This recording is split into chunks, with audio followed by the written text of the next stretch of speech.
Think and Grow Rich by Napoleon Hill. Author's Preface. In every chapter of this book, mention has been made of the money-making secret, which has made fortunes for more than 500 exceedingly wealthy men whom I have carefully analyzed over a long period of years. The secret was brought to my attention by Andrew Carnegie more than a quarter of a century ago. The canny, lovable old Scotsman carelessly tossed it into my mind when I was but a boy. Then he sat back in his chair, with a merry twinkle in his eyes, and watched carefully to see if I had brains enough to understand the full significance of what he had said to me. When he saw that I had grasped the idea, he asked if I would be willing to spend 20 years or more preparing myself to take it to the world, to men and women who, without the secret, might go through life as failures. I said I would, and with Mr. Carnegie's cooperation, I've kept my promise. This book contains the secret, after having been put to the practical test by thousands of people in almost every walk of life. It was Mr. Carnegie's idea that the magic formula which gave him a stupendous fortune ought to be placed within reach of people who do not have time to investigate how men make money, and it was his hope that I might test and demonstrate the soundness of the formula through the experience of men and women in every calling. He believed the formula should be taught in all public schools and colleges, and expressed the opinion that if it were properly taught, it would so revolutionize the entire educational system that the time spent in school would be reduced to less than half. His experience with Charles M. Schwab and other young men of Mr. Schwab's type convinced Mr. Carnegie that much of which was taught in schools is of no value whatsoever in connection with the business of earning a living or accumulating riches. He had arrived at this decision because he had taken into his business one young man after another, many of them with but little schooling, and by coaching them in the use of this formula, developed in them rare leadership. Moreover, his coaching made fortunes for every one of them who followed his instructions. In the chapter on faith, you'll read the astounding story of the organization of the giant United States Steel Corporation, as it was conceived and carried out by one of the young men through whom Mr. Carnegie proved his formula will work for all who are ready for it. This single application of the secret by that young man, Charles M. Schwab, made him a huge fortune in both money and opportunity. Roughly speaking, this particular application of the formula was worth $600 million. These facts, and they are facts, well known to almost everyone who knew Mr. Carnegie, give you a fair idea of what the reading of this book may bring to you, provided you know what it is that you want. Even before it had undergone 20 years of practical testing, the secret was passed on to more than 100,000 men and women who have used it for their personal benefit, as Mr. Carnegie planned that they should. Some have made fortunes with it. Others have used it successfully in creating harmony in their homes. A clergyman used it so effectively that it brought him an income of upwards of $75,000 a year. Arthur Nash, a Cincinnati tailor, used his near-bankrupt business as a guinea pig on which to test the formula. The business came to life and made a fortune for its owners, and it's still thriving, though Mr. Nash is gone. The experiment was so unique that newspapers and magazines gave it more than $1 million worth of laudatory publicity. The secret was passed on to Stuart Austin Weir of Dallas, Texas. He was ready for it, so ready that he gave up his profession and studied law. Did he succeed? That story is told too. I gave the secret to Jennings Randolph the day he graduated from college, and he has used it so successfully that he is now serving his third term as a member of Congress with an excellent opportunity to keep on using it until it carries him to the White House. While serving as an advertising manager of the LaSalle Extension University, when it was little more than a name, I had the privilege of seeing J.G. Chaplin, president of the university, used the formula so effectively that he has since made the LaSalle one of the great extension schools of the country. The secret to which I refer has been mentioned no fewer than 100 times throughout this book. It has not been named directly, for it seems to work more successfully when it is merely uncovered and left in sight, where those who are ready and searching for it may pick it up. This is why Mr. Carnegie tossed it to me so quietly, without giving me its specific name. If you are ready to put it to use, you will recognize this secret at least once in every chapter. I wish I might feel privileged to tell you how you will know if you are ready, but that would deprive you of much of the benefit you will receive when you make the discovery in your own way. While this book was being written, my own son, who was then finishing the last year of his college work, picked up the manuscript of Chapter 2, read it, and discovered the secret himself. He used the information so effectively that he went directly into a responsible position at the beginning salary greater than the average man ever earns. His story has been briefly described in Chapter 2. When you read it, perhaps you'll dismiss any feeling you may have had at the beginning of the book that it promised too much. And, too, if you have ever been discouraged, if you have had difficulties to surmount which took the very soul out of you, if you have tried and failed, if you were ever handicapped by illness or physical affliction, this story of my son's discovery and the use of the Carnegie formula may prove to be the oasis in the desert of lost hope for which you have been searching. This secret has extensively been used by President Woodrow Wilson during the World War. It is passed on to every soldier who fought in the war, carefully wrapped in the training received before going to the front. President Wilson told me it was a strong factor in raising the funds needed for the war. More than 20 years ago, Honorable Manuel L. Quezon, then resident commissioner of the Philippine Islands, was inspired by the secret to gain freedom for his people. He has gained freedom for the Philippines and is the first president of the Free State. A peculiar thing about the secret is that those who once acquire it and use it find themselves literally swept on to success with but little effort, and they never again submit to failure. If you doubt this, study the names of those who have used it, wherever they've been mentioned. Check their records for yourself and be convinced. There is no such thing as something for nothing. The secret to which I refer can be had without a price, although the price is far less than its value. It cannot be had at any price by those who are not intentionally searching for it. It cannot be given away. It cannot be purchased for money, for the reason that it comes in two parts. One part is already in possession of those who already are ready for it. The secret serves equally well all who are ready for it. Education has nothing to do with it. Long before I was born, the secret had found its way into the possession of Thomas Edison, and he used it so intelligently that he became the world's leading inventor, although he had but 3 months of schooling.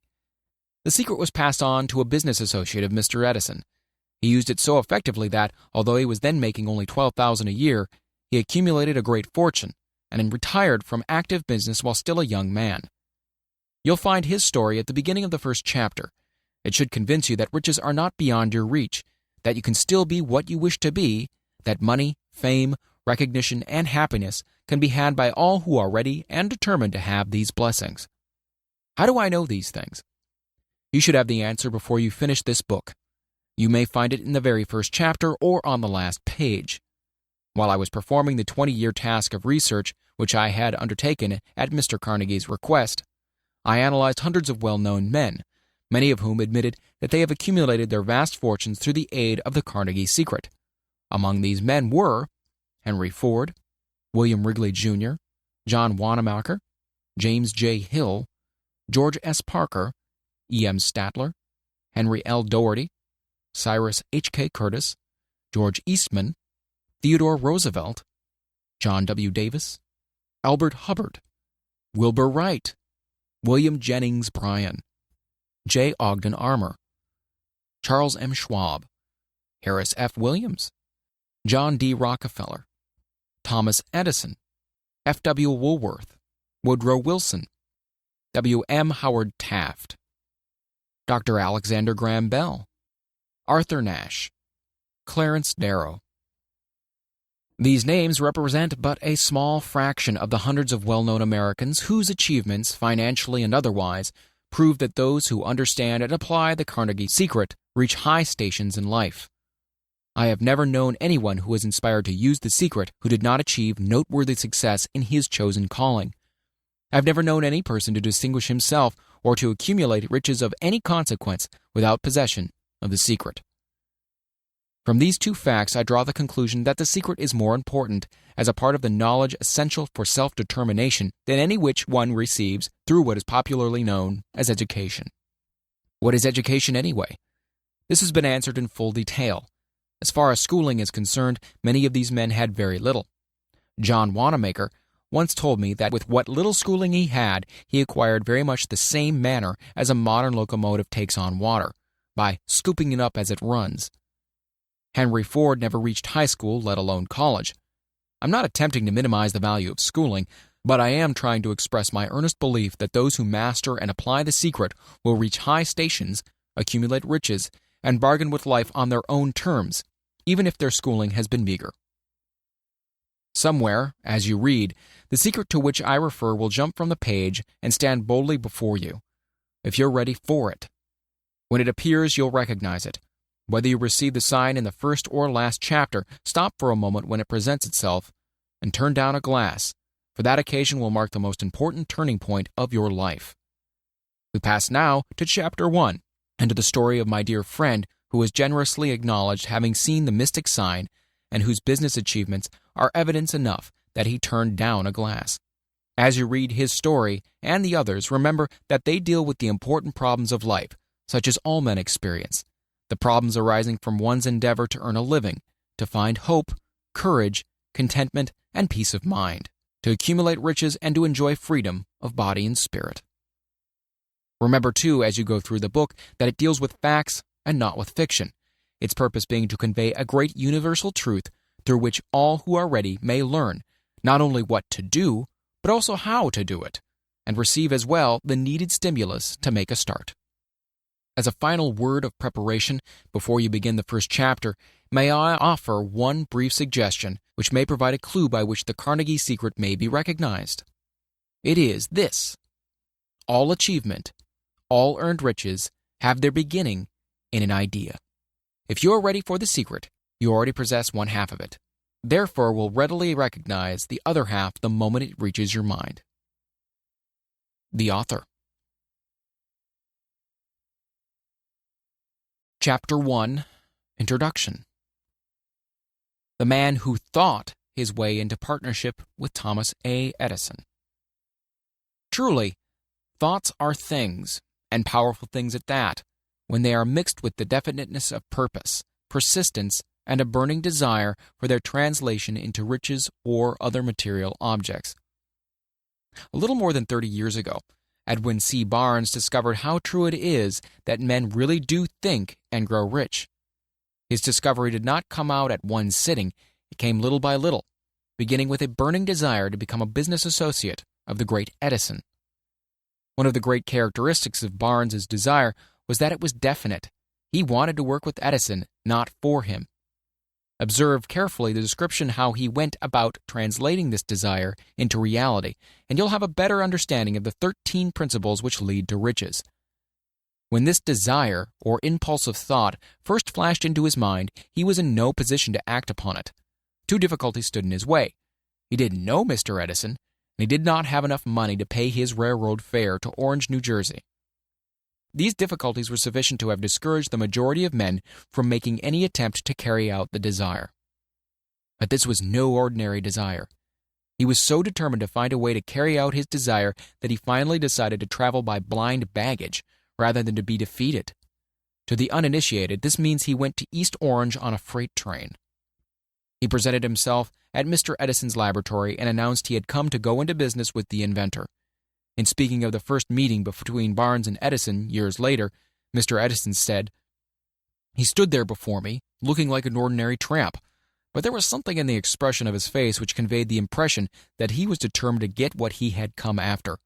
I had learned from years of experience with men that when a man really desires a thing so deeply that he's willing to stake his entire future on a single turn of the wheel in order to get it, he's sure to win. I gave him the opportunity he asked for because I saw he had made up his mind to stand by until he succeeded. Subsequent events proved that no mistake was made." Just what young Barnes said to Mr. Edison on that occasion was far less important than that which he thought. Edison himself said so. It could not have been the young man's appearance which got him his start in the Edison office, for that was definitely against him. It was what he thought that counted. If the significance of this statement could be conveyed to every person who reads it, there would be no need for the remainder of this book. Barnes did not get his partnership with Edison on his first interview. He did get a chance to work in the Edison offices at a very nominal wage, doing work that was unimportant to Edison, but most important to Barnes, because it gave him an opportunity to display his merchandise, where his intended partner could see it.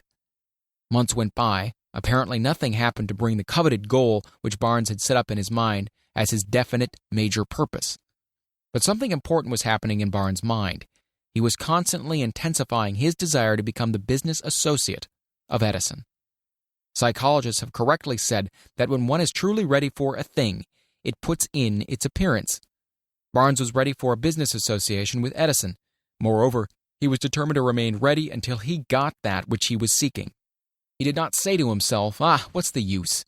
I guess I'll change my mind and try for a salesman's job. But he did say, I came here to go into business with Edison, and I'll accomplish this end if it takes the remainder of my life. He meant it. What a different story men would have to tell if only they would adopt a definite purpose and stand by that purpose until it had time to become an all-consuming obsession. Maybe young Barnes did not know it at the time, but his bulldog determination, his persistence in standing back of a single desire, was destined to mow down all opposition and bring him the opportunity he was seeking.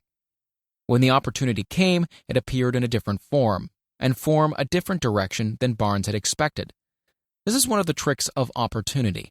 It has a sly habit of slipping in by the back door, and often it comes disguised in the form of misfortune or temporary defeat. Perhaps this is why so many fail to recognize opportunity. Mr. Edison had just perfected a new office device known at that time as the Edison dictating machine, now the Ediphone. His salesmen were not enthusiastic over the machine. They did not believe it could be sold without great effort. Barnes saw his opportunity right away. It had crawled in quietly, hidden in a queer-looking machine which interested no one but Barnes and the inventor. Barnes knew he could sell the Edison dictating machine. He suggested this to Edison and promptly got his chance. He did sell the machine. In fact, he sold it so successfully that Edison gave him a contract to distribute and market it all over the nation. Out of that business association grew the slogan, "Made by Edison and installed by Barnes." The business alliance has been in operation for more than 30 years. Out of it, Barnes has made himself rich in money, but he has done something infinitely greater. He has proved that one really may think and grow rich. How much actual cash and original desire of Barnes has been worth to him, I have no way of knowing. Perhaps it has brought him $2 or $3 million, but the amount, whatever it is, becomes insignificant when compared with the greater asset he acquired in the form of definite knowledge that an intangible impulse of thought can be transmuted into its physical counterpart by the application of known principles. Barnes literally thought himself into a partnership with the great Edison. He thought himself into a fortune. He had nothing to start with except the capacity to know what he wanted and the determination to stand by that desire until he realized it. He had no money to begin with. He had but little education. He had no influence. But he did have initiative, faith, and the will to win. With these intangible forces, he made himself #1 man with the greatest inventor who has ever lived. Now, let us look at a different situation and study a man who had plenty of tangible evidence of riches but lost it because he stopped 3 feet short of the goal he was seeking.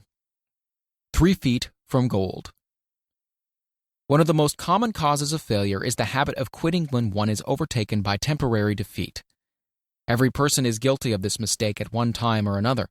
An uncle of R.U. Darby was caught by the gold fever in the gold rush days and went west to dig and grow rich. He had never heard that more gold had been mined from the brains of men than has ever been taken from earth. He staked a claim and went to work with pick and shovel. The going was hard, but his lust for gold was definite. After weeks of labor, he was rewarded by the discovery of the shining ore. He needed machinery to bring that ore to the surface. Quietly, he covered up the mine, retraced his footsteps to his home in Williamsburg, Maryland, told his relatives and a few neighbors of the strike, and they got together money for the needed machinery to have it shipped. The uncle and Darby went back to work the mine. The first car of ore was mined and shipped to a smelter. The returns proved they had one of the richest mines in Colorado. A few more cars of that ore would clear the debts. Then would come the big killing in profits. Down went the drills. Up went the hopes of Darby and Uncle. Then something happened. The vein of gold ore disappeared. They had come to the end of the rainbow, and the pot of gold was no longer there. They drilled on, desperately trying to pick up the vein again, all to no avail. Finally, they decided to quit.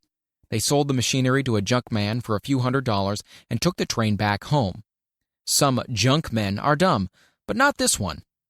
He called in a mining engineer to look at the mine and do a little calculating. The engineer advised that the project had failed because the owners were not familiar with fault lines. His calculation showed that the vein would be found just 3 feet from where the Darbys had stopped drilling. This is exactly where it was found. The junk man took millions of dollars in ore from the mine because he knew enough to seek expert counsel before giving up. Most of the money which went into the machinery was procured through the efforts of R.U. Darby, who was then a very young man. The money came from his relatives and neighbors because of their faith in him. He paid back every dollar of it, although he was years in doing so. Long afterward, Mr. Darby recouped his loss many times over when he made the discovery that desire can be transmuted into gold.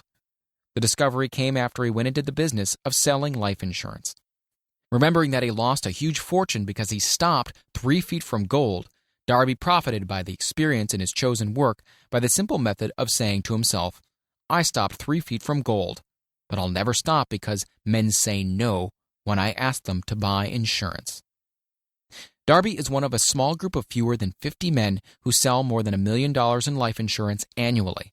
He owes his stickability to the lesson he learned from his quitability in the gold mining business. Before success comes in any man's life, he is sure to meet with much temporary defeat and perhaps some failure. When defeat overtakes a man, the easiest and most logical thing to do is to quit. That is exactly what the majority of men do. More than 500 of the most successful men this country has ever known told the author their greatest success came just one step beyond the point at which defeat had overtaken them. Failure is a trickster with a keen sense of irony and cunning. It takes great delight in tripping one when success is almost within reach. A 50-cent lesson in persistence. Shortly after Mr. Darby received his degree from the University of Hard Knocks and had decided to profit by his experience in the gold mining business, he had the good fortune to be present on an occasion that proved to him that no does not necessarily mean no. One afternoon, he was helping his uncle grind wheat in an old-fashioned mill. The uncle operated a large farm on which a number of colored sharecrop farmers lived. Quietly, the door was opened, and a small colored child, the daughter of a tenant, walked in and took her place near the door. The uncle looked up, saw the child, and barked at her roughly. "What do you want?" Meekly the child replied, "My mammy said send her 50 cents. "I'll not do it," the uncle retorted. "Now you run on home." "Yes, sir," the child replied. But she did not move. The uncle went ahead with his work, so busily engaged that he did not pay enough attention to the child to observe that she did not leave. When he looked up and saw her still standing there, he yelled at her, "I told you to go home. Now go, or I'll take a switch to you." The little girl said, "Yes, sir," but she did not budge an inch. The uncle dropped a sack of grain he was about to pour into the mill hopper, picked up a barrel staff, and started toward the child with an expression on his face that indicated trouble. Darby held his breath. He was certain he was about to witness a murder. He knew his uncle had a fierce temper. He knew that colored children were not supposed to defy white people in that part of the country. When the uncle reached the spot where the child was standing, she quickly stepped forward one step, looked into his eyes, and screamed at the top of her shrill voice, "My mammy's got to have that 50 cents. The uncle stopped, looked at her for a minute, then slowly laid the barrel staff down on the floor, put his hand in his pocket, took out $50 and gave it to her. The child took the money and slowly backed towards the door, never taking her eyes off the man whom she had just conquered. After she had gone, the uncle sat down on a box and looked out the window into space for more than 10 minutes. He was pondering with awe over the whipping he had just taken. Mr. Darby, too, was doing some thinking. That was the first time in his experience that he had seen a colored child deliberately master an adult white person. How did she do it? What happened to his uncle that caused him to lose his fierceness and become as docile as a lamb? What strange power did this child use that made her master over her superior?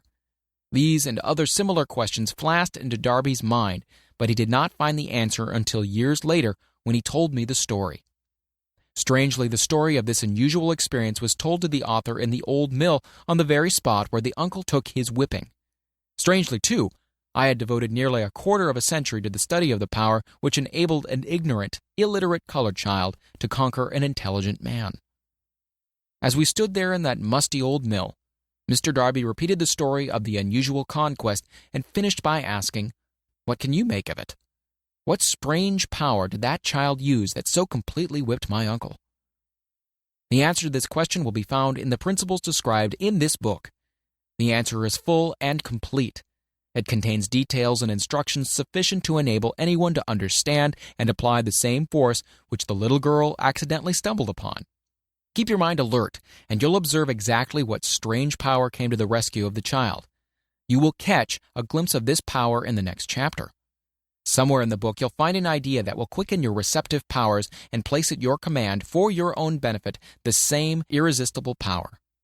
The awareness of this power may come to you in the first chapter, or it may flash into your mind in some subsequent chapter.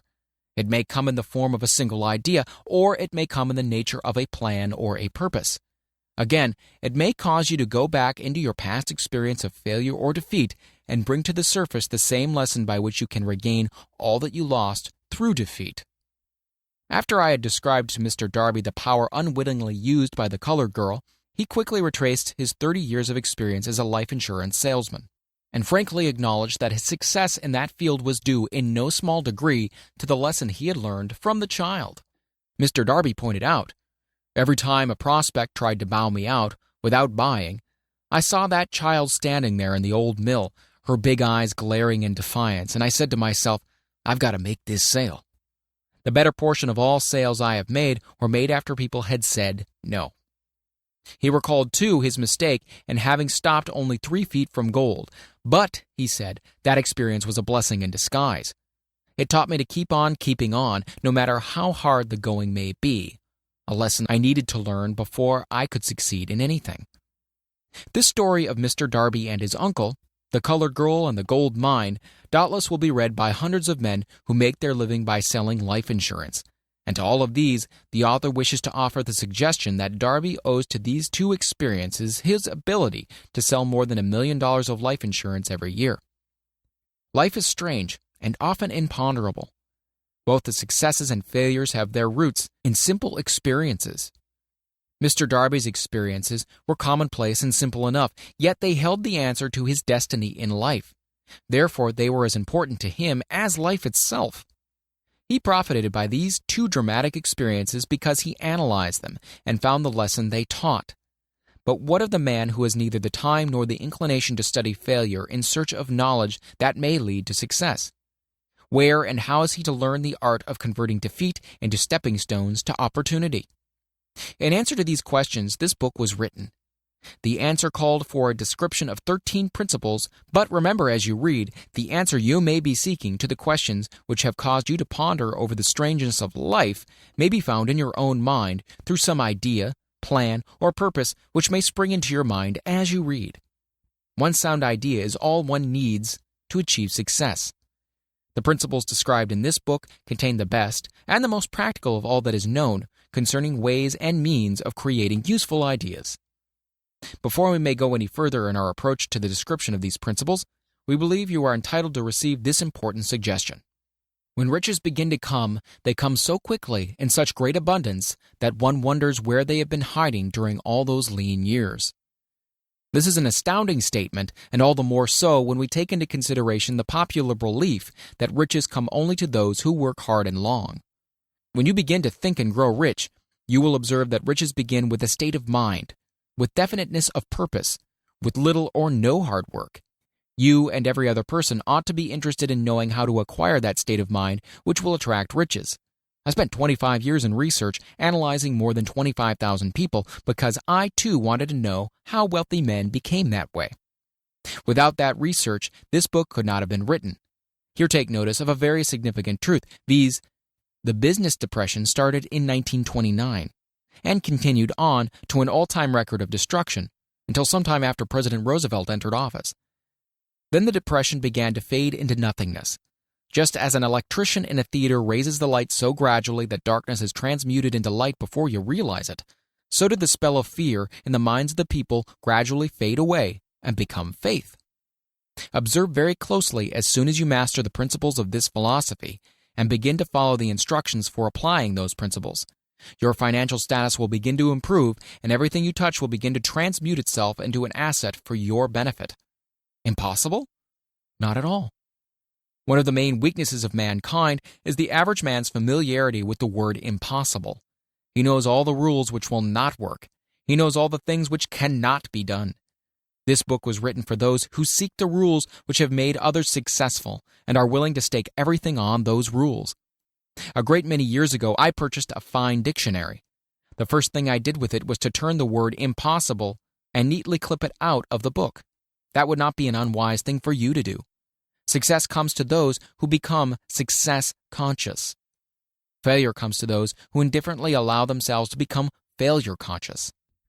The object of this book is to help all who seek it to learn the art of changing their minds from failure consciousness to success consciousness. Another weakness found in altogether too many people is the habit of measuring everything and everyone by their own impressions and beliefs. Some who will read this will believe that no one can think and grow rich. They cannot think in terms of riches because their thought habits have been steeped in poverty, want, misery, failure, and defeat. These unfortunate people remind me of a prominent Chinese person who came to America to be educated in American ways. He attended the University of Chicago. One day, President Harper met this young Oriental on the campus, stopped to chat with him for a few minutes, and asked what had impressed him as being the most noticeable characteristic of the American people. "Why," this Chinese man exclaimed, "the queer slant of your eyes. Your eyes are off slant." What do we say about the Chinese? We refuse to believe that which we do not understand. We foolishly believe that our own limitations are the proper measure of all limitations. Sure, the other fellow's mans are off slant because they are not the same as our own. Millions of people look at the achievements of Henry Ford after he had arrived and envy him because of his good fortune, or luck, or genius, or whatever it is they credit for Ford's fortune. Perhaps one person in every 100,000 knows the secret of Ford's success, and those who do know are too modest or too reluctant to speak of it because of its simplicity. A single transaction will illustrate the secret perfectly. A few years back, Ford decided to produce his now famous V8 motor. He chose to build an engine with the entire 8 cylinders cast in one block and instructed his engineers to produce a design for the engine. The design was placed on paper, but the engineers agreed to a man that it was simply impossible to cast an 8-cylinder gas engine block in one piece. Ford said, "Produce it anyway." "But," they replied, "it's impossible." "Go ahead," Ford commanded, "and stay on the job until you succeed, no matter how much time is required." The engineers went ahead. There was nothing else for them to do, if they were to remain on Ford's staff, that is. 6 months went by, nothing happened. Another 6 months passed, and still nothing happened. The engineers tried every conceivable plan to carry out the orders, but the thing seemed out of the question. Impossible.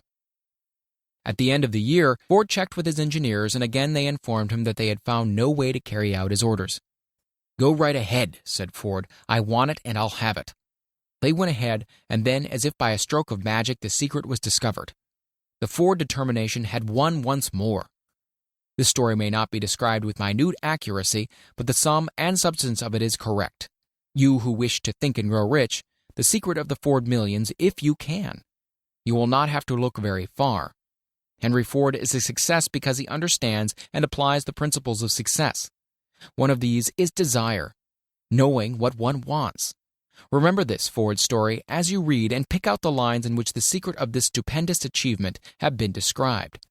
If you can do this, if you can lay your finger on the particular group of principles which made Ford rich, you can equal his achievements in almost any calling for which you're suited. You are the master of your fate, the captain of your soul, because...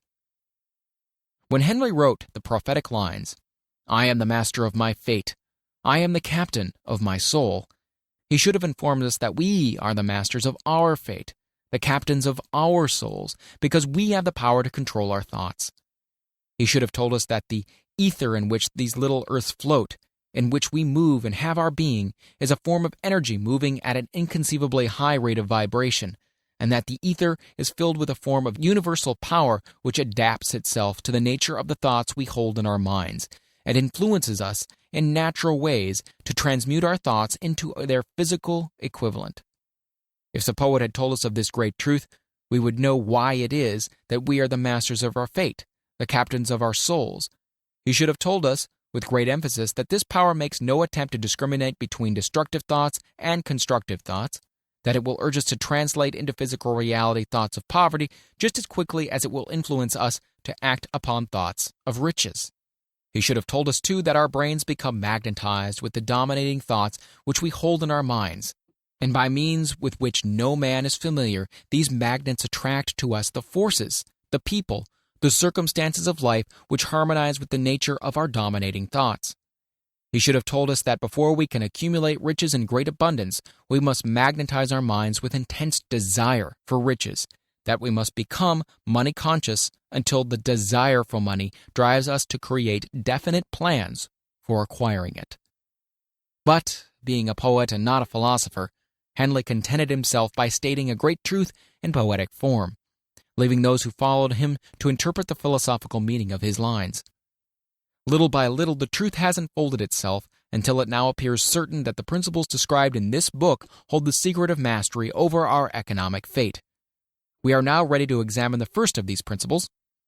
Maintain a spirit of open-mindedness, and remember as you read, they are the invention of no one man. The principles were gathered from the life experiences of more than 500 men who were actually accumulating riches in huge amounts, men who began in poverty and with but little education or influence. The principles worked for these men. You can put them to work for your own enduring benefit. You'll find it easy, not hard to do. Before you read the next chapter, I want you to know that it conveys factual information which might easily change your entire financial destiny, as it has so definitely brought changes of stupendous proportions to two people described. I want you to know also that the relationship between these men and myself is such that I could have taken no liberties with the facts, even if I had wished to do so. One of them has been my closest personal friend for almost 25 years, and the other is my own son. The unusual success of these two men, success which they generously accredit to the principle described in the next chapter, more than justifies this personal reference as a mean of emphasizing the far-flung power of this principle. Almost 15 years ago, I delivered the commencement address at Salem College in Salem, West Virginia. I emphasized the principle described in the next chapter with so much intensity that one of the members of the graduating class definitely appropriated it and made it a part of his own philosophy. The young man is now a member of Congress and an important factor in the present administration. Just before this book went to the publisher, he wrote me a letter in which he so clearly stated his opinion of the principle outlined in the next chapter that I have chosen to publish this letter as an introduction to that chapter. It gives you an idea of the rewards to come. My dear Napoleon, my service as a member of Congress having given me an insight into the problems of men and women, I am writing to offer a suggestion which may become helpful to thousands of worthy people. With apologies, I must state that the suggestion, if acted upon, will mean several years of labor and responsibility for you, but I am enheartened to make this suggestion because I know your great love for rendering useful service. In 1922, you delivered the commencement address at Salem College when I was a member of the graduating class. In that address, you planted in my mind an idea which has become responsible for the opportunity I now have to serve the people of my state, and will be responsible in a very large measure for whatever success I may have in the future. The suggestion I have in mind is that you put into a book the sum and substance of the address you delivered at Salem College, and in that way give the people of America an opportunity to profit by your many years of experience and association with the men who, by their greatness, have made America the richest nation on earth. I recall, as though it were yesterday, the marvelous description you gave of the method by which Henry Ford, with but little schooling, without a dollar, with no influential friends, rose to great heights. I made up my mind then, even before you had finished your speech, that I would make a place for myself no matter how many difficulties I had to surmount. Thousands of young people will finish their schooling this year and within the next few years. Every one of them will be seeking just such a message of practical encouragement as the one I received from you. They will want to know where to turn, what to do to get started in life. You can tell them because you have helped to solve the problems of so many, many people. If there is any possible way that you can afford to render so great a service, may I offer the suggestion that you include with every book one of your personal analysis charts, in order that the purchaser of the book may have the benefit of a complete self-inventory, indicating, as you indicated to me years ago, exactly what is standing in the way of success. Such a service as this, providing the reader of your book with a complete, unbiased picture of their faults and their virtues, would mean to them the difference between success and failure. The service would be priceless. Millions of people are now facing the problems of staging a comeback because of the Depression. And I speak from personal experience when I say I know these earnest people would welcome the opportunity to tell you their problems and to receive your suggestions for the solution. You know the problems of those who face the necessity of beginning all over again. There are thousands of people in America today who would like to know how they can convert ideas into money. People who must start at scratch, without finances, and recoup their losses. If anyone can help them, you can.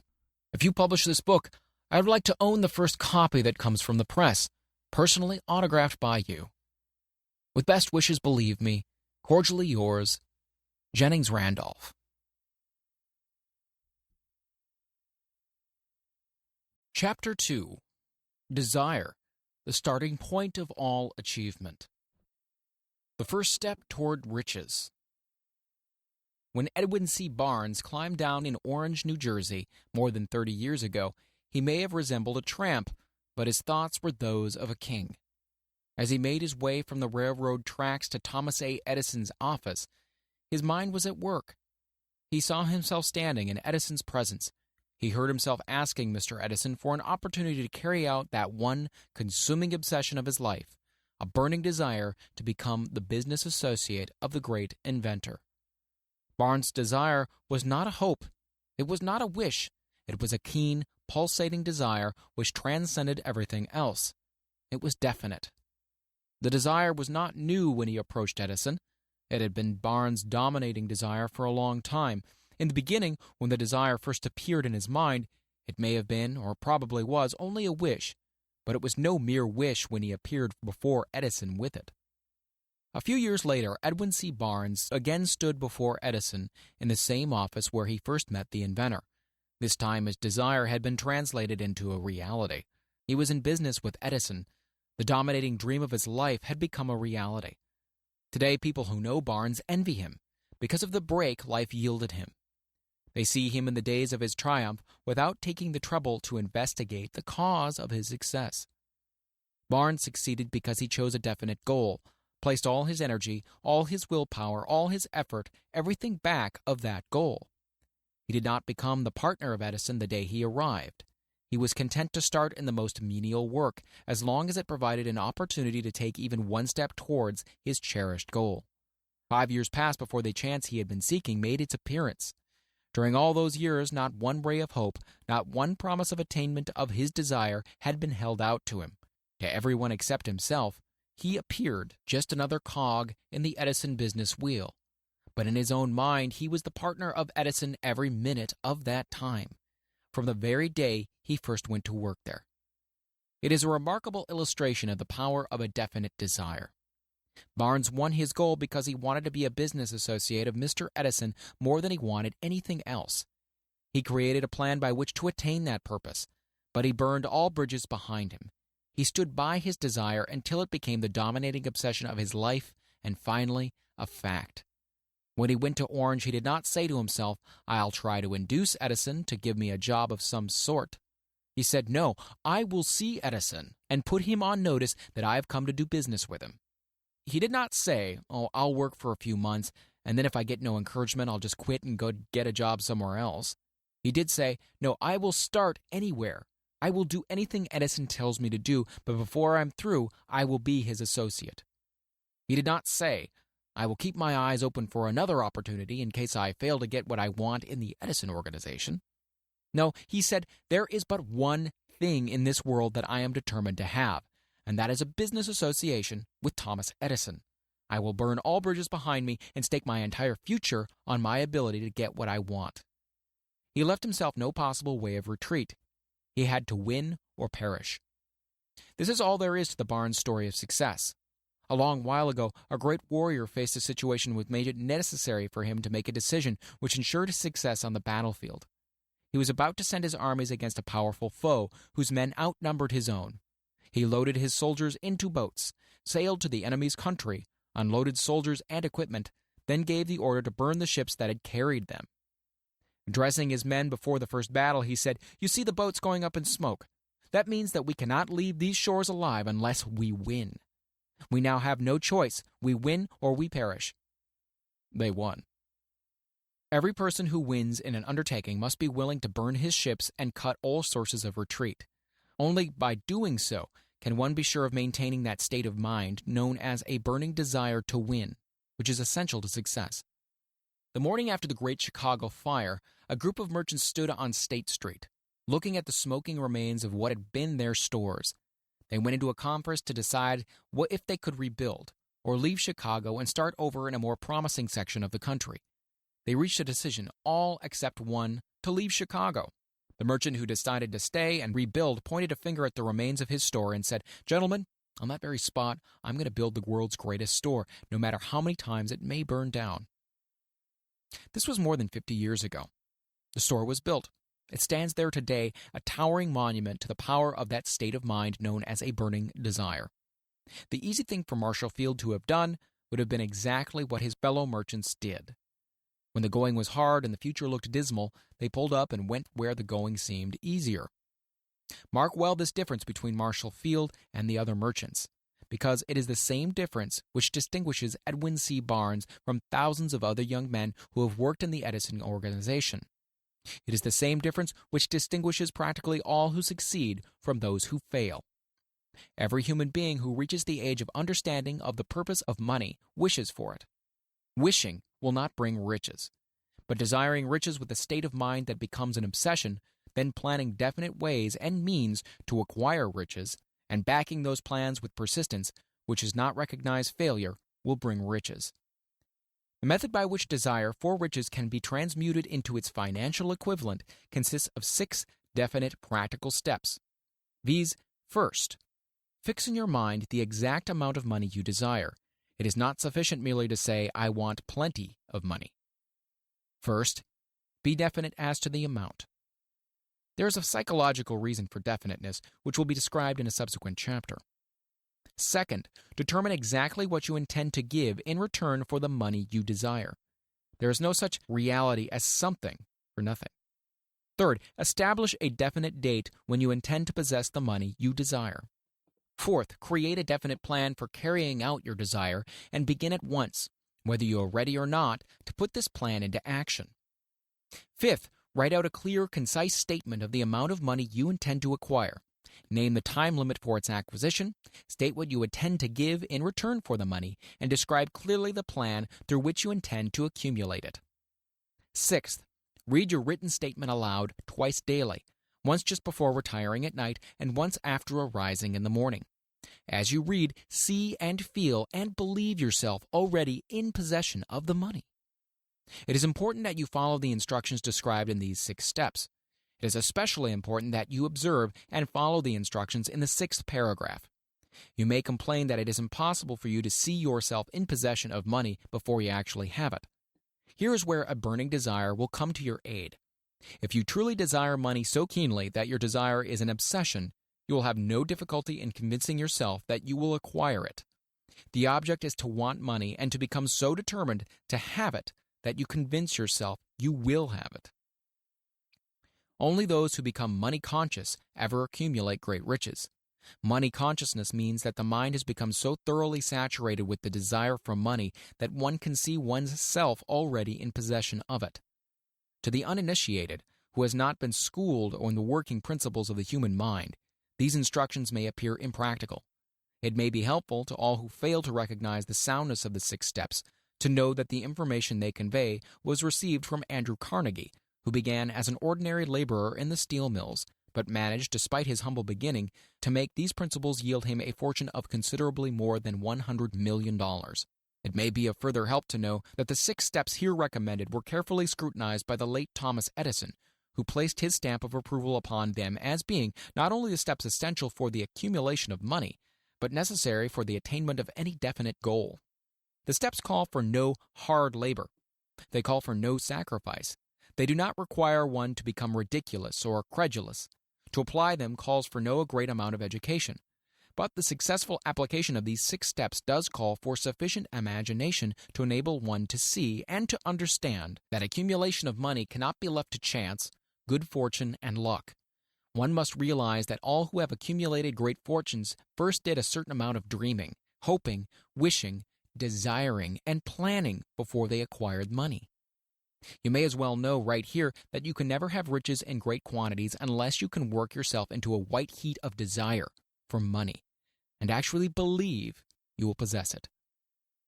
You may as well know also that every great leader, from the dawn of civilization down to the present, was a dreamer.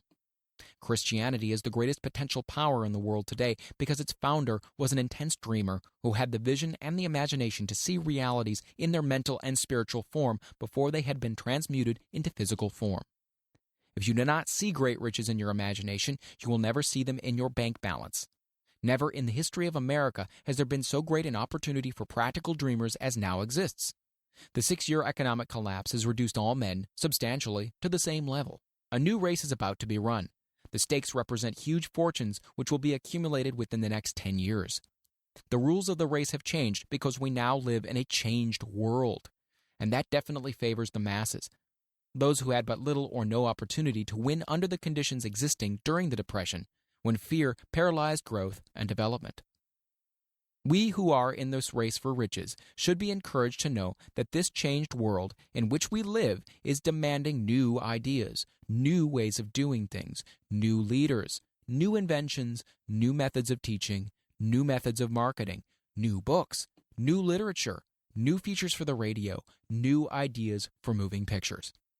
Back of all this demand for new and better things, there is one quality which one must possess to win, and that is definiteness of purpose. The knowledge of what one wants, and a burning desire to possess it. The business depression marked the death of one age and the birth of another. This changed world requires practical dreamers who can and will put their dreams into action. The practical dreamers have always been and always will be the pattern makers of civilization. We who desire to accumulate riches should remember the real leaders of the world always have been men who harnessed and put into practical use the intangible, unseen forces of unborn opportunity, and have converted those forces, or impulses of thought, into skyscrapers, cities, factories, airplanes, automobiles, and every form of convenience that makes life more pleasant. Tolerance and an open mind are practical necessities of the dreamer of today. Those who are afraid of new ideas are doomed before they start. Never has there been a time more favorable to pioneers than the present. True, there is no wild and woolly West to be conquered, as in the days of covered wagon, but there is a vast business, financial, and industrial world to be remolded and redirected along new and better lines. In planning to acquire your share of the riches, let no one influence you to scorn the dreamer. To win the big stakes in this changed world, you must catch the spirit of the great pioneers of the past, whose dreams have given to civilization all that it has of value, the spirit which serves as the lifeblood of your own country, your opportunities, and mine, to develop and market our talents. Let us not forget, Columbus dreamed of an unknown world, staked his life on the existence of such a world, and discovered it. Copernicus, the great astronomer, dreamed of a multiplicity of worlds and revealed them. No one denounced him as impractical after he had triumphed. Instead, the world worshipped at his shrine, thus proving once more that success requires no apologies. Failure permits no alibis. If the thing you wish to do is right, go ahead and do it. Put your dream across and never mind what they say if you meet with temporary defeat, or they perhaps do not know that every failure brings with it the seeds of an equivalent success. Henry Ford, poor and uneducated, dreamed of a horseless carriage, went to work with what tools he possessed without waiting for opportunity to favor him, and now evidence of his dream belts the entire earth. He has put more wheels into operation than any man who ever lived because he was not afraid to back his dreams. Thomas Edison dreamed of a lamp that could be operated by electricity, began where he stood to put his dream into action. Despite more than 10,000 failures, he stood by that dream until he made it a physical reality. Practical dreamers do not quit. Whelan dreamed of a chain of cigar stores, transformed his dream into action, and now the United Cigar Stores occupy the best corners in America. Lincoln dreamed of freedom for the black slaves, put his dream into action, and barely missed living to see a united North and South translate his dream into reality. The Wright brothers dreamed of a machine that would fly through the air. Now one may see evidence all over the world that they dreamed soundly. Marconi dreamed of a system for harnessing the intangible forces of the ether. Evidence that he did not dream in vain may be found in every wireless and radio in the world. Moreover, Marconi's dream brought the humblest cabin and the most stately manor house side by side. It made the people of every nation on earth backdoor neighbors. It gave the President of the United States a medium by which he may talk to all the people of America at one time and on short notice. It may interest you to know that Marconi's friends had him taken into custody and examined in a psychopathic hospital when he announced he had discovered a principle through which he could send messages through the air without the aid of wires or other direct physical means of communication. The dreamers of today fare better. The world has become accustomed to new discoveries. Nay, it has shown a willingness to reward the dreamer who gives the world a new idea. Quote, "The greatest achievement was at first, and for a time, but a dream. The oak sleeps in the acorn, the bird waits in the egg, and in the highest vision of the soul, a waking angel stirs. Dreams are the seedlings of reality. Awake, arise, and assert yourself, you dreamers of the world.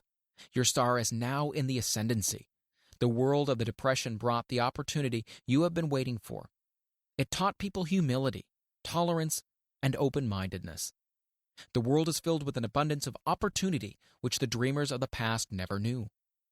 A burning desire to be and to do is the starting point from which the dreamer must take off. Dreams are not born of indifference, laziness, or lack of ambition. The world no longer scoffs at the dreamer, nor calls him impractical. If you think it does, take a trip to Tennessee and witness what a dreamer president has done in the way of harnessing and using the great water power of America. A score of years ago, such a dream would have seemed like madness. You have been disappointed. You have undergone defeat during the Depression. You have felt the great heart within you crushed until it bled. Take courage, for these experiences have tempered the spiritual metal of which you are made. They are assets of incomparable value. Remember, too, that all who succeed in life get off to a bad start and pass through many heartbreaking struggles before they, quote-unquote, arrive.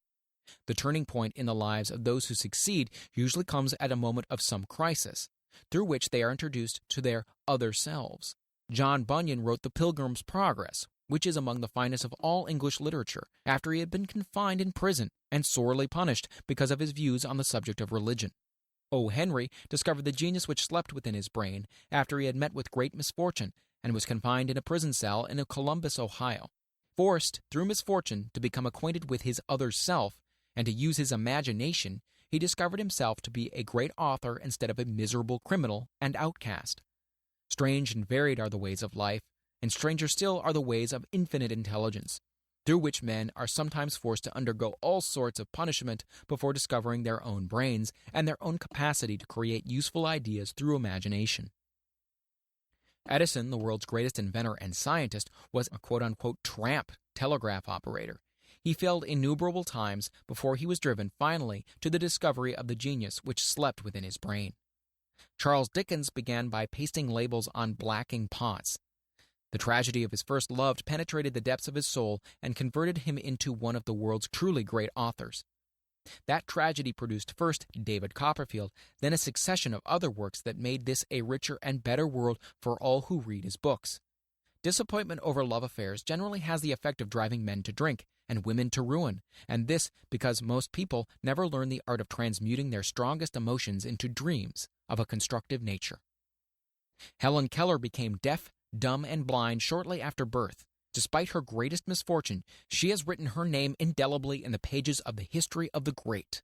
Her entire life has served as evidence that no one ever is defeated until defeat has been accepted as a reality. Robert Burns was an illiterate country lad. He was cursed by poverty and grew up to be a drunkard in the bargain. The world was made better for his having lived because he clothed beautiful thoughts in poetry and thereby plucked a thorn and planted a rose in its place. Booker T. Washington was born into slavery, handicapped by race and color. Because he was tolerant, had an open mind at all times on all subjects, and was a dreamer, he left his impress for good on an entire race. Beethoven was deaf. Milton was blind, but their names will last as long as time endures because they dreamed and translated their dreams into organized thought. Before passing to the next chapter, kindle anew in your mind the fire of hope, faith, courage, and tolerance. If you have these states of mind and a working knowledge of the principles described, all else you need will come to you when you're ready for it. Let Emerson state the thought in these words: every proverb, every book, every byword that belongs to thee for aid and comfort shall surely come through open or winding passages. Every friend whom not thy fantastic will, but the great and tender soul in thee craveth, shall lock thee in his embrace. There is no difference between wishing for a thing and being ready to receive it. No one is ready for a thing until he believes he can acquire it. The state of mind must be belief, not mere hope or wish. Open-mindedness is essential for belief. Closed minds do not inspire faith, courage, and belief. Remember, no more effort is required to aim high in life, to demand abundance and prosperity, than is required to accept misery and poverty. A great poet has correctly stated this universal truth through these lines. I bargained with life for a penny, and life would pay no more. However, I begged at evening, when I counted my scanty store. For life is a just employer, he gives you what you ask, but once you have set the wages, why you must bear the task.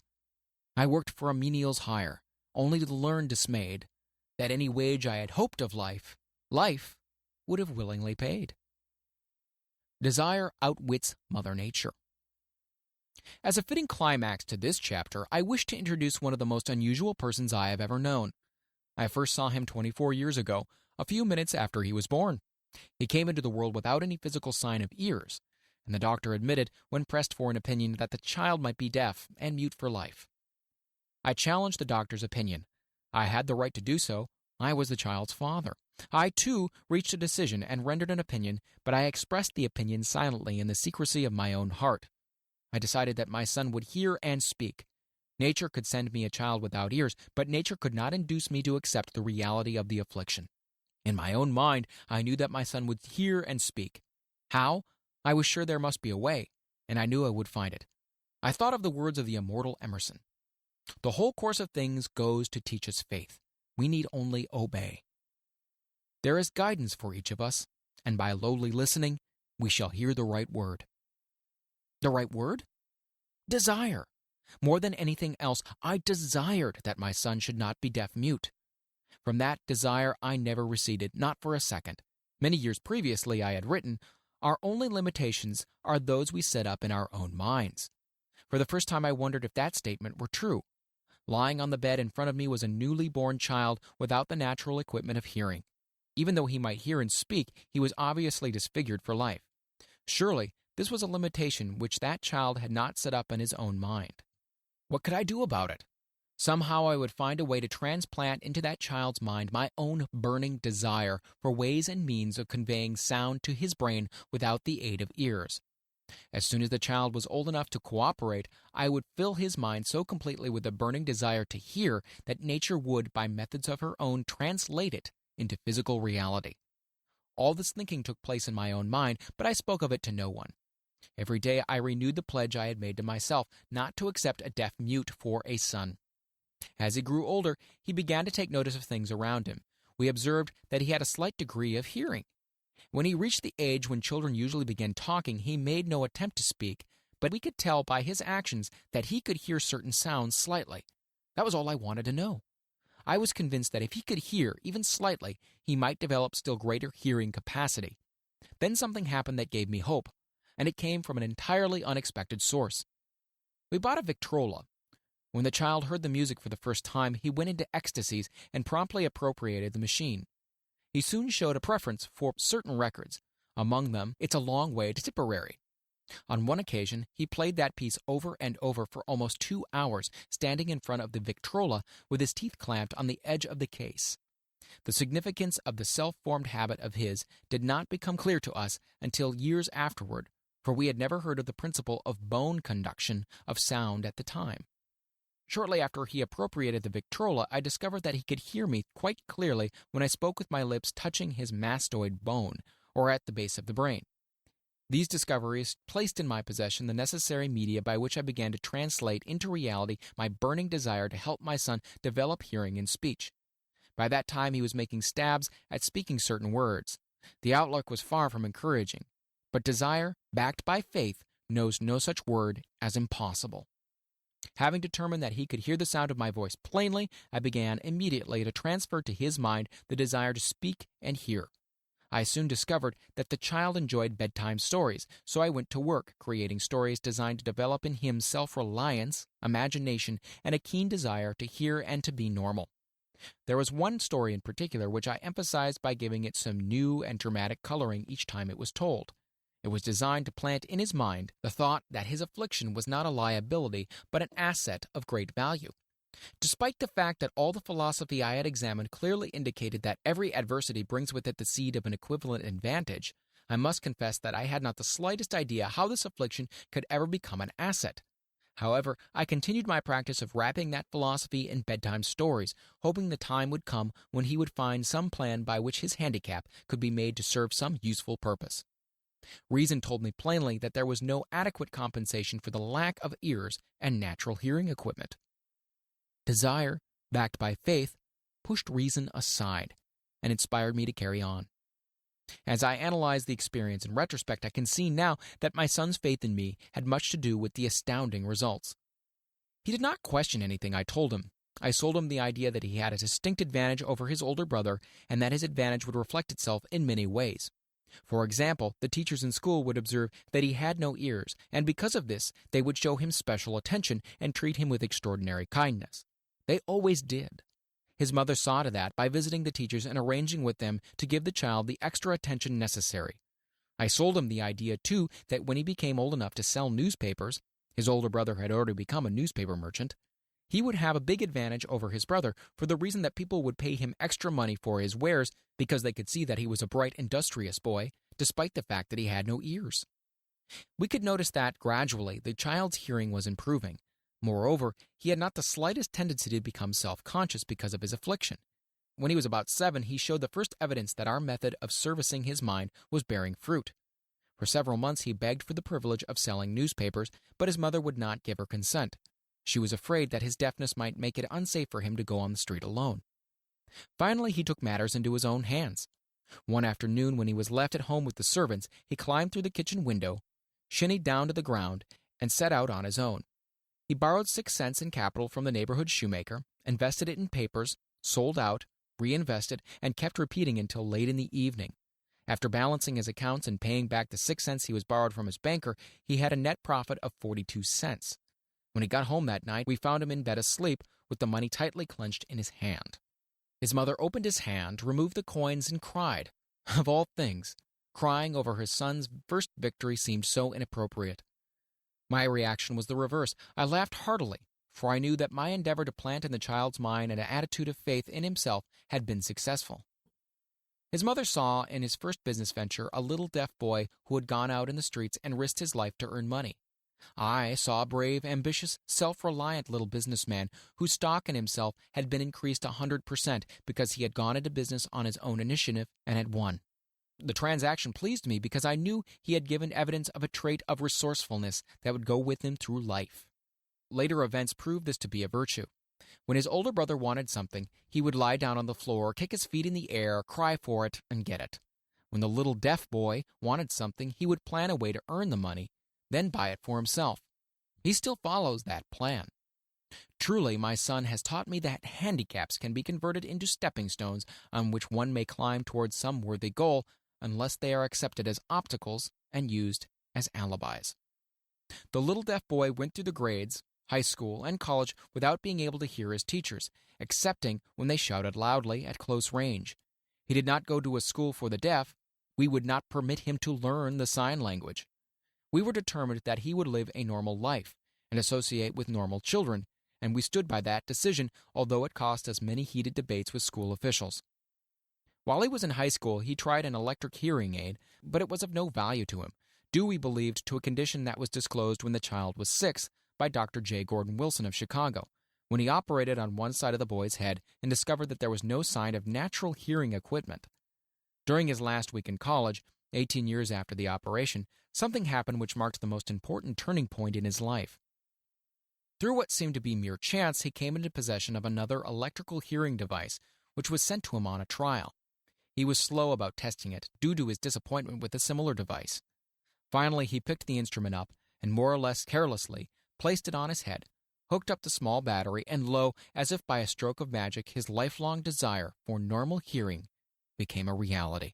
For the first time in his life, he heard practically as well as any person with normal hearing. God moves in mysterious ways, his wonders to perform. Overjoyed because of the changed world which had been brought to him through this hearing device, he rushed to the telephone, called his mother, and heard her voice perfectly. The next day, he plainly heard the voices of his professors in class for the first time in his life. Previously, he could hear them only when they shouted at short range. He heard the radio. He heard the talking pictures. For the first time in his life, he could converse freely with other people without the necessity of their having to speak loudly. Truly, he had come into possession of a changed world. We had refused to accept nature's error, and by persistent desire, we had induced nature to correct that error through the only practical means available. Desire had commenced to pay dividends, but the victory was not yet complete. The boy still had to find a definite and practical way to convert his handicap into an equivalent asset. Hardly realizing the significance of what had already been accomplished, but intoxicated with the joy of his newly discovered world of sound, he wrote a letter to the manufacturer of the hearing aid, enthusiastically describing his experience. Something in his letter, something perhaps which was not written on the lines, but back of them, caused the company to invite him to New York. When he arrived, he was escorted through the factory, and while talking with the chief engineer, telling him about his changed world, a hunch, an idea, or an inspiration, call it what you wish, flashed into his mind. It was this impulsive thought which converted his affliction into an asset, destined to pay dividends in both money and happiness to thousands for all time to come. The sum and substance of that impulse of thought was this. It occurred to him that he might be able to help the millions of deafened people who go through life without the benefit of hearing devices if he could find a way to tell them the story of this changed world. Then and there, he reached a decision to devote the remainder of his life to rendering useful service to the hard of hearing. For an entire month, he carried on an intensive research, during which he analyzed the entire marketing systems of the manufacturer of the hearing device and created ways and means of communicating with the hard of hearing all over the world for the purpose of sharing with them his newly discovered, changed world. When this was done, he put in writing a 2-year plan, based upon his findings. When he presented the plan to the company, he was instantly given a position for the purpose of carrying out his ambition. Little did he dream, when he went to work, that he was destined to bring hope and practical relief to thousands of deafened people who, without his help, would have been doomed forever to deaf-mutism. Shortly after he became associated with the manufacturer of his hearing aid, he invited me to attend a class conducted by his company for the purpose of teaching deaf-mutes to hear and to speak. I had never heard of such a form of education before I visited the class, skeptical but hopeful that my time would not be entirely wasted. Here I saw a demonstration which gave me greatly enlarged vision of what I had done to arouse and keep alive in my son's mind the desire for normal hearing. I saw deaf mutes actually being taught to hear and to speak through application of the self-same principle I had used more than 20 years previously in saving my son from deaf-mutism. Thus, through some strange turn of the wheel of fate, my son Blair and I have been destined to aid in correcting deaf-mutism for those yet unborn, because we are the only living human beings, as far as I know, who have established definitely the fact that deaf-mutism can be corrected to the extent of restoring to normal life those who suffer with this affliction. It has been done for one, it'll be done for others. There is no doubt in my mind that Blair would have been a deaf-mute all his life if his mother and I had not managed to shape his mind as we did. The doctor who attended at his birth told us confidentially the child might never hear or speak. A few weeks ago, Dr. Irving Voorhees, a noted specialist on such cases, examined Blair very thoroughly. He was astounded when he learned how well my son now hears and speaks, and said his examination indicated that theoretically the boy should not be able to hear at all. But the lad does hear, despite the fact that X-ray pictures show there is no opening in the skull whatsoever from where his ears should be to the brain. When I planted in his mind the desire to hear and talk and live as a normal person, there went with the impulse some strange influence which caused nature to become a bridge builder, and span the gulf of silence between his brain and the outer world by some means which the keenest medical specialists have not been able to interpret. It would be sacrilege for me to even conjecture as to how nature performed this miracle. It would be unforgivable if I neglected to tell the world as much as I know of the humble part I assumed in the strange experience. It is my duty and a privilege to say I believe, and not without reason, that nothing is impossible to the person who backs desire with enduring faith. Verily, a burning desire has devious ways of transmuting itself into its physical equivalent. Blair desired normal hearing. Now he has it. He was born with a handicap which might easily have sent one with less defined desire to a street with a bundle of pencils and a tin cup. That handicap now promises to serve as the medium by which he will render useful service to many millions of hard of hearing, also to give him useful employment at adequate financial compensation for the remainder of his life. The little white lies I planted in his mind when he was a child by leading him to believe his affliction would become a great asset which he could capitalize has justified itself. Verily, there is nothing, right or wrong, which belief plus burning desire cannot make real. These qualities are free to everyone. In all my experience in dealing with men and women who had personal problems, I never handled a single case which more definitely demonstrates the power of desire. Authors sometimes make the mistake of writing of subjects of which they have not but superficial or very elementary knowledge. It has been my good fortune to have had the privilege of testing the soundness of the power of desire through the affliction of my own son. Perhaps it was providential that the experience came as it did, for surely no one is better prepared than he to serve as an example of what happens when desire is put to the test. If Mother Nature bends to the will of desire, is it logical that mere men can defeat a burning desire? Strange and imponderable is the power of the human mind. We do not understand the method for which it uses every circumstances, every individual, every physical thing within its reach as a mean of transmuting desire into its physical counterpart. Perhaps science will uncover this secret. I planted in my son's mind the desire to hear and to speak as any normal person hears and speaks. That desire has now become a reality. I planted in his mind the desire to convert his greatest handicap into his greatest asset. That desire has been realized. The modus operandi by which the astounding result was achieved is not hard to describe. It consisted of three very definite facts. First, I mixed faith with the desire for normal hearing, which I passed on to my son. Second, I communicated my desire to him in every conceivable way available, through persistent, continuous effort over a period of years. Third, he believed me. As this chapter was being completed, news came of the death of Madame Schumann-Heink. One short paragraph of the news dispatch gives the clue to this unusual woman's stupendous success as a singer. I quote the paragraph because the clue it contains is none other than desire. Early in her career, Madame Schumann-Heink visited the director of the Vienna Court Opera to have him test her voice. But he did not test it. After taking one look at the awkward and poorly dressed girl, he exclaimed none too gently, "With such a face, and with no personality at all, how can you ever expect to succeed in opera? My good child, give up the idea. Buy a sewing machine and go to work. You can never be a singer." Never is a long time. The director of the Vienna Court Opera knew much about the technique of singing. He knew little about the power of desire when it assumes the proportion of an obsession. If he had known more of that power, he would have not made the mistake of condemning genius without giving it an opportunity. Several years ago, one of my business associates became ill. He became worse as time went on, and finally was taken to the hospital for an operation. Just before he was wheeled into the operating room, I took a look at him and wondered how anyone as thin and emaciated as he could possibly go through a major operation successfully. The doctor warned me that there was little of any chance of me ever seeing him alive again.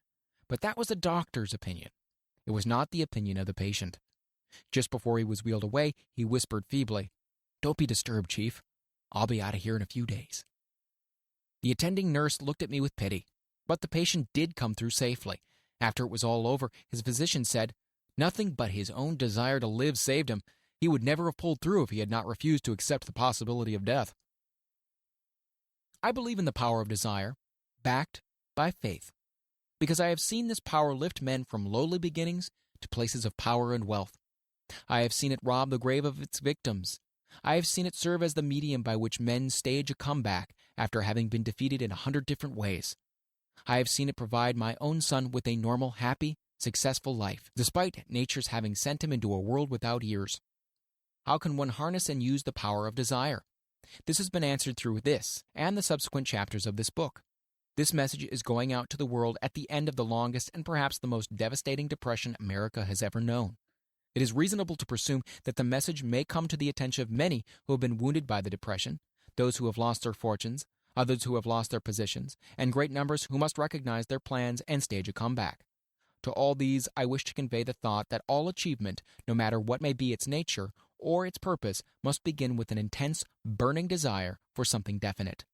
Through some strange and powerful principle of mental chemistry, which she has never divulged, nature wraps up in the impulse of strong desire that something, quote-unquote, which recognizes no such word as impossible and accepts no such reality as failure. Chapter 3. Faith visualization of and belief in attainment of desire. The second step toward riches. Faith is the head chemist of the mind. When faith is blended with the vibration of thought, the subconscious mind instantly picks up the vibration, translates it into spiritual equivalents, and transmits it to the infinite intelligence, as in the case of prayer. The emotions of faith, love, and sex are the most powerful of all the major positive emotions. When the three are blended, they have the effect of coloring the vibration of thought in such a way that it instantly reaches the subconscious mind, where it is changed into its spiritual equivalent, the only form that induces a response from the infinite intelligence. Love and faith are psychic, related to the spiritual side of man. Sex is purely biological and related only to the physical.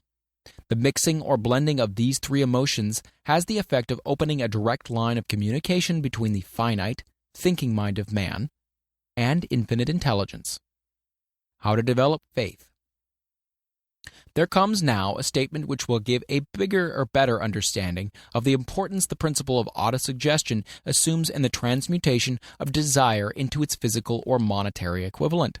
Namely, faith is a state of mind which may be induced or created by affirmation or repeated instructions to the subconscious mind through the principle of autosuggestion. As an illustration, consider the purpose for which you are presumably reading this book. The object is naturally to acquire the ability to transmute the intangible thought impulse of desire into its physical counterpart, money.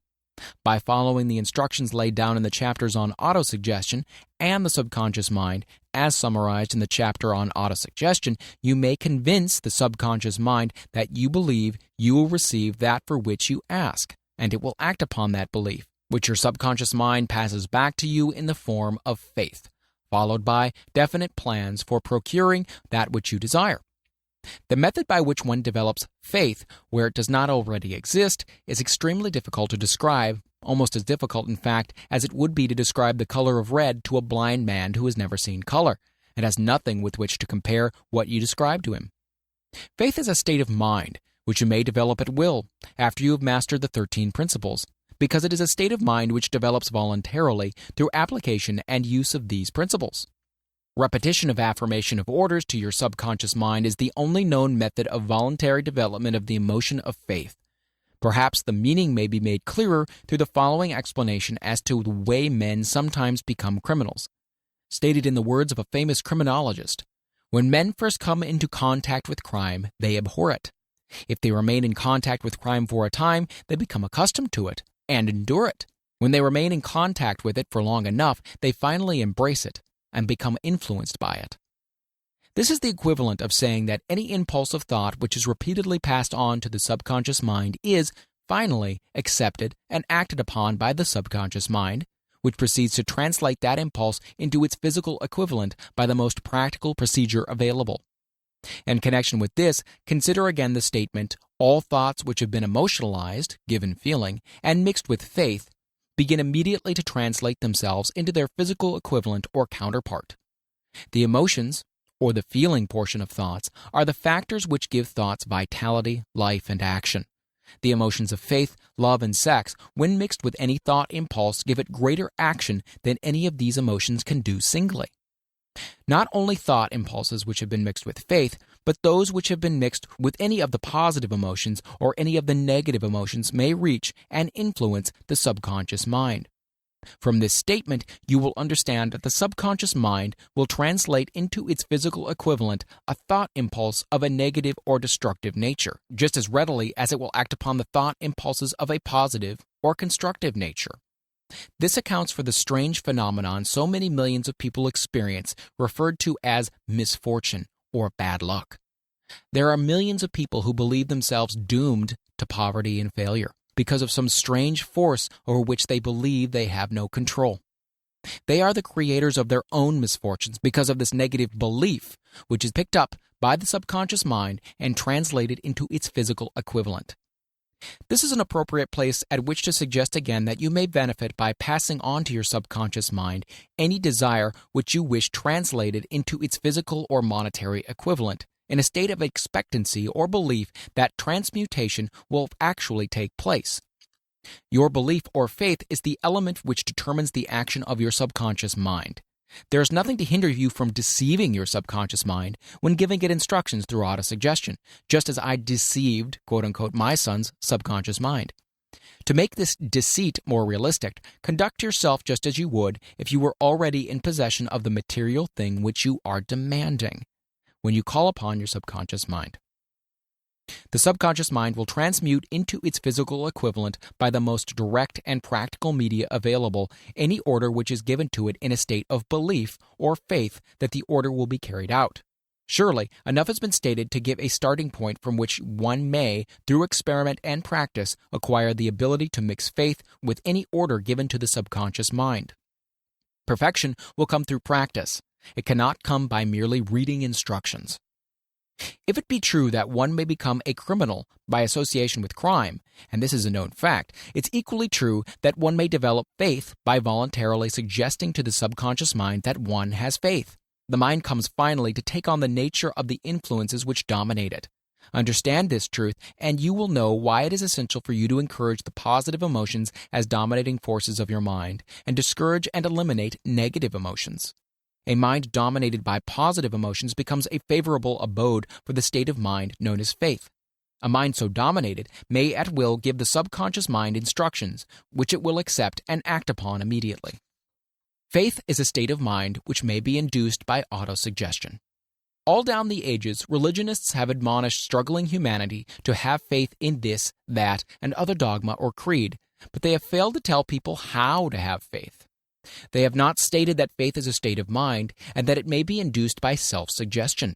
In language which any normal human being can understand, we will describe all that is known about the principle through which faith may be developed, where it does not already exist.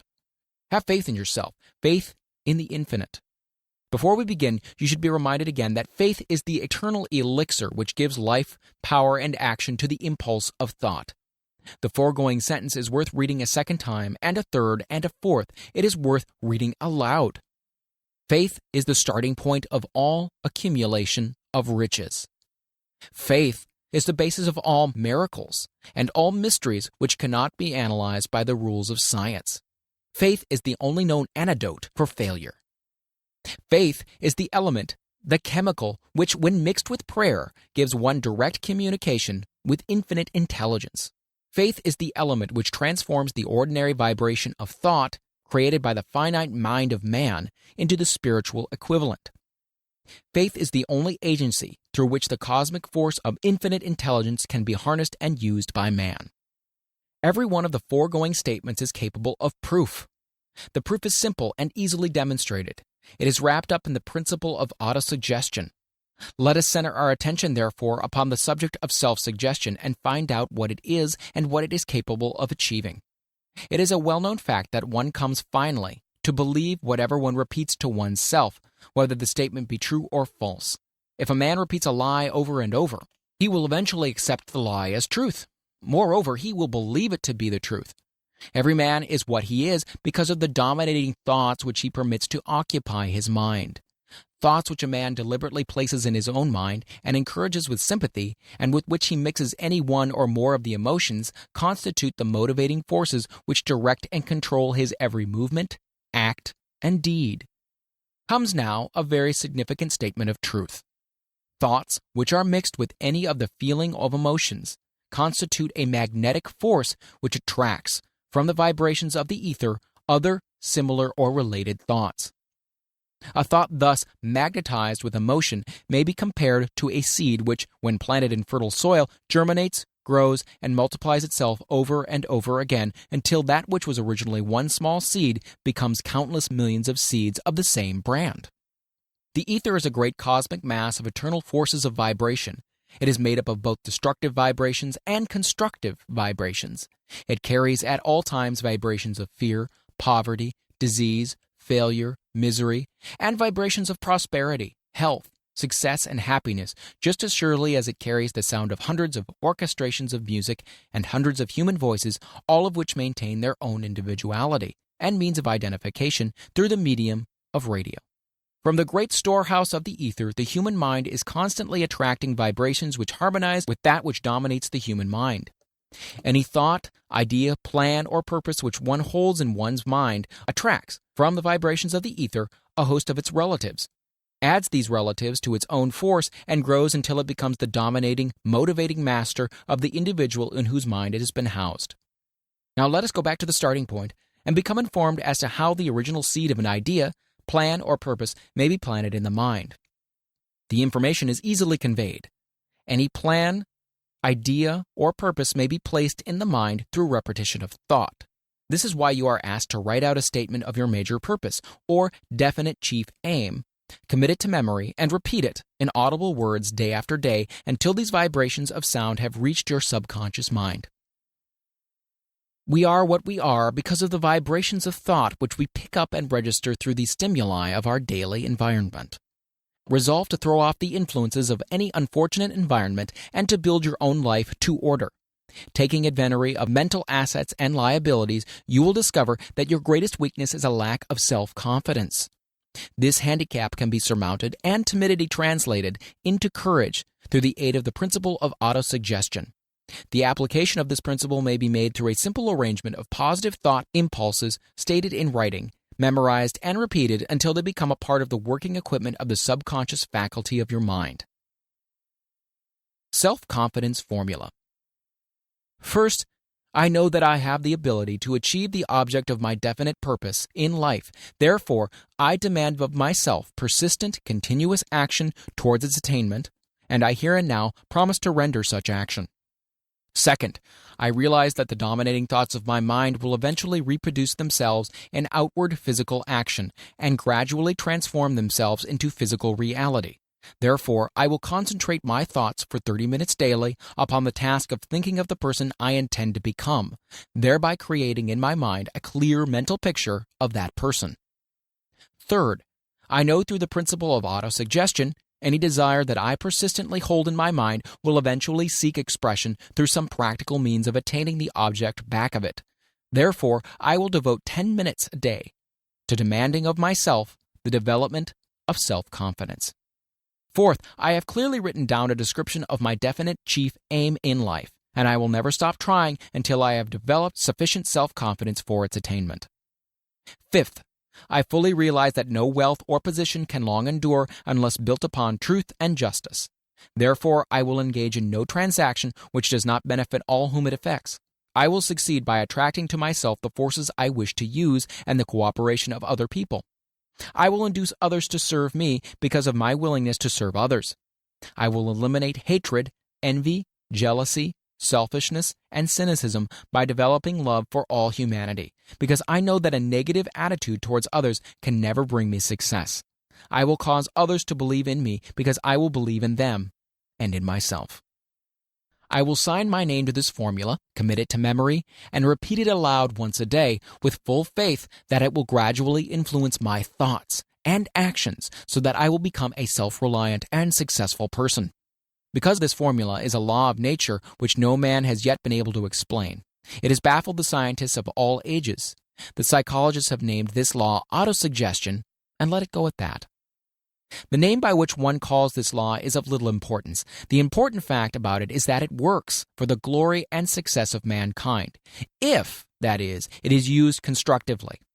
On the other hand, if used destructively, it will destroy just as readily. In this statement may be found a very significant truth, namely that those who go down in defeat and end their lives in poverty, misery, and distress do so because of negative application of the principle of autosuggestion. The cause may be found in the fact that all impulses of thoughts have a tendency to close themselves in their physical equivalent. The subconscious mind, the chemical laboratory in which all thought impulses are combined and made ready for translation into physical reality, makes no distinction between constructive and destructive thought impulses. It works with the material we feed it, through our thought impulses. The subconscious mind will translate into reality a thought driven by fear just as readily as it translates into reality a thought driven by courage or faith.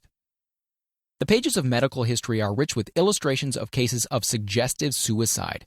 A man may commit suicide through negative suggestion just as effectively as by any other means. In a Midwestern city, a man by the name of Joseph Grant, a bank official, borrowed a large sum of the bank's money without the consent of the directors. He lost the money through gambling. One afternoon, the bank examiner came and began to check the accounts. Grant left the bank, took a room in a hotel, and when they found him 3 days later, he was lying in bed, wailing and moaning, repeating over and over again these words, "My God, this'll kill me. I cannot stand the disgrace." In a short time, he was dead. The doctors pronounced the case one of mental suicide. Just as electricity will turn the wheels of industry and render useful service if used constructively, or snuff out life if wrongly used, so will the law of autosuggestion lead you to peace and prosperity, or down into the valley of misery, failure, death, according, that is, to your degree of understanding and application of it. If you fill your mind with fear, doubt, and unbelief in your ability to connect with and use the forces of infinite intelligence, the law of autosuggestion will take the spirit of unbelief and use it as a pattern by which your subconscious mind will translate it into its physical equivalent. This statement is as true as the statement that 2 and 2 are 4. Like the wind which carries one ship east and another west, the law of autosuggestion will lift you up or pull you down according to the way you set your sails of thought. The law of autosuggestion, through which any person may rise to the altitudes of achievement which stagger the imagination, is well described in the following verse. If you think you are beaten, you are. If you dare not, you don't. If you like to win but think you can't, it is almost certain you won't. If you think you'll lose, you're lost. For out of the world we find, success begins with a fellow's will. It's all in the state of mind. If you think you are outclassed, you are. You've got to think high to rise. You've got to be sure of yourself before you can ever win a prize. Life's battles don't always go to the stronger or faster man, but soon or late the man who wins is the man who thinks he can. Observe the words which have been emphasized, and you will catch the deep meaning which this poet had in mind. Somewhere in your makeup, perhaps in the cells of your brain, there lies sleeping the seed of achievement which, if aroused and put into action, would carry you to heights such as you may never have hoped to attain. Just as a master musician may cause the most beautiful strains of music to pour forth from the strings of a violin, so you may arouse the genius which lies asleep in your brain and cause it to drive you upward to whatever goal you wish to achieve. Abraham Lincoln was a failure at everything he tried until he was well past the age of 40. He was a Mr. Nobody from nowhere until a great experience came into his life, aroused the sleeping genius within his heart and brain, and gave the world one of its really great men. That experience was mixed with the emotions of sorrow and love. It came to him through Anne Rutledge, the only woman whom he ever truly loved. It is a known fact that the emotion of love is closely akin to the state of mind known as faith, and it's for this reason that love comes very near to translating one's thought impulses into their spiritual equivalent.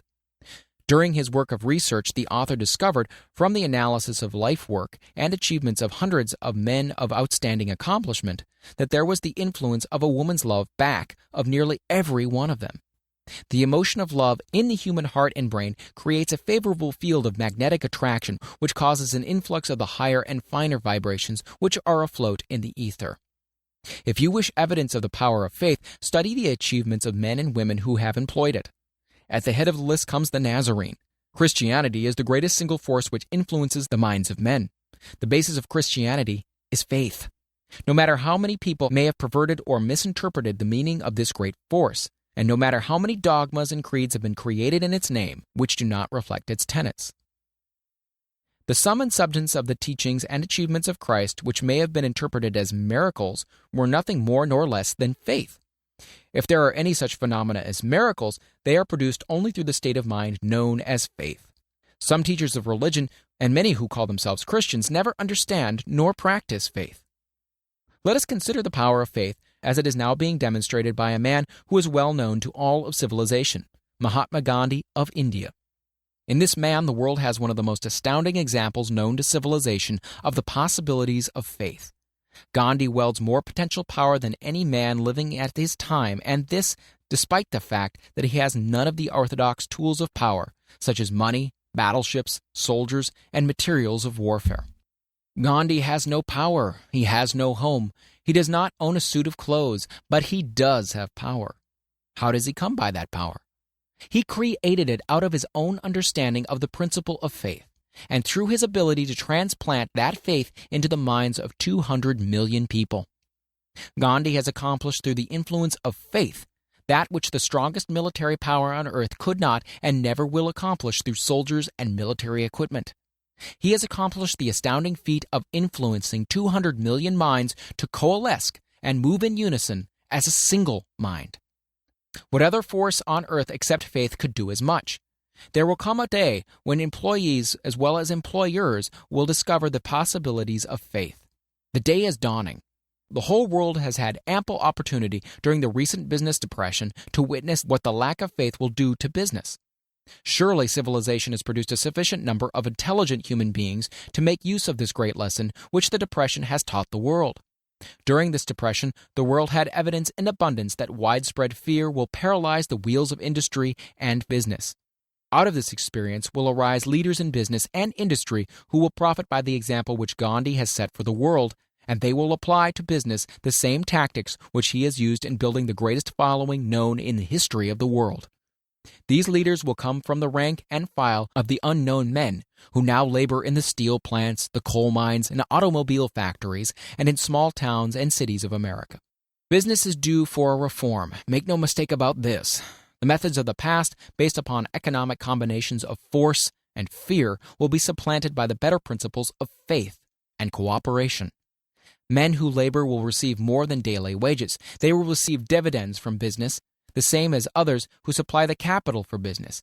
But first, they must give more to their employers and stop this bickering and bargaining by force at the expense of the public. They must earn the right to dividends. Moreover, and this is the most important thing of all, they will be led by leaders who will understand and apply the principles employed by Mahatma Gandhi. Only in this way may leaders get from their followers the spirit of full cooperation which constitutes power in its highest and most enduring form.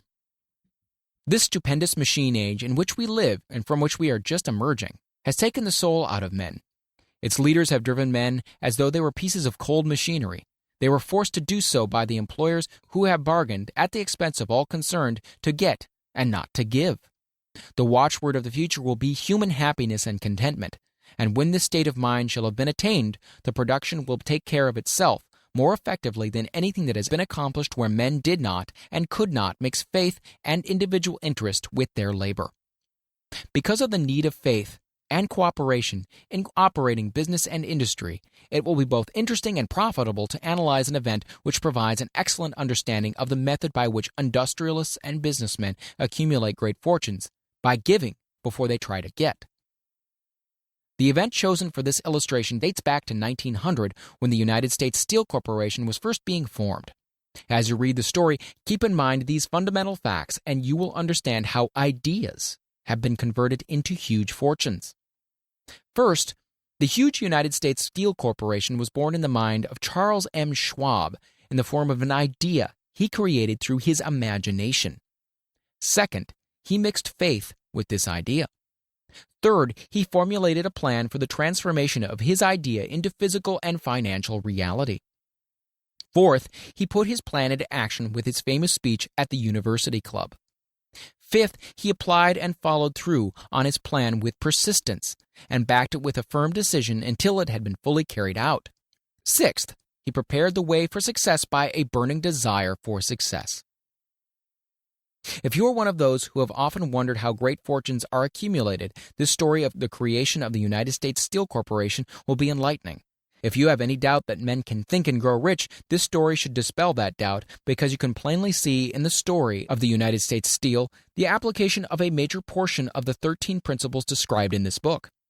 This astounding description of the power of an idea was dramatically told by John Lowell in the New York World Telegram, with whose courtesy it is here reprinted. A pretty after-dinner speech for $1 billion. When, on the evening of December 12, 1900, some 80 of the nation's financial nobility gathered in the banquet hall of the University Club on Fifth Avenue to do honor to a young man from out of the West, not half a dozen of the guests realized they were witness to the most significant episode in American industrial history. J. Edward Simmons and Charles Stewart Smith, their hearts full of gratitude for the lavish hospitality bestowed on them by Charles M. Schwab during a recent visit to Pittsburgh, had arranged the dinner to introduce the 38-year-old steel man to Eastern banking society. But they didn't expect him to stampede the convention. They warned him, in fact, that the bosoms within New York's stuffed shirts would not be so responsive to oratory, and that, if he didn't want to bore the Stilhanens and the Harrimans and the Vanderbilts, he had better limit himself to 15 or 20 minutes of polite vaporings and let it go at that. Even John Pierpont Morgan, sitting on the right hand of Schwab, as became his imperial dignity, intended to grace the banquet table with his presence only briefly. And so far as the press and public were concerned, the whole affair was of so little moment that no mention of it found its way into print the next day. So the two hosts and their distinguished guests ate their way through the usual 7 or 8 courses. There was little conversation, and what there was of it was restrained. Few of the bankers and brokers had met Schwab, whose career had flowered along the banks of the Monongahela, and none knew him well. But before the evening was over, they, and with them Money Master Morgan, were to be swept off their feet, and $1 million baby, the United States Steel Corporation, was to be conceived. It is perhaps unfortunate, for the sake of history, that no record of Charlie Schwab's speech at the dinner was ever made. He repeated some parts of it at a later dinner during a similar meeting of Chicago bankers. And still later, when the government brought suit to dissolve the Steel Trust, he gave his own version, from the witness stand, of the remarks that stimulated Morgan into a frenzy of financial activity. It is probable, however, that it was a homely speech, somewhat ungrammatical, for the niceties of language never bothered Schwab, full of epigram and threaded with wit. But aside from that, it had a galvanic force and effect upon the 5 billions of estimated capital that was represented by the diners. After it was over and the gathering was still under its spell, although Schwab had talked for 90 minutes, Morgan led the orator to a recessed window where, dangling their legs from the high, uncomfortable seat, they talked for an hour more. The magic of the Schwab personality had been turned on full force, but what was more important and lasting was the full-fledged, clear-cut program he laid down for the aggrandizement of steel. Many other men had tried to interest Morgan in slapping together a steel trust after the pattern of the biscuit, wire and hoop, sugar, rubber, whiskey, oil, or chewing gum combinations. John W. Gates, the gambler, had urged it, but Morgan distrusted him. The Moore boys, Bill and Jim, Chicago stock jobbers who had glued together a match trust and a cracker corporation, had urged it and failed. Albert H. Gary, the sanctimonious country lawyer, wanted to foster it, but he wasn't big enough to be impressive. Until Schwab's eloquence took J.P. Morgan to the heights from which he could visualize the solid results of the most daring financial undertaking ever conceived, the project was regarded as a delirious dream of easy money crackpots. The financial magnetism that began a generation ago to attract thousands of small and sometimes inefficiently managed companies into large and competition-crushing combinations had become operative in the steel world through the devices of that jovial business pirate, John W. Gates. Gates already had formed the American Steel and Wire Company out of a chain of small concerns, and together with Morgan had created the Federal Steel Company. The National Tube and American Bridge Companies were 2 more Morgan concerns, and the Moore brothers had forsaken the match and cookie business to form the American Group: Tin Plate, Steel Hoop, Sheet Steel, and National Steel Company. But by the side of Andrew Carnegie's gigantic vertical trust, a trust owned and operated by 53 partners, those other combinations were picayune. They might combine to their heart's content, but the whole lot of them couldn't make a dent in Carnegie's organization, and Morgan knew it. The eccentric old Scot knew it too, From the magnificent heights of Skibo Castle, he had viewed, first with amusement and then with resentment, the attempts of Morgan's smaller companies to cut into his business. When the attempts became too bold, Carnegie's temper was translated into anger and retaliation. He decided to duplicate every mill owned by his rivals. Hitherto, he hadn't been interested in wire, pipe, hoops, or sheet. Instead, he was content to sell such companies the raw steel and let them work it into whatever shape they wanted.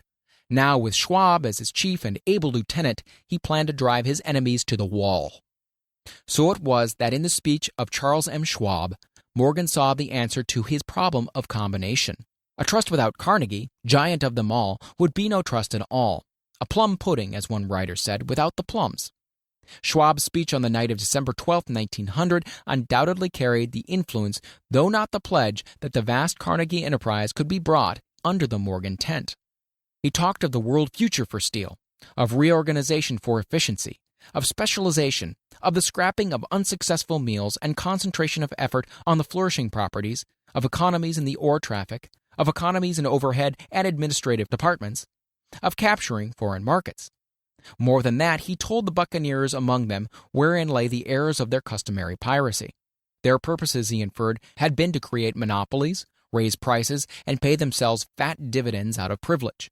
Schwab condemned this system in his heartiest manner. The short-sightedness of such policy, he told his hearers, lay in the fact that it restricted the market in an era when everything carried for expansion. By cheapening the cost of steel, he argued, an ever-expanding market would be created. More uses for steel would be devised, and a goodly portion of the world trade could be captured. Actually, though he did not know it, Schwab was an apostle of modern mass production. So the dinner at the University Club came to an end. Morgan went home to think about Schwab's rosy predictions. Schwab went back to Pittsburgh to run the steel business, while Gary and the rest went back to their stock tickers to fiddle around in anticipation of the next move. It was not long coming. It took Morgan about 1 week to digest the feast of reason Schwab had placed before him. When he had assured himself that no financial indigestion was to result, he sent for Schwab and found that young man rather coy. Mr. Carnegie, Schwab indicated, might not like it if he found his trust company president had been flirting with the Emperor of Wall Street, the street upon which Carnegie had resolved never to tread. Then it was suggested by John W. Gates, the go-between, that if Schwab happened to be in the Bellevue Hotel in Philadelphia, J.P. Morgan might also happen to be there. When Schwab arrived, however, Morgan was inconveniently ill at his New York home, and so, on the elder man's pressing invitation, Schwab went to New York and presented himself at the door of the financier's library. Now, certain economic historians have professed the belief that from the beginning to the end of the drama, the stage was set by Andrew Carnegie, that the dinner to Schwab, the famous speech, the Sunday night conferences between Schwab and the Money King were events arranged by the canny Scot. The truth is exactly the opposite. When Schwab was called in to consummate the deal, he didn't even know whether the little boss, as Andrew was called, would so much as listen to an offer to sell, particularly to a group of men whom Andrew regarded as being endowed with something less than holiness. But Schwab did take into the conference with him, in his own handwriting, 6 sheets of copperplate figures, representing to his mind the physical worth and potential earning capacity of every steel company he regarded as an essential star in the new metal firmament. 4 men pondered over these figures all night. The chief, of course, was Morgan, steadfast in his belief in the divine right of money. With him was his aristocratic partner, Robert Bacon. The third was John W. Gates, whom Morgan scorned as a gambler and used as a tool. The fourth was Schwab, who knew more about the processes of making and selling steel than any whole group of men then living. Throughout that conference, the Pittsburghers' figures were never questioned. If he had said a company was worth so much, then it was worth that much and no more. He was insistent, too, upon including in the combination only those concerns he nominated. He had conceived a corporation in which there would be no duplication, not even to satisfy the greed of friends who wanted to unload their companies upon the broad Morgan shoulders. Thus he left out, by design, a number of the larger concerns upon which the walruses and carpenters of Wall Street had cast hungry eyes. When dawn came, Morgan rose and straightened his back. Only one question remained. "Do you think you can persuade Andrew Carnegie to sell?" he asked. "I can try," said Schwab. "If you can get him to sell, I will undertake the matter," said Morgan. So far as good, but would Carnegie sell? How much would he demand? Schwab thought about $320 million. What would he take payment in? Common or preferred stocks? Bonds? Cash? Nobody could raise $350 million in cash. There was a golf game in January on the frost-cracking heath of the St. Andrews Links in Westchester, with Andrew bundled up in sweaters against the cold and Charlie talking volubly as usual to keep his spirits up. But no word of business was mentioned until the pair sat down in the cozy warmth of the Carnegie cottage hard by. Then, with the same persuasiveness that had hypnotized 80 millionaires at the University Club, Schwab poured out the glittering promises of retirement and comfort, of untold millions to satisfy the old man's social caprices. Carnegie capitulated, wrote a figure on a slip of paper, handed it to Schwab, and said, "All right, that's what we'll sell for." The figure was approximately $400 million, and was reached by taking the $320 million mentioned by Schwab as a basic figure and adding to it $80 million to represent the increased capital value over the previous 2 years. Later on the deck of a transatlantic liner, the Scotsman said ruefully to Morgan, "I really wish I'd asked you for $100 million more." "If you asked for it, you'd have gotten it," Morgan told him cheerfully. There was an uproar, of course. A British correspondent cabled that the foreign steel world was appalled by the gigantic combination. President Hadley of Yale declared that unless trusts were regulated, the country might expect an emperor in Washington within the next 25 years. But that able stock manipulator, Keene, went at his work of shoving the new stock at the public so vigorously that all the excess water, estimated by some at nearly 600 million, was absorbed in a twinkling. So, Carnegie had his millions, and Morgan Syndicate had $62 million for all its trouble. And all the boys from Gates to Gary had their millions. The 38-year-old Schwab had his reward. He was made president of the new corporation and remained in control until 1930. The dramatic story of Big Business, which you have just finished, was included in this book because it is a perfect illustration of the method by which desire can be transmuted into its physical equivalent. I imagine some readers will question the statement that a mere intangible desire can be converted into its physical equivalent. Doubtless some will say, you cannot convert nothing into something. The answer is in the story of United States Steel. That giant organization was created in the mind of one man. The plan by which the organization was provided with the steel mills that gave it financial stability was created in the mind of the same man. His faith, his desire, his imagination, his persistence were the real ingredients that went into United States Steel. The steel mills and mechanical equipment acquired by the corporation after it had been brought into legal existence were incidental, but careful analysis will disclose the fact that the appraised value of the properties acquired by the corporation increased in value by an estimated $600 million, just by the mere transaction which consolidated them into one management. In other words, Charles M. Schwab's idea, plus the faith with which he conveyed it in the minds of J.P. Morgan and the others, was marketed for a profit of approximately $600 million. That is not an insignificant sum for a single idea. What happened to some of the men who took their share of the millions of dollars of profit made by this transaction is a matter with which we are not now concerned. The important feature of the astounding achievement is that it serves as unquestionable evidence of the soundness of the philosophy described in this book, because this philosophy was the warp and the woof of the entire transaction. Moreover, the practicability of the philosophy has been established by the fact that the United States Steel Corporation prospered and became one of the richest and most powerful corporations in America, employing thousands of people, developing new uses for steel, and opening new markets, thus proving that the $600 million in profit which the Schwab idea produced was earned. Riches begin in the form of thought. The amount is limited only by the persons in whose mind the thought is put into motion. Faith removes limitations. Remember this when you are ready to bargain with life for whatever it is that you ask as your price for having passed this way. Remember also that the man who created the United States Steel Corporation was practically unknown at the time. He was merely Andrew Carnegie's Man Friday until he gave birth to his famous idea. After that, he quickly rose to a position of power, fame, and riches. There are no limitations to the mind except those we acknowledge. Both poverty and riches are the offspring of thought. Chapter 4. Autosuggestion, the medium for influencing the subconscious mind. The third step towards riches. Autosuggestion is a term which applies to all suggestions and all self-administered stimuli which reach one's mind through the five senses. Stated in another way, autosuggestion is self-suggestion. It is the agency of communication between that part of the mind where conscious thought takes place and that which serves as the seat of action for the subconscious mind.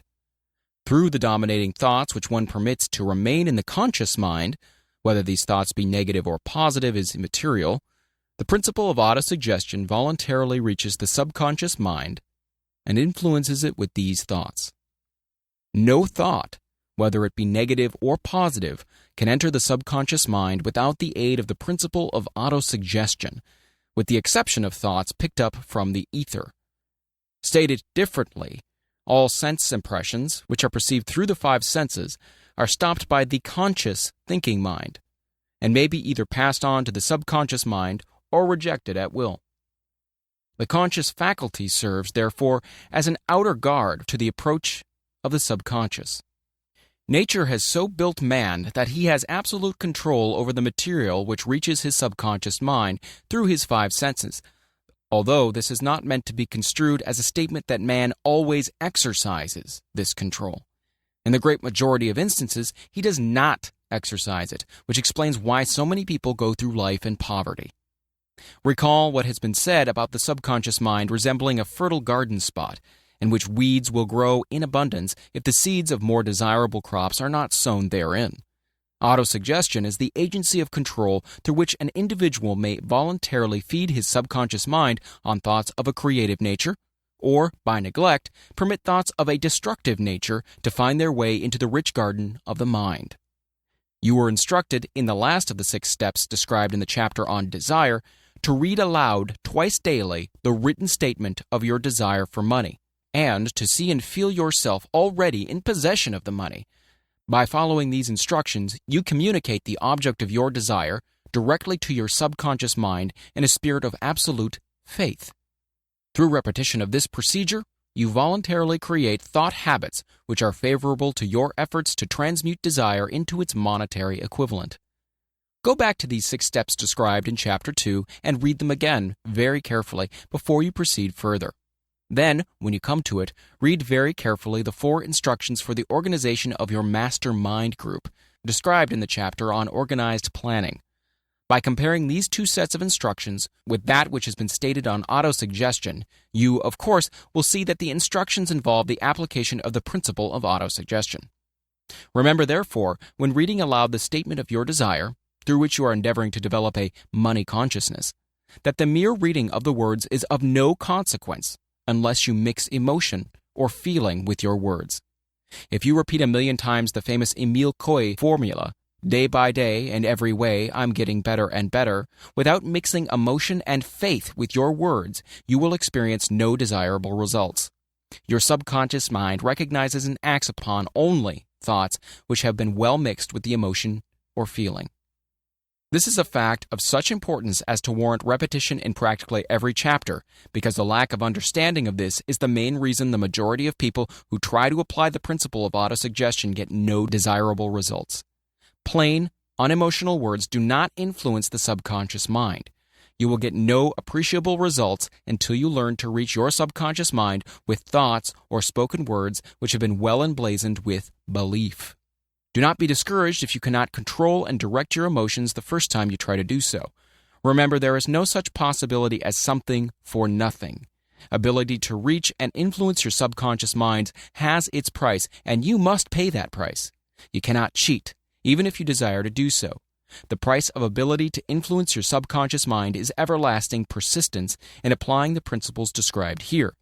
You cannot develop the desired ability for a lower price. You and you alone must decide whether or not the reward for which you are striving, the money consciousness, is worth the price you must pay for it in effort.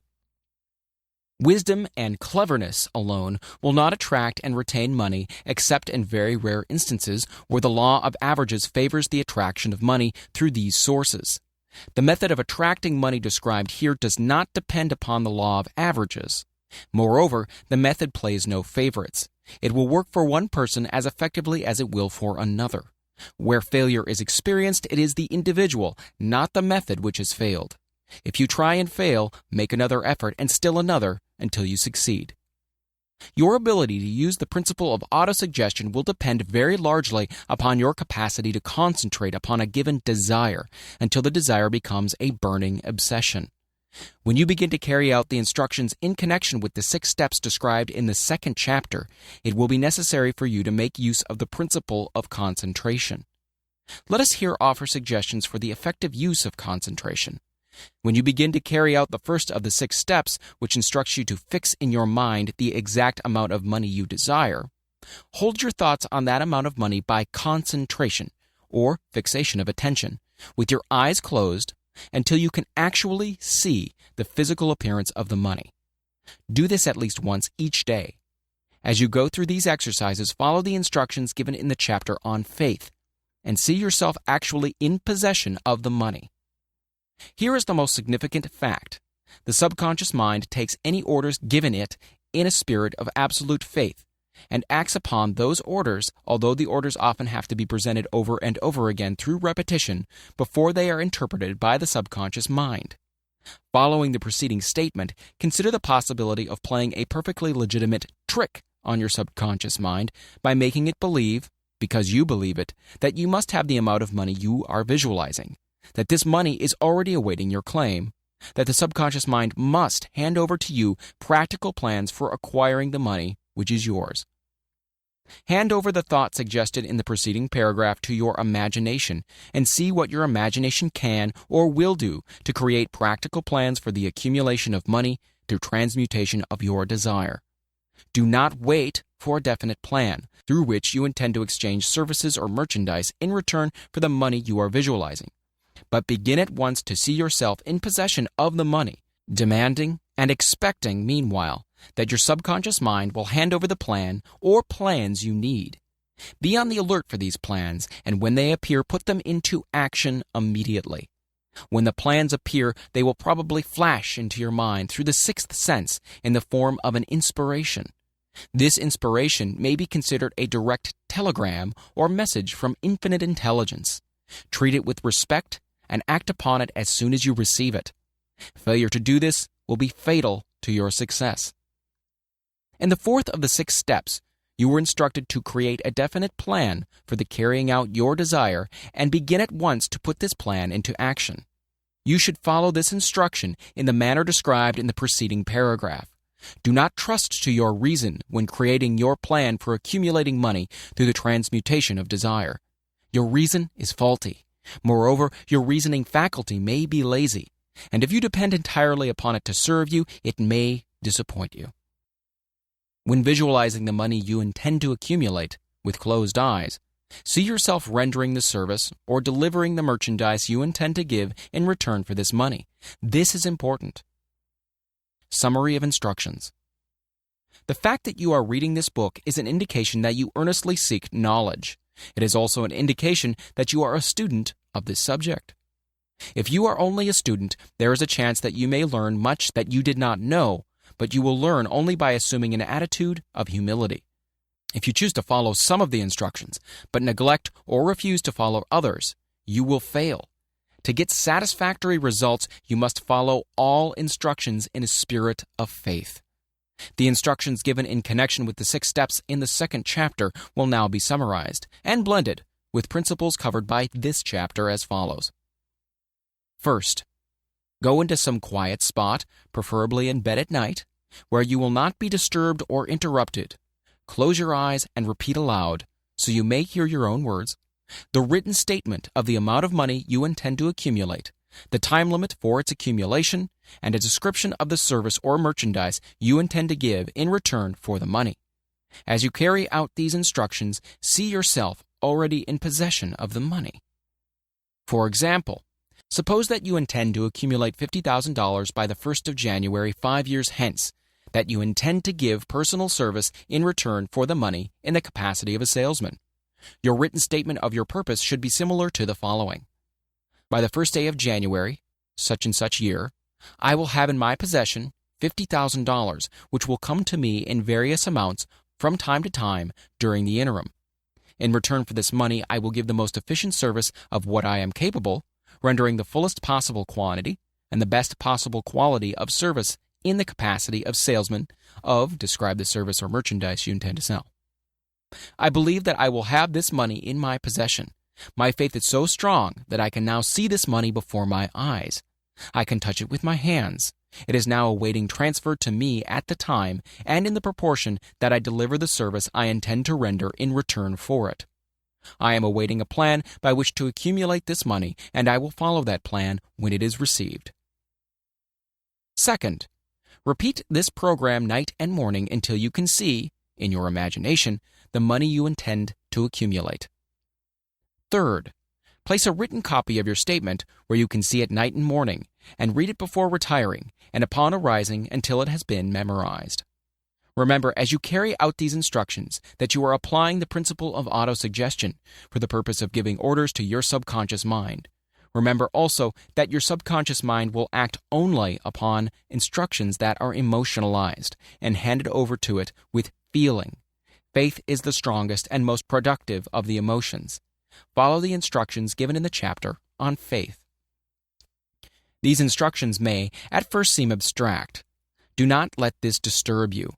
Follow the instructions no matter how abstract or how impractical they may at first appear to be. The time will soon come, if you do as you've been instructed, in spirit as well in act, when a whole new universe of power will enfold to you. Skepticism in connection with all new ideas is characteristic of all human beings. But if you follow the instructions outlined, your skepticism will soon be replaced by belief, and this in turn will soon become crystallized into absolute faith. Then you will have arrived at the point where you may truly say, I am the master of my fate. I am the captain of my soul. Many philosophers have made the statement that man is the master of his own earthly destiny, but most of them have failed to say why he is the master. The reason that man may be the master of his own earthly status, and especially his financial status, is thoroughly explained in this chapter. Man may become the master of himself and of his environment because he has the power to influence his own subconscious mind, and through it, gain the cooperation of infinite intelligence. You are now reading the chapter which represents the keystone to the arc of this philosophy.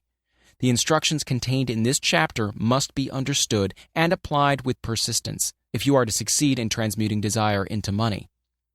The actual performance of transmuting desire into money involves the use of autosuggestion as an agency by which one may reach and influence the subconscious mind. The other principles are simply tools with which to apply autosuggestion. Keep this thought in mind, and you will at all times be conscious of the important part the principle of autosuggestion is to play in your efforts to accumulate money through the methods described in this book. Carry out these instructions as though you were a small child. Inject into your efforts something of the faith of a child. The author has been most careful to see that no impractical instructions were included because of his sincere desire to be helpful. After you have read the entire book, come back to this chapter and follow in spirit and in action this instruction. Read the entire chapter aloud once every night until you become thoroughly convinced that the principle of autosuggestion is sound, that it will accomplish for you all that has been claimed for it. As you read, underscore with a pencil every sentence which impresses you favorably. Follow the foregoing instruction to the letter, and it will open the way for complete understanding and mastery of the principles of success. Chapter 5. Specialized knowledge, personal experience or observations. The fourth step toward riches. There are two kinds of knowledge. One is general, the other specialized. General knowledge, no matter how great in quantity or variety it may be, is of but little use in the accumulation of money. The faculties of the great universities possess, in aggregate, practically every form of general knowledge known to civilization. Most of the professors have but little or no money. They specialize on teaching knowledge, but they do not specialize on the organization or the use of knowledge. Knowledge will not attract money unless it is organized and intelligently directed through practical plans of action to the definite end of accumulation of money. Lack of understanding of this fact has been the source of confusion to millions of people who falsely believe that knowledge is power. It is nothing of the sort. Knowledge is only potential power. It becomes power only when and if it is organized into definite plans of action and directed to a definite end. This missing link in all systems of education known to civilization today may be found in the failure of educational institutions to teach their students how to organize and use knowledge after they acquire it. Many people make the mistake of assuming that because Henry Ford had but little schooling, he is not a man of education. Those who make this mistake do not know Henry Ford, nor do they understand the real meaning of the word educate. That word is derived from the Latin word educo, meaning to educe, to draw out, to develop from within. An educated man is not necessarily one who has an abundance of general or specialized knowledge. An educated man is one who has so developed the faculties of his mind that he may acquire anything he wants, or its equivalent, without violating the rights of others. Henry Ford comes well within the meaning of this definition. During the World War, a Chicago newspaper published certain editorials in which, among other statements, Henry Ford was called an ignorant pacifist. Mr. Ford objected to the statements and brought suit against the paper for libeling him. When the suit was tried in the courts, the attorneys for the paper pleaded justification and placed Mr. Ford himself on the witness stand for the purpose of proving to the jury that he was ignorant.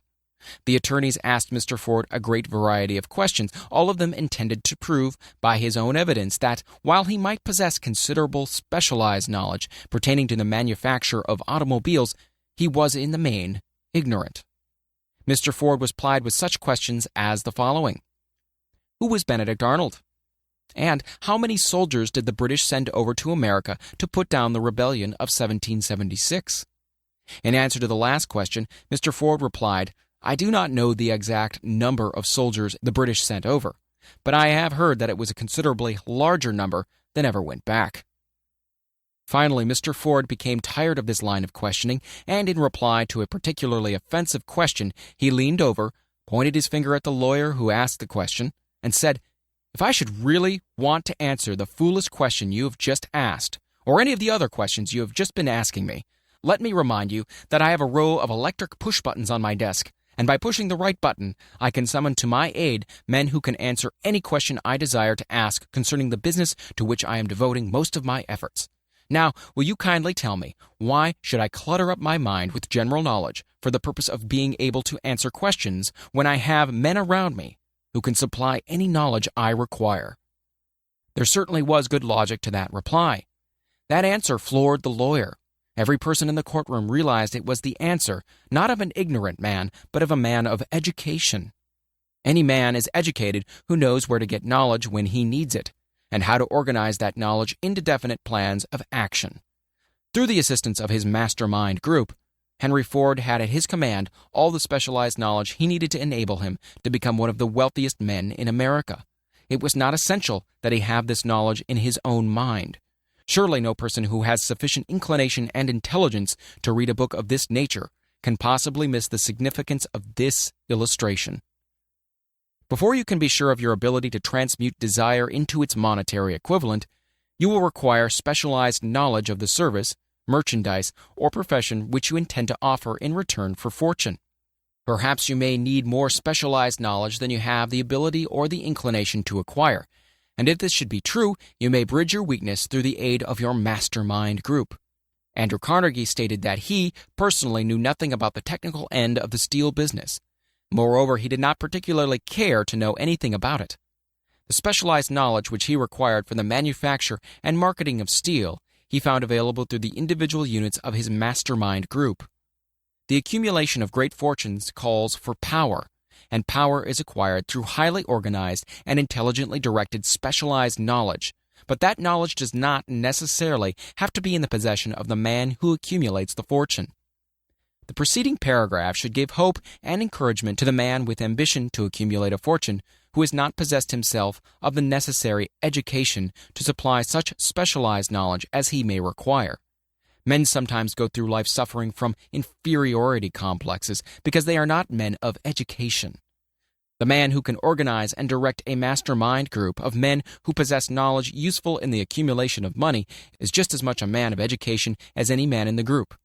Remember this if you suffer from a feeling of inferiority because your schooling has been limited. Thomas A. Edison had only 3 months of schooling during his entire life. He did not lack education, neither did he die poor. Henry Ford had less than a 6th grade schooling, but but he has managed to do pretty well by himself financially. Specialized knowledge is among the most plentiful and the cheapest forms of service which may be had. If you doubt this, consult the payroll of any university. It pays to know how to purchase knowledge. First of all, decide the sort of specialized knowledge you require and the purpose for which it is needed. To a large extent, your major purpose in life, the goal toward which you are working, will help determine what knowledge you need. With this question settled, your next move requires that you have accurate information concerning dependable sources of knowledge. The more important of these are: A. One's own experience and education. B. Experience and education available through cooperation of others, the Mastermind Alliance. C. Colleges and universities. D. Public libraries, through books and periodicals in which may be found all the knowledge organized by civilization. E. Special training courses, through night schools and home study schools in particular. As knowledge is acquired, it must be organized and put into use for a definite purpose through practical plans. Knowledge has no value except that which can be gained from its application toward some worthy end. This is one reason why college degrees are not valued more highly. They represent nothing but miscellaneous knowledge. If you contemplate taking additional schooling, first determine the purpose for which you want the knowledge you are seeking, then learn where this particular sort of knowledge can be obtained from reliable sources. Successful men in all callings never stop acquiring specialized knowledge related to their major purpose, business, or profession. Those who are not successful usually make the mistake of believing that the knowledge acquiring period ends when one finishes school. The truth is that schooling does but little more than to put one in the way of learning how to acquire practical knowledge. With this changed world which began at the end of the economic collapse came also astounding changes in educational requirements. The order of the day is specialization. This truth was emphasized by Robert P. Moore, Secretary of Appointments of Columbia University. Specialists most sought after. Particularly sought after by employing companies are candidates who have specialized in some field business school, graduates with training in accounting and statistics, engineers of all varieties, journalists, architects, chemists, and also outstanding leaders and activity men of the senior class. The man who has been active on the campus, whose personality is such that he gets along with all kinds of people and who has done an adequate job with his studies, has a most decided edge over the strictly academic student. Some of these, because of their all-around qualifications, have received several offers of positions, a few of them as many as 6. In departing from the conception that the straight-A student was invariably the one to get the choice of the better jobs, Mr. Moore said that most companies look not only to academic records but to activity records and personalities of the students. One of the largest industrial companies, the leader in its field, in writing to Mr. Moore concerning prospective seniors at the college, said, "We're interested primarily in finding men who can make exceptional progress in management work. For this reason, we emphasize qualities of character, intelligence, and personality far more than specific educational background." Apprenticeship proposed. Proposing a system of apprenticing students in offices, stores, and industrial occupations during the summer vacation, Mr. Moore asserts that after the first 2 or 3 years of college, every student should be asked to choose a definite future course and to call a halt if he has been merely pleasantly drifting without purpose through an unspecialized academic curriculum.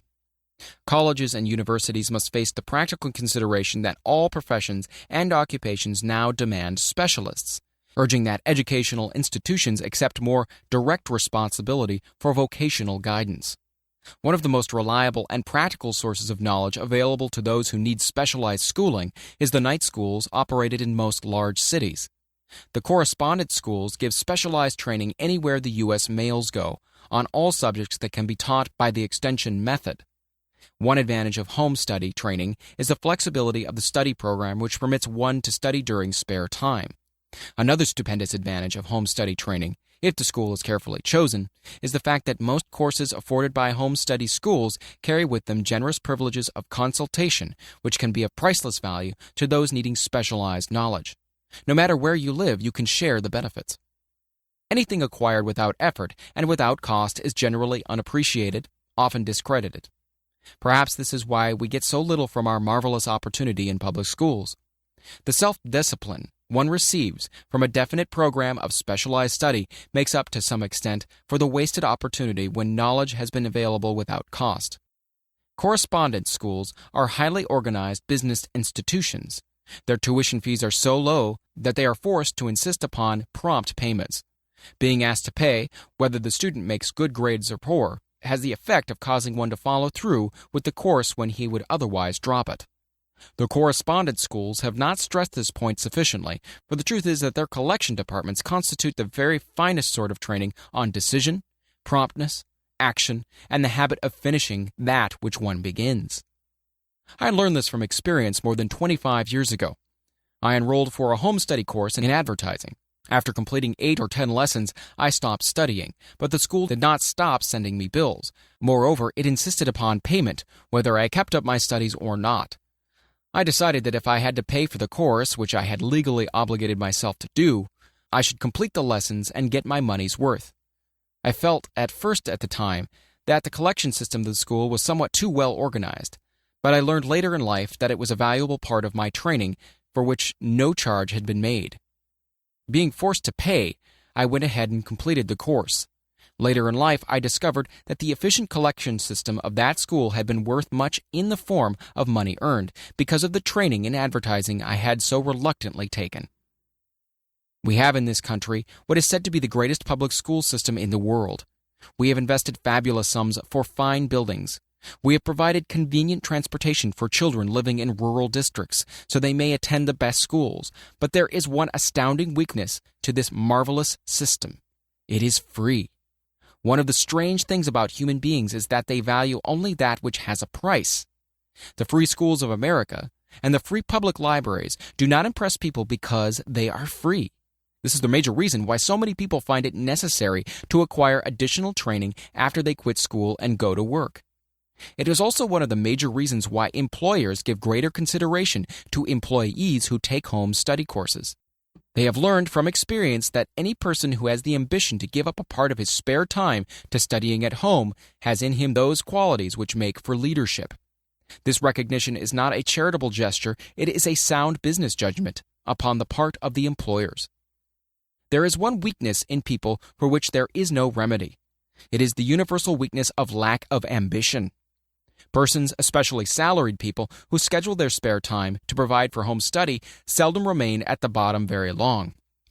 Their action opens the way for the upward climb, removes many obstacles from their path, and gains the friendly interest of those who have the power to put them in the way of opportunity. The home study method of training is especially suited to the needs of employed people who find after leaving school that they must acquire additional specialized knowledge but cannot spare the time to go back to school. The changed economic conditions prevailing since the Depression have made it necessary for thousands of people to find additional or new sources of income. For the majority of these, the solution to their problem may be found only by acquiring specialized knowledge. Many will be forced to change their occupations entirely. When a merchant finds that a certain line of merchandising is not selling, he usually supplants it with another that is in demand. The person whose business is that of marketing personal services must also be an efficient merchant. If his service does not bring adequate returns in one occupation, he must change to another where broader opportunities are available. Stuart Austin Weir prepared himself as a construction engineer and followed this line of work until the Depression limited his market to where it did not give him the income he required. He took inventory of himself, decided to change his profession to law, went back to school, and took special courses by which he prepared himself as a corporation lawyer. Despite the fact that the Depression had not ended, he completed his training, passed the bar exam, and quickly built a lucrative law practice in Dallas, Texas. In fact, he's turning away clients. Just to keep the record straight and to anticipate the alibis of those who will say, "I couldn't go to school because I have a family to support," or "I'm too old," I will add the information that Mr. Weir was past 40 and married when he went back to school. Moreover, by carefully selecting highly specialized courses in colleges best prepared to teach the subjects chosen, Mr. Weir completed in 2 years the work for which the majority of law students require 4 years. It pays to know how to purchase knowledge. The person who stops studying merely because he has finished school is forever hopelessly doomed to mediocrity, no matter what may be his calling. The way of success is the way of continuous pursuit of knowledge. Let us consider a specific instance. During the Depression, a salesman in a grocery store found himself without a position. Having had some bookkeeping experience, he took a special course in accounting, familiarized himself with all the latest bookkeeping and office equipment, and went into business for himself. Starting with the grocer for whom he had formerly worked, he made contracts with more than 100 small merchants to keep their books, all at a very nominal monthly fee. His idea was so practical that he soon found it necessary to set up a portable office in a light delivery truck, which he equipped with modern bookkeeping machinery. He now has a fleet of these bookkeeping offices on wheels and employs a large staff of assistants, thus providing small merchants with accounting service equal to the best that money can buy at a very nominal cost. Specialized knowledge plus imagination were the ingredients that went into this unique and successful business. Last year, the owner of that business paid an income tax of almost 10 times as much as paid by the merchant for whom he worked when the Depression forced upon him a temporary adversity, which proved to be a blessing in disguise. The beginning of this successful business was an idea. Inasmuch as I had the privilege of supplying the unemployed salesman with that idea, I now assume the further privilege of suggesting another idea which has within it the possibility of even greater income. Also, the possibility of rendering useful service to thousands of people who badly need that service. The idea was suggested by the salesman who gave up selling and went into the business of keeping books on a wholesale basis. When the plan was suggested as a solution to his unemployment problem, he quickly exclaimed, "Well, I like the idea, but I would not know how to turn it into cash." In other words, he complained he would not know how to market his bookkeeping knowledge after he acquired it. So, that brought up another problem which had to be solved. With the aid of a young woman typist, clever at hand lettering, and who could put the story together, a very attractive book was prepared describing the advantages of the new system of bookkeeping. The page was neatly typed and pasted in an ordinary scrapbook, which was used as a silent salesman through which the story of this new business was so effectively told that its owner soon had more accounts than he could handle. There are thousands of people all over the country who need the services of a merchandising specialist capable of preparing an attractive brief for use in marketing personal services. The aggregate annual income from such a service might easily exceed that received by the largest employment agency, and the benefits of that service might be made far greater to the purchaser than to any obtained from an employment agency. The idea here described was born of necessity, to bridge an emergency which had to be covered. But it did not stop by merely serving one person. The woman who created the idea has a keen imagination. She saw in her newly born brainchild the making of a new profession, one that is destined to render valuable services to thousands of people who need practical guidance in marketing personal services. Spurred to action by the instantaneous success of her first prepared plan to market personal services, this energetic woman turned next to the solution of a similar problem for her son, who had just finished college, but had been totally unable to find a market for his services. The plan she originated for his use was the finest specimen of merchandising of personal services I have ever seen. When the plan book had been completed, it contained nearly 50 pages of beautifully typed, properly organized information telling the story of her son's native ability, schooling, personal experiences, and a great variety of other information too extensive for description. The plan book also contained a complete description of the position her son desired, together with a marvelous word picture of the exact plan he would use in filling the position. The preparation of the plan book required several weeks' labor, during which time its creator sent her son to the public library almost every day to procure data needed in selling his services to best advantage. She sent him also to all the competitors of his prospective employer and gathered from them vital information concerning their business methods, which was of great value in the formation of the plan he intended to use in filling the position he sought. When the plan had been finished, it contained more than half a dozen very fine suggestions for the use and benefit of the prospective employer. The suggestions were put into use by that company. One may be inclined to ask, why go to all this trouble just to secure a job? The answer is straight and to the point. Also, it is dramatic because it deals with a subject which assumes the proportion of a tragedy with millions of men and women whose sole source of income is personal services. The answer is, doing a thing well never is trouble. the plan prepared by this woman for the benefit of her son helped him get the job for which he applied at the first interview, at a salary fixed by himself.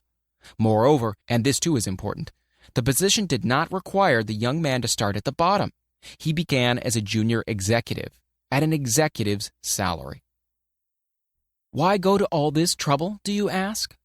Well, for one thing, the planned presentation of this young man's application for a position clipped off no less than 10 years of time he would have required to get where he began had he started at the bottom and worked his way up.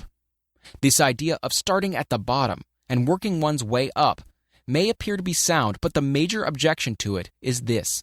Too many of those who begin at the bottom never manage to lift their heads high enough to be seen by opportunity, so they remain at the bottom. It should be remembered also that the outlook from the bottom is not so very bright or encouraging. It has a tendency to kill off ambition. We call it getting into a rut, which means that we accept our fate because we form the habit of daily routine, a habit that finally becomes so strong we cease to throw it off. And that is another reason why it pays to start 1 or 2 steps above the bottom. By so doing, one forms the habit of looking around, of observing how others get ahead, of seeing opportunity, and of embracing it without hesitation. Dan Halpin is a splendid example of what I mean. During his college days, he was the manager of a famous 1930 national championship Notre Dame football team, when it was under the direction of the late Knute Rockne. Perhaps he was inspired by the great football coach to aim high, and not mistake temporary defeat for failure, just as Andrew Carnegie, the great industrial leader, inspired his young business lieutenants to set high goals for themselves. At any rate, young Halpin finished college at a mighty unfavorable time when the Depression had made jobs scarce. So, after a fling at investment banking and motion pictures, he took the first opening with a potential future he could find, selling electrical hearing aids on a commission basis. Anyone could start in that sort of job, and Halpin knew it, but it was enough to open the door of opportunity to him. For almost 2 years he continued in a job not to his liking, and he would never have risen to above that job if he had not done something about his dissatisfaction. He aimed at first at the job of assistant sales manager of this company, and got the job. That one step upward placed him high enough above the crowd to enable him to see still greater opportunity. Also, it placed him where opportunity could see him. He made such a fine record selling hearing aids that A.M. Andrews, chairman of the board of the Dictograph Products Company, a business competitor of the company for which Halpin worked, wanted to know something about that man, Dan Halpin, who was taking big sales away from the long-established Dictograph Company. He sent for Halpin. When the interview was over, Halpin was the new sales manager in charge of the Acousticon division. Then, to test young Halpin's mettle, Mr. Andrews went away to Florida for 3 months, leaving him to sink or swim in his new job. He didn't sink. Knute Rockne's spirit of all the world loves a winner and has no time for a loser inspired him to put so much into his job that he was recently elected vice president of the company and general manager of Acousticon and silent radio divisions, a job which most men would be proud to earn through 10 years of loyal effort. Halpin turned this trick in little more than 6 months. It is difficult to say whether Mr. Andrews or Mr. Halpin is more deserving of eulogy, for the reason that both showed evidence of having an abundance of that very rare quality known as imagination.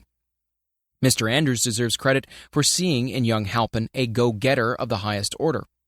Halpin deserves credit for refusing to compromise with life by accepting and keeping a job he did not want.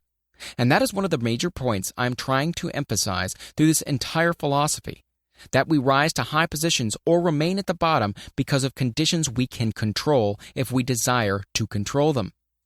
I'm also trying to emphasize another point, namely that both success and failure are largely the results of habit. I have not the slightest doubt that Dan Halpin's close association with the greatest football coach America ever knew planted in his mind the same brand of desire to excel which made the Notre Dame football team world famous. Truly, there is something to the idea that hero worship is helpful, provided one worships a winner. Halpin tells me that Rockne was one of the world's greatest leaders of men in all history. My belief in the theory that business associations are vital factors both in failure and in success were recently demonstrated when my son Blair was negotiating with Dan Halpin for a position. Mr. Halpin offered him a beginning salary of about 1/2 that he could have gotten from a rival company. I brought parental pressure to bear and induced him to accept the place with Mr. Halpin because I believe that close association with one who refuses to compromise with circumstances he does not like is an asset that can never be measured in terms of money. The bottom is a monotonous, dreary, unprofitable place for any person. That is why I've taken the time to describe how lowly beginnings may be circumvented by proper planning. Also, that is why so much space has been devoted to a description of this new profession, created by a woman who was inspired to do a fine job of planning because she wanted her son to have a favorable break. With the changed conditions ushered in by the world economic collapse came also the need for newer and better ways of marketing personal services.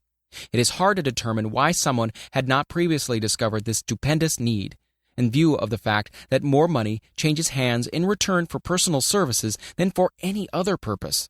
The same paid out monthly to people who work for wages and salaries is so huge that it runs into hundreds of millions, and the annual distribution amounts to billions. Perhaps some will find in the idea here briefly described the nucleus of the riches they desire. Ideas with much less merit have been the seedlings from which great fortunes have grown. Woolworth's 5 and 10 cent store idea, for example, had far less merit, but it piled up a fortune for its creator. Those seeing opportunity lurking in this suggestion will find valuable aid in the chapter on organized planning. Incidentally, an efficient merchandiser of personal services would find a growing demand for his services wherever there are men and women who seek better markets for their services. By applying the mastermind principle, a few people with a suitable talent could form an alliance and have a paying business very quickly. One would need to be a fair writer with a flair for advertising and selling, one handy at typing and hand lettering, and one should be a first-class business getter who would let the world know about the service. If one person possessed all these abilities, he might carry on the business alone until it outgrew him. The woman who prepared the personal service sales plan for her son now receives requests from all parts of the country for her cooperation in preparing similar plans for others who desire to market their personal services for more money. She has a staff of expert typists, artists, and writers who have the ability to dramatize the case history so effectively that one's personal services can be marketed for much more money than the prevailing wages for similar services. She is so confident of her ability that she accepts as the major portion of her fee a percentage of the increased pay she helps her clients to earn. It must not be supposed that her plan merely consists of clever salesmanship, by which she helps men and women to demand and receive more money for the same services they formerly sold for less pay. No, she looks after the interests of the purchaser as well as the seller of personal services, and so prepares her plans that the employer receives full value for the additional money he pays. The method by which she accomplishes this astonishing result is a professional secret which she discloses to no one excepting her own clients. If you have the imagination and seek a more profitable outlet for your personal services, this suggestion may be the stimulus for which you have been searching. The idea is capable of yielding an income far greater than that of the average doctor, lawyer, or engineer whose education required several years in college. The idea is saleable to those seeking new positions, in practically all positions calling for managerial or executive ability, and those desiring rearrangement of incomes in their present positions. There is no fixed price for sound ideas. Back of all ideas is specialized knowledge. Unfortunately, for those who do not find riches in abundance, specialized knowledge is more abundant and more easily acquired than ideas. Because of this very truth, there is a universal demand and an ever-increasing opportunity for the person capable of helping men and women to sell their personal services advantageously. Capability means imagination, and one quality needed to combine specialized knowledge with ideas is the form of organized plans designed to yield riches. If you have imagination, this chapter may present you with an idea sufficient to serve as the beginning of the riches you desire. Remember, the idea is the main thing. Specialized knowledge may be found just around the corner. Any corner. Chapter 6. Imagination, the workshop of the mind. The fifth step toward riches. The imagination is literally the workshop wherein are fashioned all plans created by man. The impulse, the desire, is given shape, form, and action through the aid of the imaginative faculty of the mind. It has been said that man can create anything which he can imagine.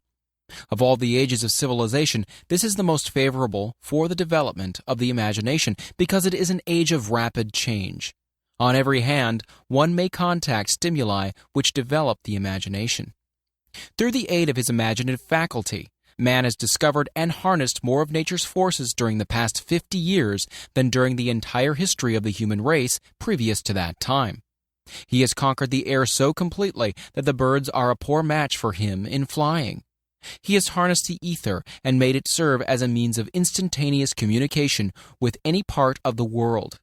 He has analyzed and weighed the sun at a distance of millions of miles and has determined through the aid of imagination the elements of which it consists. He has discovered that his own brain is both a broadcasting and a receiving station for the vibration of thought, and he is beginning now to learn how to make practical use of this discovery. He has increased the speed of locomotion until he may now travel at a speed of more than 300 miles an hour. The time will soon come when a man may breakfast in New York and lunch in San Francisco. Man's only limitation, within reason, lies in his development and use of his imagination. He has not yet reached the apex of development in the use of his imaginative faculty. He has merely discovered that he has an imagination and has commenced to use it in a very elementary way. Two forms of imagination. The imaginative faculty functions in two forms. One is known as synthetic imagination and the other as creative imagination. Synthetic imagination. Through this faculty, one may arrange old concepts, ideas, or plans into new combinations. The faculty creates nothing. It merely works with the material of experience, education, and observation with which it is fed. It is the faculty used most by the inventor, with the exception of those who draw upon the creative imagination when he cannot solve his problem through synthetic imagination. Creative imagination. Through the faculty of creative imagination, the finite mind of man has direct communication with infinite intelligence. It is the faculty through which hunches and inspirations are received. It is by this faculty that all basic or new ideas are handed over to man. It is through this faculty that thought vibrations from the minds of others are received. It is through this faculty that one individual may tune in or communicate with the subconscious mind of other men. The creative imagination works automatically in the manner described in subsequent pages. This faculty functions only when the conscious mind is vibrating at an exceedingly rapid rate, as for example, when the conscious mind is stimulated through the emotion of a strong desire. The creative faculty becomes more alert, more receptive to vibrations from the sources mentioned in proportion to its development through use. This statement is significant. Ponder over it before passing on.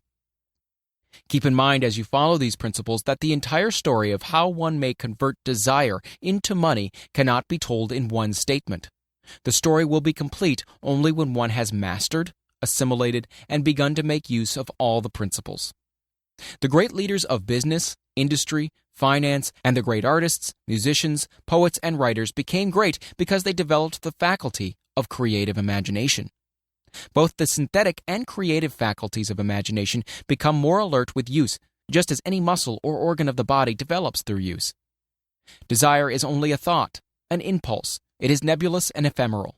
It is abstract and of no value until it has been transformed into its physical counterpart. While the synthetic imagination is the one which will be used more frequently, in the process of transforming the impulse of desire into money, you must keep in mind the fact that you may face circumstances and situations which demand use of the creative imagination as well. Your imaginative quality may have become weak through inaction. It can be revived and made alert through use. This faculty does not die, though it may become quiescent through lack of use. Center your attention for the time being on the development of the synthetic imagination because this is the faculty which you will use more often in the process of converting desire into money. Transformation of the intangible impulse of desire into the tangible reality of money calls for the use of a plan or plans. These plans must be formed with the aid of the imagination and mainly with the synthetic faculty. Read the entire book through, then come back to this chapter and begin at once to put your imagination to work on the building of a plan or plans for the transformation of your desire into money. Detailed instructions for the building of plans has been given in almost every chapter. Carry out the instructions best suited to your needs. Reduce your plan to writing if you have not already done so. The moment you complete this, you will have definitely given concrete form to the intangible desire. Read the preceding sentence once more. Read it aloud, very slowly, as you do so.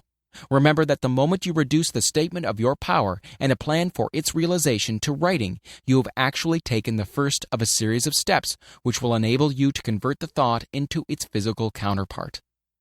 The earth on which you live, you yourself, and every other material thing are the result of evolutionary change, through which microscopic bits of matter have been organized and arranged in an orderly fashion. Moreover, and this statement is of stupendous importance, this earth, every one of the billions of individual cells of your bodies, and every atom of matter began as an intangible form of energy. Desire is thought impulse. Thought impulses are forms of energy. When you begin with the thought impulse, desire, to accumulate money, you are drafting into your service the same stuff that nature used in creating this earth and in every material form in the universe, including the body and brain in which the thought impulses function. As far as science has been able to determine, the entire universe consists of but two elements, matter and energy. Through the combination of energy and matter has been created everything perceptible to man, from the largest star which floats in the heavens down to and including himself. You are now engaged in the task of trying to profit by nature's method. You are sincerely and earnestly, we hope, trying to adapt yourself to nature's laws by endeavoring to convert desire into its physical or monetary equivalent. You can do it. It has been done before. You can build a fortune through the aid of laws which are immutable, but first you must become familiar with these laws and learn to use them.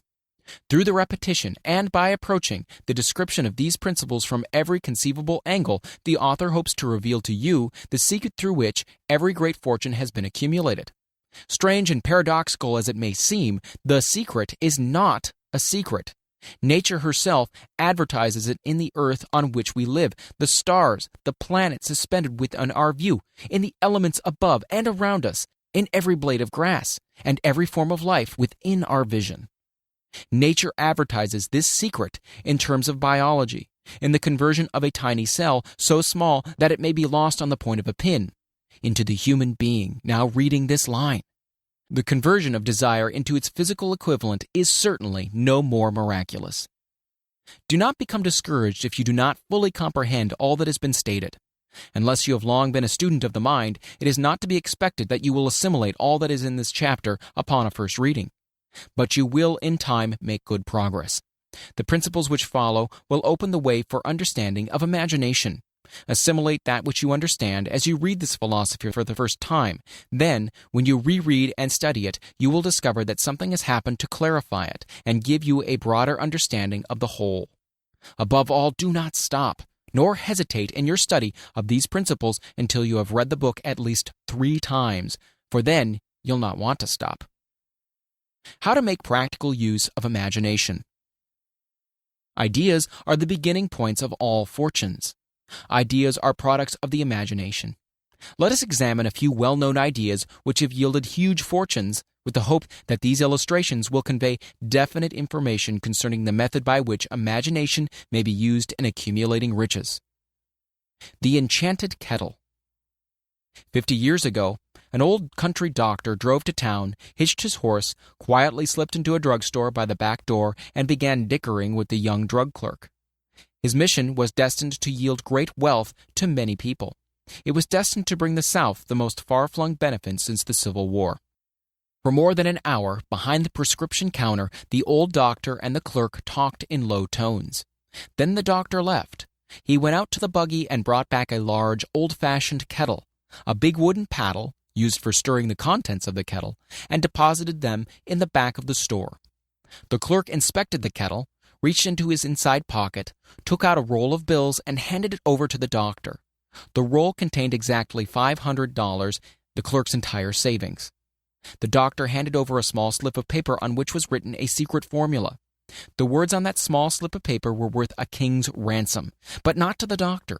Those magic words were needed to start the kettle to boiling, but neither the kettle nor the young clerk knew what fabulous fortunes were destined to flow from that kettle. The old doctor was glad to sell the outfit for $500. The money would pay off his debts and give him freedom of mind. The clerk was taking a big chance by staking his entire life savings on a mere scrap of paper and an old kettle. He never dreamed his investment would start a kettle to overflowing, with gold that would surpass the miraculous performance of Aladdin's lamp. What the clerk really purchased was an idea. The old kettle and the wooden paddle and the secret message on a slip of paper were incidental. The strange performance of the kettle began to take place after the new owner mixed with the secret instructions an ingredient of which the doctor knew nothing. Read this story carefully. Give your imagination a test. See if you can discover what it was the young man added to the secret message which caused the kettle to overflow with gold. Remember as you read that this is not a story from Arabian Nights. Here you have a story of facts, stranger than fiction, facts which began in the form of an idea. Let us take a look at the vast fortunes of gold this idea has produced. It has paid and still pays huge fortunes to men and women all over the world who distribute the contents of the kettle to millions of people. The old kettle is now one of the world's largest consumers of sugar, thus providing jobs of a permanent nature to thousands of men and women engaged in growing sugarcane and in refining and marketing sugar. The old kettle consumes annually millions of glass bottles, providing jobs to huge numbers of glass workers. The old kettle gives employment to an army of clerks, stenographers, copywriters, and advertising experts through the nation. It has brought fame and fortune to scores of artists who have created magnificent pictures describing the product. The old kettle has converted a small southern city into the business capital of the South, where it now benefits, directly or indirectly, every business and practically every resident of the city. The influence of this idea now benefits every civilized country in the world, pouring out a continuous stream of gold to all who touch it. Gold from the kettle built and maintains one of the most prominent colleges of the South, where thousands of young people receive the training essential for success. The old kettle has done other marvelous things. All through the World Depression, when factories, banks, and business houses were folding up and quitting by the thousands, the owner of this enchanted kettle went marching on, giving continuous employment to an army of men and women all over the world, and paying out extra portions of gold to those who, long ago, had faith in the idea.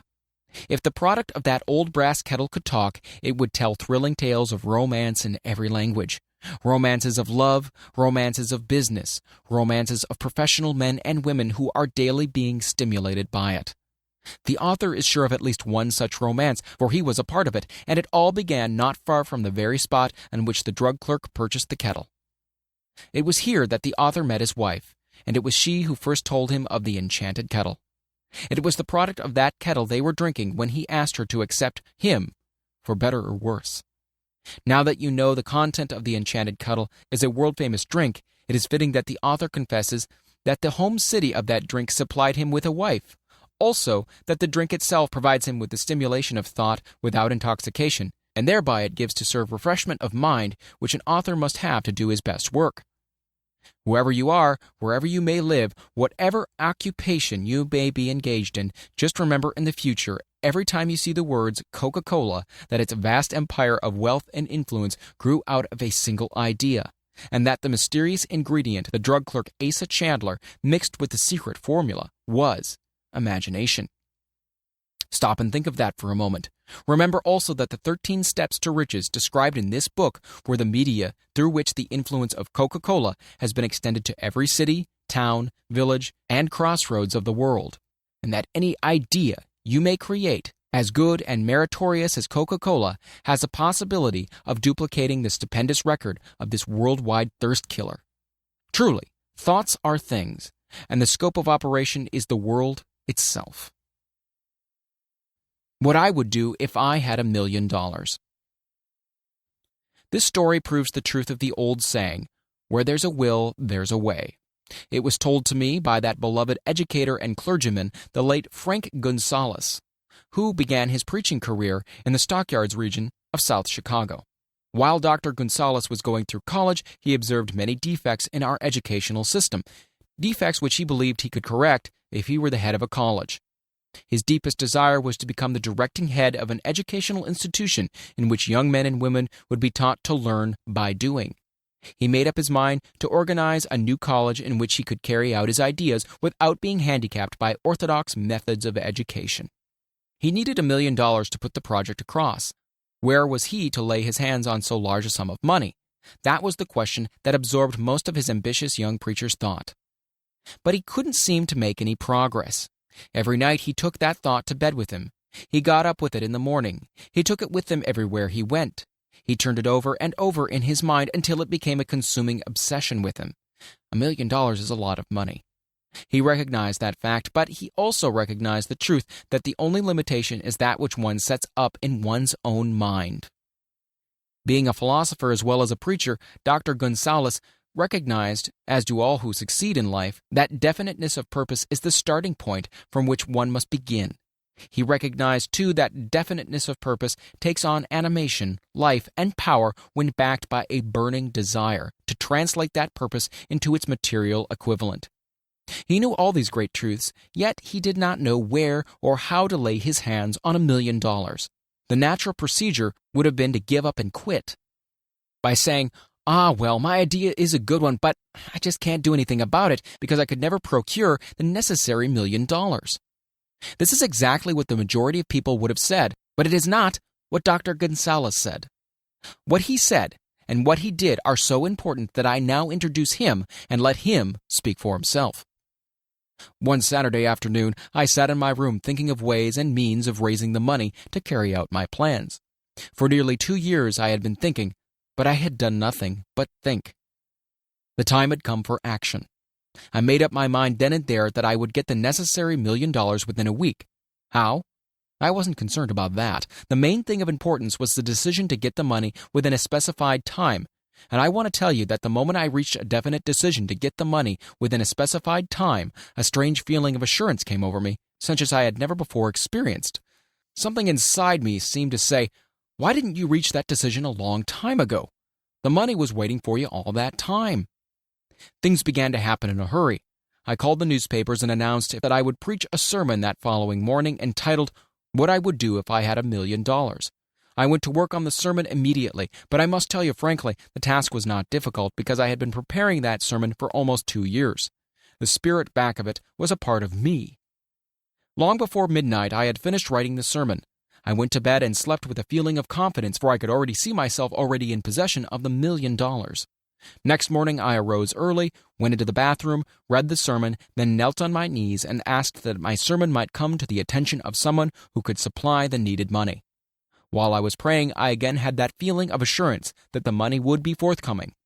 In my excitement, I walked out without my sermon and did not discover the oversight until I was in my pulpit and about ready to begin delivering it. It was too late to go back for my notes, and what a blessing that I couldn't go back. Instead, my own subconscious mind yielded the material I needed. When I arose to begin my sermon, I closed my eyes and spoke with all my heart and soul of my dreams. I had not only talked to my audience, but I fancy I also talked to God. I told what I would do with $1 million if that amount were placed in my hands. I described the plan I had in mind for organizing a great educational institution where young people could learn to do practical things and at the same time develop their minds. When I had finished and sat down, a man slowly arose from his seat, about 3 rows from the rear, and made his way towards the pulpit. I wondered what he was going to do. He came into the pulpit, extended his hand, and said, "Reverend, I liked your sermon. I believe you can do everything you said you would if you had $1 million. To prove that I believe in you and your sermon, if you will come to my office tomorrow morning, I will give you the $1 million. My name is Philip D. Armour." Young Gonzalez went to Mr. Armour's office, and the $1 million was presented to him. With the money, he founded the Armour Institute of Technology. That is more money than the majority of preachers ever see in an entire lifetime, yet the thought impulse back of the money was created in the young preacher's mind in a fraction of a minute. The necessary $1 million came as a result of an idea. Back of the idea was a desire which young Gonzalez had been nursing in his mind almost 2 years. Observe this important fact. He got the money within the 36 hours after he reached a definite decision in his mind to get it, and decided upon a definite plan for getting it. There was nothing new or unique about Gonzalez's vague thinking about $1 million and weakly hoping for it. Others before him, and many since his time, have had similar thoughts. But there was something very unique and different about the decision he reached on that memorable Saturday when he put vagueness into the background and definitely said, "I will get that money within a week." God seems to throw himself on the side of the man who knows exactly what he wants, if he is determined to get just that. Moreover, the principle through which Mr. Gonzalez got his $1 million is still alive. It is available to you. This universal law is as workable today as it was when the young preacher made use of it so successfully. This book describes, step by step, the 13 elements of this great law and suggests how they can be put to use. Observe that Asa Chandler and Dr. Frank Gonzalez had one characteristic in common. Both knew the astounding truth that ideas can be transmuted into cash through the power of definite purpose, plus definite plans. If you are one of those who believe that hard work and honesty alone will bring riches, perish the thought. It is not true. Riches, when they come in huge quantities, are never the result of hard work. Riches come, if they come at all, in response to definite plans, based upon the application of definite principles, and not by chance or luck. Generally speaking, an idea is an impulse of thought that impels action, by an appeal to the imagination. All master salesmen know that ideas can be sold where merchandise cannot. Ordinary salesmen do not know this. That is why they're ordinary. A publisher of books, which sell for a nickel, made a discovery that should be worth much to publishers generally. He learned that many people buy titles and not contents of books. By merely changing the name of one book that was not moving, his sales on the book jumped upward more than 1 million copies. The inside of the book was not changed in any way. He merely ripped off the cover bearing the title that did not sell and put on a new cover with a title that had box office value. That, as simple as it may seem, was an idea. It was imagination. There is no standard price on ideas. The creator of ideas makes his own price, and if he is smart, gets it. The moving picture industry created a whole flock of millionaires. Most of them were men who couldn't create ideas, but they had the imagination to recognize ideas when they saw them. The next flock of millionaires will probably grow out of the radio business, which is new and not overburdened with men of keen imagination. The money will be made by those who discover or create new and more meritorious radio programs and have the imagination to recognize merit and to give the radio listeners a chance to profit by it. The sponsor, that unfortunate victim who now pays the cost of all radio entertainment, soon will become idea-conscious and demand something for his money. The man who beats the sponsor to the draw and supplies programs that render useful service is the man who will become rich in this new industry. Crooners and light chatter artists who now pollute the air with wisecracks and silly giggles will go the way of light timbers, and their places will be taken by real artists who interpret carefully planned programs which have been designed to service the minds of men as well as provide entertainment.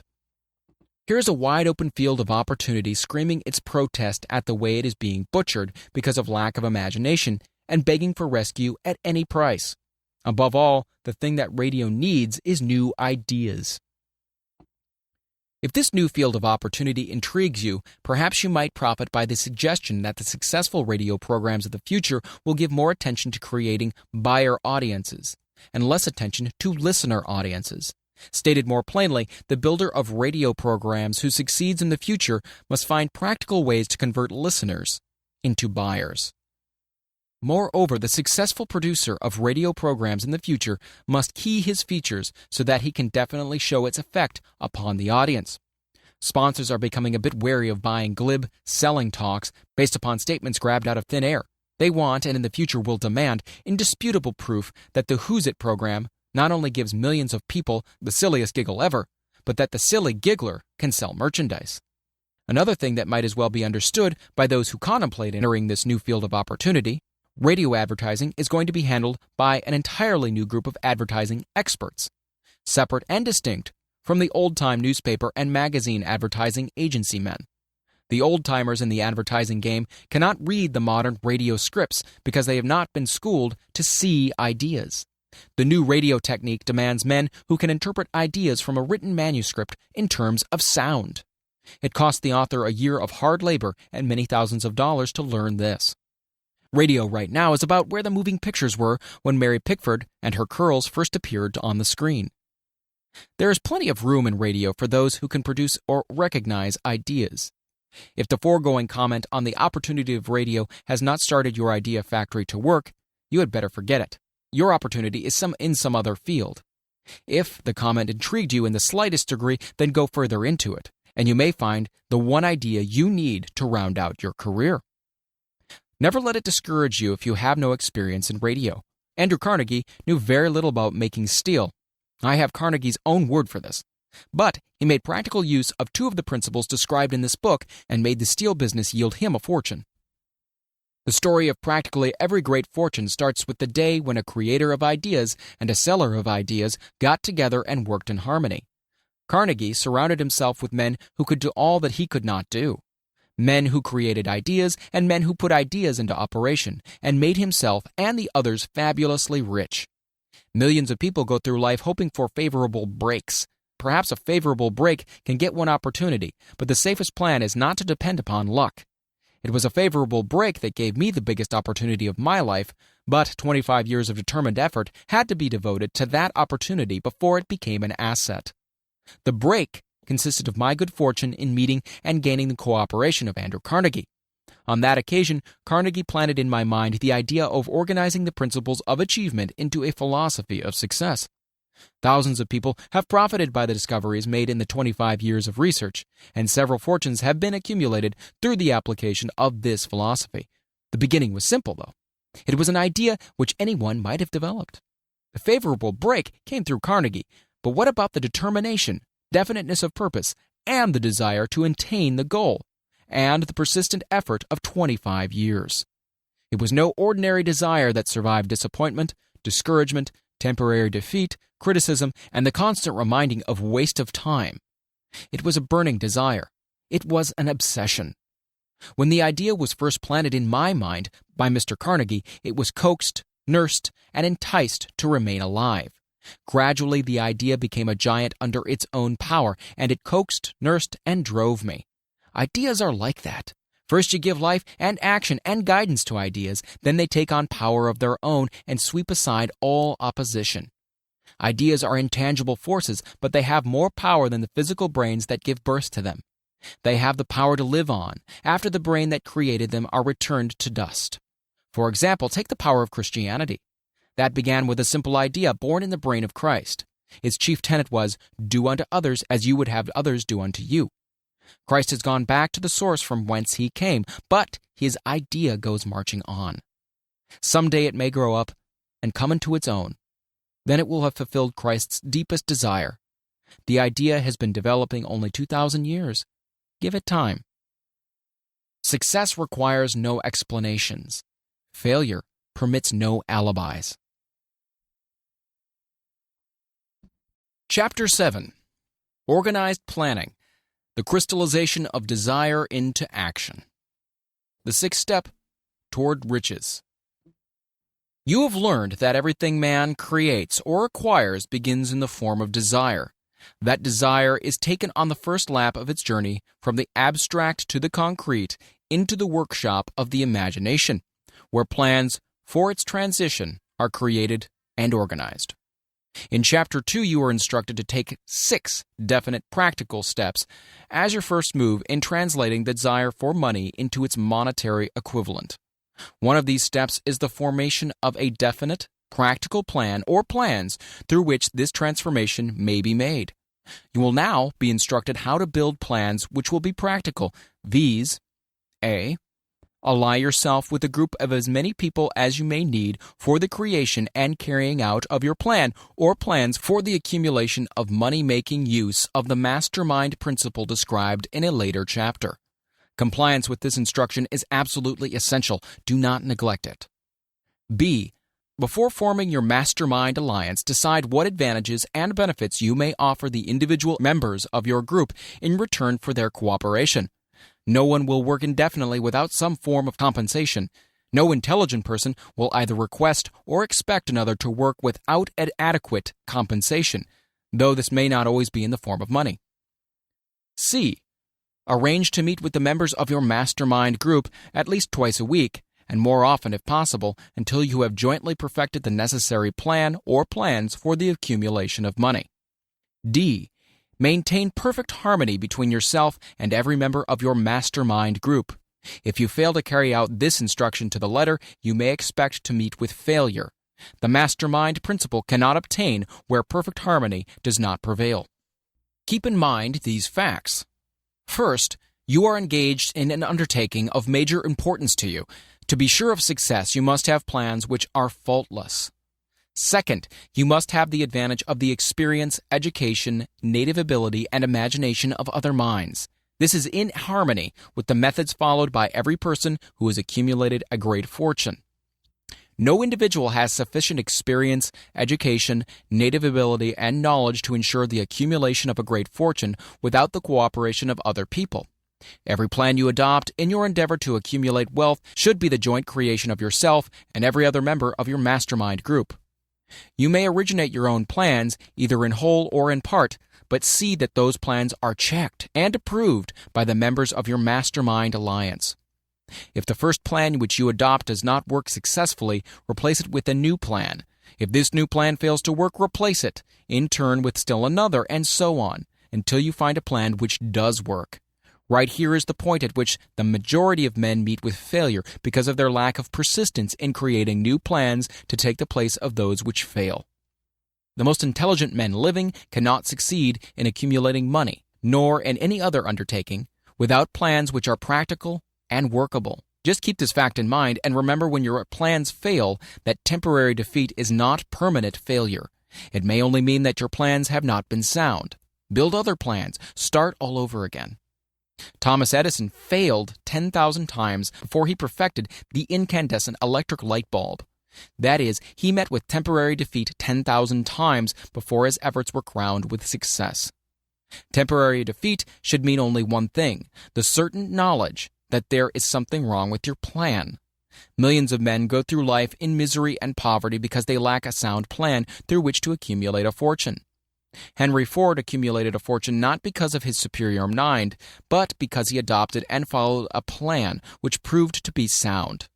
1,000 men could be pointed out, each with a better education than Ford's, yet each of whom lives in poverty, because he does not possess the right plan for the accumulation of money. Your achievement can be no greater than your plans are sound. That may seem to be an axiomatic statement, but it is true. Samuel Insull lost his fortune of over $100 million. The Insull fortune was built on plans which were sound. The business depression forced Mr. Insull to change his plans, and the change brought temporary defeat because his new plans were not sound. Mr. Insull is now an old man. He may consequently accept failure instead of temporary defeat, but if his experience turns out to be a failure, it will be for the reason that he lacks the fire of persistence to rebuild his plans. No man is ever whipped until he quits in his own mind. This fact will be repeated many times because it is so easy to take the count at the first sign of defeat. James J. Hill met with temporary defeat when he first endeavored to raise the necessary capital to build a railroad from east to west, but he too turned defeat into victory through new plans. Henry Ford met with temporary defeat not only at the beginning of his automobile career, but after he had gone far towards the top. He created new plans and went marching on to financial victory. We see men who have accumulated great fortunes, but we often recognize only their triumph, overlooking the temporary defeats which they had to surmount before arriving. No follower of this philosophy can reasonably expect to accumulate a fortune without experiencing temporary defeat. When defeat comes, accept it as a signal that your plans are not sound. Rebuild those plans and set sail once more towards your coveted goal. If you give up before your goal has been reached, you're a quitter. A quitter never wins, and a winner never quits. Lift this sentence out, write it on a piece of paper in letters an inch high, and place it where you will see it every night before you go to sleep, and every morning before you go to work. When you begin to select members of your mastermind group, endeavor to select those who do not take defeat seriously. Some people foolishly believe that only money can make money. That's not true. Desire, transmuted into its monetary equivalent through the principles laid down here, is the agency through which money is made. Money of itself is nothing but inert matter. It cannot move, think, or talk, but it can hear when a man who desires it calls it to come. Planning the sale of services. The remainder of this chapter has been given over to a description of ways and means of marketing personal services. The information here covered will be of practical help to any person having any form of personal services to market, but it will be of priceless benefit to those who aspire to leadership in their chosen occupations. Intelligent planning is essential for success in any undertaking designed to accumulate riches. Here will be found detailed instructions to those who must begin the accumulation of riches by selling personal services. It should be encouraging to know that practically all the great fortunes began in the form of compensation for personal services, or from the sale of ideas. What else, except ideas and personal services, would one not possessed of property have to give in return for riches? Broadly speaking, there are two types of people in the world. One type is known as leaders and the other as followers. Decide at the outset whether you intend to become a leader in your chosen calling or remain a follower. The difference in compensation is vast. The follower cannot reasonably expect the compensation to which the leader is entitled, although many followers make the mistake of expecting such pay. It is no disgrace to be a follower. On the other hand, it's no credit to remain a follower. Most great leaders began in the capacity of followers. They became great leaders because they were intelligent followers. With few exceptions, the man who cannot follow a leader intelligently cannot become an efficient leader. The man who can follow a leader most efficiently is usually the man who develops into leadership most rapidly. An intelligent follower has many advantages, among them the opportunity to acquire knowledge from his leader. The major attributes of leadership. The following are important factors of leadership. 1. Unwavering courage based upon knowledge of self and of one's occupation. No follower wishes to be dominated by a leader who lacks self-confidence and courage. No intelligent follower will be dominated by such a leader very long. 2. Self-control. The man who cannot control himself can never control others. Self-control sets a mighty example for one's followers, which the more intelligent will emulate. 3. A keen sense of justice. Without a sense of fairness and justice, no leader can command and retain the respect of his followers. 4. Definiteness of decision. The man who wavers in his decisions shows that he is not sure of himself. He cannot lead others successfully. 5. Definiteness of plans. The successful leader must plan his work and work his plan. A leader who works by guesswork without practical, definite plans is comparable to a ship without a rudder. Sooner or later, he will land on the rocks. 6. The habit of doing more than paid for. One of the penalties of leadership is the necessity of willingness upon the part of the leader to do more than he requires of his followers. 7. A pleasing personality. No slovenly, careless person can become a successful leader. Leadership requires respect. Followers will not respect a leader who does not grade high on all the factors of a pleasing personality. 8. Sympathy and understanding. The successful leader must be in sympathy with his followers. Moreover, he must understand them and their problems. 9. Mastery of detail. Successful leadership calls for mastery of details of the leader's position. 10. Willingness to assume full responsibility. The successful leader must be willing to assume responsibility for the mistakes and the shortcomings of his followers. If he tries to shift this responsibility, he will not remain the leader. If one of his followers makes a mistake and shows himself incompetent, the leader must consider that it is he who failed. 11. Cooperation. The successful leader must understand and apply the principle of cooperative effort and to be able to induce his followers to do the same. Leadership calls for power, and power calls for cooperation. There are two forms of leadership. The first and by far the most effective is leadership by consent of and with sympathy of the followers. The second is leadership by force, without the consent and sympathy of the followers. History is filled with evidences that leadership by force cannot endure. The downfall and disappearance of dictators and kings is significant. It means that people will not follow forced leadership indefinitely. The world has just entered a new era of relationship between leaders and followers, which very clearly calls for new leaders and a new brand of leadership in business and industry. Those who belong to the old school of leadership by force must acquire an understanding of the new brand of leadership, cooperation, or be relegated to the rank and file of the followers. There is no other way out for them. The relationship of employer and employee, or of leader and follower in the future, will be one of mutual cooperation based upon an equitable division of the profits of business. In the future, the relationship of employer and employee will be more like a partnership than it has been in the past. Napoleon, Kaiser Wilhelm of Germany, the Tsar of Russia, and the King of Spain were examples of leadership by force.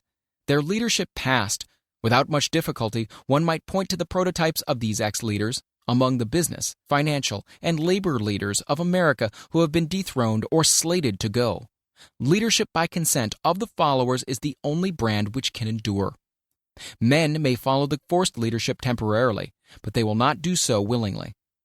The new brand of leadership will embrace the 11 factors of leadership described in this chapter, as well as some other factors. The man who makes these the basis of his leadership will find abundant opportunity to lead in any walk of life. The Depression has prolonged, largely because the world lacked leadership of the new brand. At the end of the Depression, the demand for leaders who are competent to apply the new methods of leadership has greatly exceeded the supply. Some of the old type of leaders will reform and adapt themselves to the new brand of leadership, but, generally speaking, the world will have to look for a new timber for its leadership. This necessity may be your opportunity. The 10 major causes of failure in leadership. We come now to the major faults of leaders who fail, because it is just as essential to know what not to do as it is to know what to do. 1. Inability to organize details. Efficient leadership calls for ability to organize and master details. No genuine leader is ever too busy to do anything which may be required of him in his capacity as leader. When a man, whether he is a leader or a follower, admits that he is too busy to change his plans or to give attention to any emergency, he admits his inefficiency. The successful leader must be the master of all details connected with his position. That means, of course, that he must acquire the habit of relegating details to capable lieutenants. 2. Unwillingness to render humble service. Truly great leaders are willing, when occasion demands, to perform any sort of labor which they would ask another to perform. The greatest among ye shall be the servant of all, is a truth which all able leaders observe and respect. 3. Expectation of pay for what they know instead of what they do with that which they know. The world does not pay men for that which they know. It pays them for what they do or induce others to do. 4. Fear of competition from followers. The leader who fears that one of his followers may take his position is practically sure to realize that fear sooner or later. The able leader trains understudies to whom he may delegate at will any of the details of his position. Only in this way may a leader multiply himself and prepare himself to be at many places and give attention to many things at one time.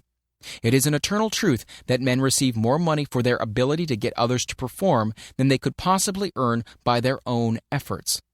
An efficient leader may, through his knowledge of his job and the magnetism of his personality, greatly increase the efficiency of others and induce them to render more service and better service than they could render without his aid.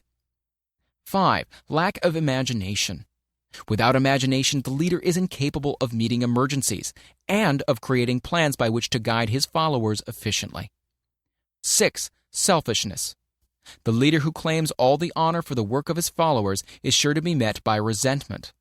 The really great leader claims none of the honors. He is contented to see the honors, when there are any, to go to his followers, because he knows that most men will work harder for commendation and recognition than they will for money alone. 7. Intemperance. Followers do not respect an intemperate leader. Moreover, intemperance in any of its various forms destroys the endurance and the vitality of all who indulge in it. 8. Disloyalty. Perhaps this should have come at the head of the list. The leader who is not loyal to his trust and to his associates, those above him, and those below him, cannot long maintain his leadership. Disloyalty marks one as being less than the dust of the earth, and brings down on one's head the contempt he deserves. Lack of loyalty is one of the major causes of failure in every walk of life. 9. Emphasis of the authority of leadership. The efficient leader leads by encouraging, and not by trying to instill fear in the hearts of his followers. The leader who tries to impress his followers with his authority comes within the category of leadership through force. If a leader is a real leader, he will have no need to advertise that fact except by his conduct, his sympathy, understanding, fairness, and a demonstration that he knows his job. 10. Emphasis of title. The competent leader requires no title to give him the respect of his followers. The man who makes too much over his title generally has little else to emphasize. The doors to the office of the real leader are open to all who wish to enter, and his working quarters are free from formality or ostentation. These are among the more common of the causes of failure in leadership. Any one of these faults is sufficient to induce failure. Study the list carefully if you aspire to leadership and make sure that you are free of these faults. Some fertile fields in which new leadership will be required. Before leaving this chapter, your attention is called to a few of the fertile fields in which there have been a decline of leadership and in which the new type of leader may find an abundance of opportunity. First, in the field of politics, there is a most insistent demand for new leaders, a demand which indicates nothing less than an emergency. The majority of politicians have seemingly become high-grade, legalized racketeers. They have increased taxes and debauched the machinery of industry and business until the people can no longer stand the burden. Second, the banking business is undergoing a reform. The leaders in this field have almost entirely lost the confidence of the public. Already the bankers have sensed the need of reform, and they have begun it. Third, industry calls for new leaders. The old type of leaders thought and moved in terms of dividends instead of thinking and moving in terms of human equations. The future leader in industry, to endure, must regard himself as a quasi-public official whose duty it is to manage his trust in such a way that it will work hardship on no individual or group of individuals. Exploitation of working men is a thing of the past. Let the man who aspires to leadership in the field of business, industry, and labor remember this. Fourth, the religious leader of the future will be forced to give more attention to the temporary needs of his followers in the solution of their economic and personal problems of the present, and less attention to the dead past and yet unborn future. Fifth, in the professions of law, medicine, and education, a new brand of leadership, and to some extent, new leaders will become a necessity. This is especially true in the field of education. The leader in that field must, in the future, find ways and means of teaching people how to apply the knowledge they receive in school. He must deal more with practice and less with theory.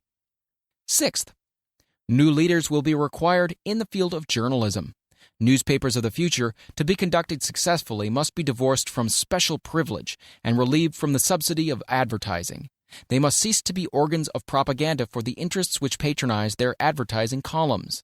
The type of newspaper which publishes scandal and lewd pictures will eventually go the way of all forces which debauch the human mind. These are but a few of the fields in which opportunities for new leaders and new brands of leadership are now available. The world is undergoing a rapid change. This means that the media through which the changes in human habits are promoted must be adapted to the changes. The media here described are the ones which, more than any others, determine the trends of civilization. When and how to apply for a position. The information described here is the net result of many years of experience during which thousands of men and women were helped to market their services effectively. It can therefore be relied upon as sound and practical. Media through which services may be marketed. Experience has proved that the following media offer the most direct and effective methods of bringing the buyer and seller of personal services together. 1. Employment bureaus. Care must be taken to select only reputable bureaus, the management of which can show adequate records of achievement of satisfactory results. There are comparatively few such bureaus. 2. Advertising in newspapers, trade journals, magazines, and radio. Classified advertising may usually be relied upon to produce satisfactory results in the case of those who apply for clerical or ordinary salaried positions. Display advertising is more desirable in the case of those who seek executive connections. The copy to appear in the section of the paper which is most apt to come into the attention of the class of employer being sought. The copy should be prepared by an expert who understands how to inject sufficient selling qualities to produce replies. 3. Personal letters of application. Directed to particular forms or individuals most apt to need such services as being offered. Letters should be neatly typed, always, and signed by hand. With the letter should be sent a complete brief or outline of the applicant's qualifications. Both the letter of application and the brief of experience or qualifications should be prepared by an expert. Again, see instructions as to information to be supplied. 4. Application through personal acquaintances. When possible, the applicant should endeavor to approach prospective employers through some mutual acquaintance. This method of approach is particularly advantageous in the case of those who seek executive connections and do not wish to appear to be peddling themselves. 5. Application in person. In some instances, it may be more effective if the applicant offers personally his services to prospective employers, in which event a complete written statement of qualifications for the position should be presented, for the reason that prospective employers often wish to discuss with associates one's record. Information to be supplied in a written brief.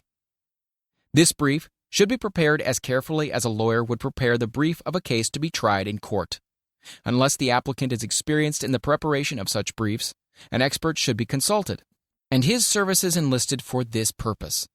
Successful merchants employ men and women who understand the art and the psychology of advertising to present the merits of their merchandise. One who has personal services for sale should do the same. The following information should appear in the brief. 1. Education. State briefly but definitely what schooling you've had and in what subjects you specialized in school, giving the reasons for that specialization. 2. Experience. If you have had experience in connection with positions similar to the one you seek, describe it fully. State names and addresses of former employers. Be sure to bring out clearly any special experience you may have had which would equip you to fill the position you seek. 3. References. Practically every business firm desires to know all about the previous records, antecedents, etc. of prospective employees who seek positions of responsibility. Attach to your brief photostatic copies of letters from A. Former employers. B. Teachers under whom you've studied. C. Prominent people whose judgment may be relied upon. 4. Photograph of self. Attach to your brief a recent, unmounted photograph of yourself. 5. Apply for a specific position. Avoid application for a position without describing exactly what particular position you seek. Never apply for just a position. That indicates you lack specialized qualifications. 6. State your qualifications for the particular position for which you apply. Give full details as to the reasons you believe you are qualified for the particular position you seek. This is the application. It will determine more than anything else what consideration you receive. 7. Offer to go to work on probation. In the majority of instances, if you are determined to have the position for which you apply, it will be most effective if you offer to work for a week or a month, or for sufficient length of time to enable your prospective employer to judge your value without pay. This may appear to be a radical suggestion, but experience has proved that it seldom fails to win at least a trial. If you are sure of your qualifications, a trial is all you need. Incidentally, such an offer indicates that you have confidence in your ability to fill the position you seek. It is most convincing. If your offer is accepted and you make good, more than likely you'll be paid for your probation period. Make clear the fact that your offer is based upon A. Your confidence in your ability to fill the position. B. Your confidence in your prospective employer's decision to employ you after trial. C. Your determination to have the position you seek. 8. Knowledge of your prospective employer's business. Before applying for a position, do sufficient research in connection with the business to familiarize yourself thoroughly with that business, and indicate in your brief the knowledge you have acquired in this field. This will be impressive, as it will indicate that you have imagination and a real interest in the position you seek. Remember that it is not the lawyer who knows the most law, but the one who best prepares his case who wins. If your case is properly prepared and presented, your victory will have been more than half won at the outset. Do not be afraid of making your brief too long. Employers are just as much interested in purchasing the services of well-qualified applicants as you are in securing employment. In fact, the success of most successful employers is due in the main to their ability to select well-qualified lieutenants. They want all the information available. Remember another thing. Neatness in the preparation of your brief will indicate that you are a painstaking person. I have helped prepare briefs for clients which are so striking and out of the ordinary that they have resulted in the employment of the applicant without a personal interview. When your brief has been completed, have it neatly bound by an experienced binder and lettered by an artist or printer similar to the following. Brief of the qualifications of Robert K. Smith, applying for the position of private secretary to the president of the blank company incorporated. Of course, change names each time brief is shown. This personal touch is sure to command attention. Have your brief neatly typed or mimeographed on the finest paper you can obtain, and bound with a heavy paper of the book cover variety, the binder to be changed, and the proper firm name to be inserted if it is to be shown to more than one company. Your photograph should be pasted on one of the pages of your brief. Follow these instructions to the letter, improving upon them wherever your imagination suggests. Successful salesmen groom themselves with care. They understand that a first impression is everything. Your brief is your salesman. Give it a good suit of clothes so that it'll stand out in bold contrast to anything your prospective employers ever saw in the way of an application for a position. If the position you seek is worth having, it is worth going after with care. Moreover, if you sell yourself to an employer in a manner that impresses him with your individuality, you probably will receive more money for your services from the very start than if you applied for employment in the usual, conventional way. If you seek employment through an advertising agency or an employment agency, have the agent use copies of your brief in marketing your services. This will help to gain preference for you, both with the agent and the prospective employers. How to get the exact position you desire. Everyone enjoys doing the kind of work for which he is best suited. An artist loves to work with paints, a craftsman with his hands, a writer loves to write. Those with less definite talents have their preference for certain fields of business and industry. If America does anything well, it offers a full range of occupations: tilling the soil, manufacturing, marketing, and the professions. First, decide exactly what kind of job you want. If the job doesn't already exist, perhaps you can create it. Second, choose the company or individual for whom you wish to work. Third, study your prospective employer as to policies, personnel, and chances of advancement. Fourth, by analysis of yourself, your talents and capabilities, figure out what you can offer and plan ways and means of giving advantages, services, developments, and ideas that you believe you can successfully deliver. Fifth, forget about a job. Forget whether or not there is an opening. Forget the usual routine of "have you got a job for me?" Concentrate rather on what you can give. Sixth, once you have your plan in mind, arrange with an experienced writer to put it in paper in neat form and in full detail. Seventh, present it to the proper person with authority, and he will do the rest. Every company is looking for men who can give something of value, whether it be ideas, services, or connections. Every company has room for the man who has a definite plan of action, which is to the advantage of that company. This line of procedure may take a few days or weeks of extra time, but the difference in income, in advancement, in gaining recognition will save years of hard work at small pay. It has many advantages, the main one being that it will often save from 1 to 5 years of time in reaching a chosen goal. Every person who starts or gets in halfway up the ladder does so by deliberate and careful planning, excepting, of course, the boss's son. The new way of marketing services, jobs, are now partnerships. Men and women who market their services to best advantage in the future must recognize the stupendous change which has taken place in connection with the relationship between employer and employee. In the future, the golden rule, and not the rule of gold, will be the dominating factor in marketing of merchandise as well as personal services. The future relationship between employers and their employees will be more in the nature of a partnership consisting of A. The employer, B. The employee, C. The public they serve.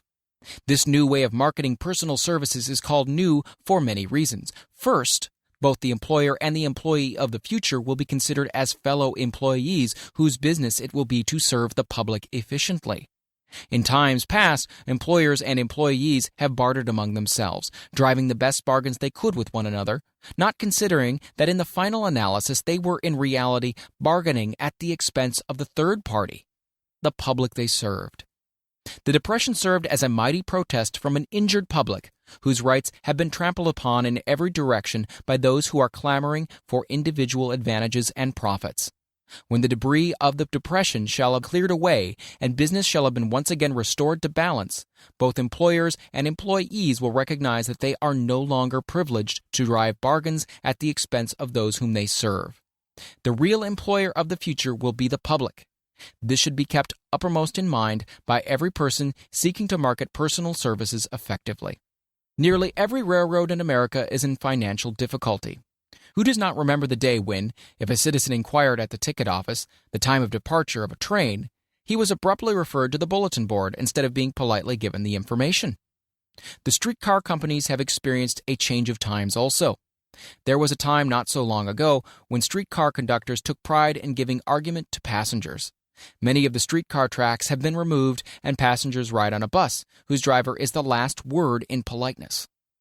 All over the country, streetcar tracks are rusting from abandonment or have been taken up.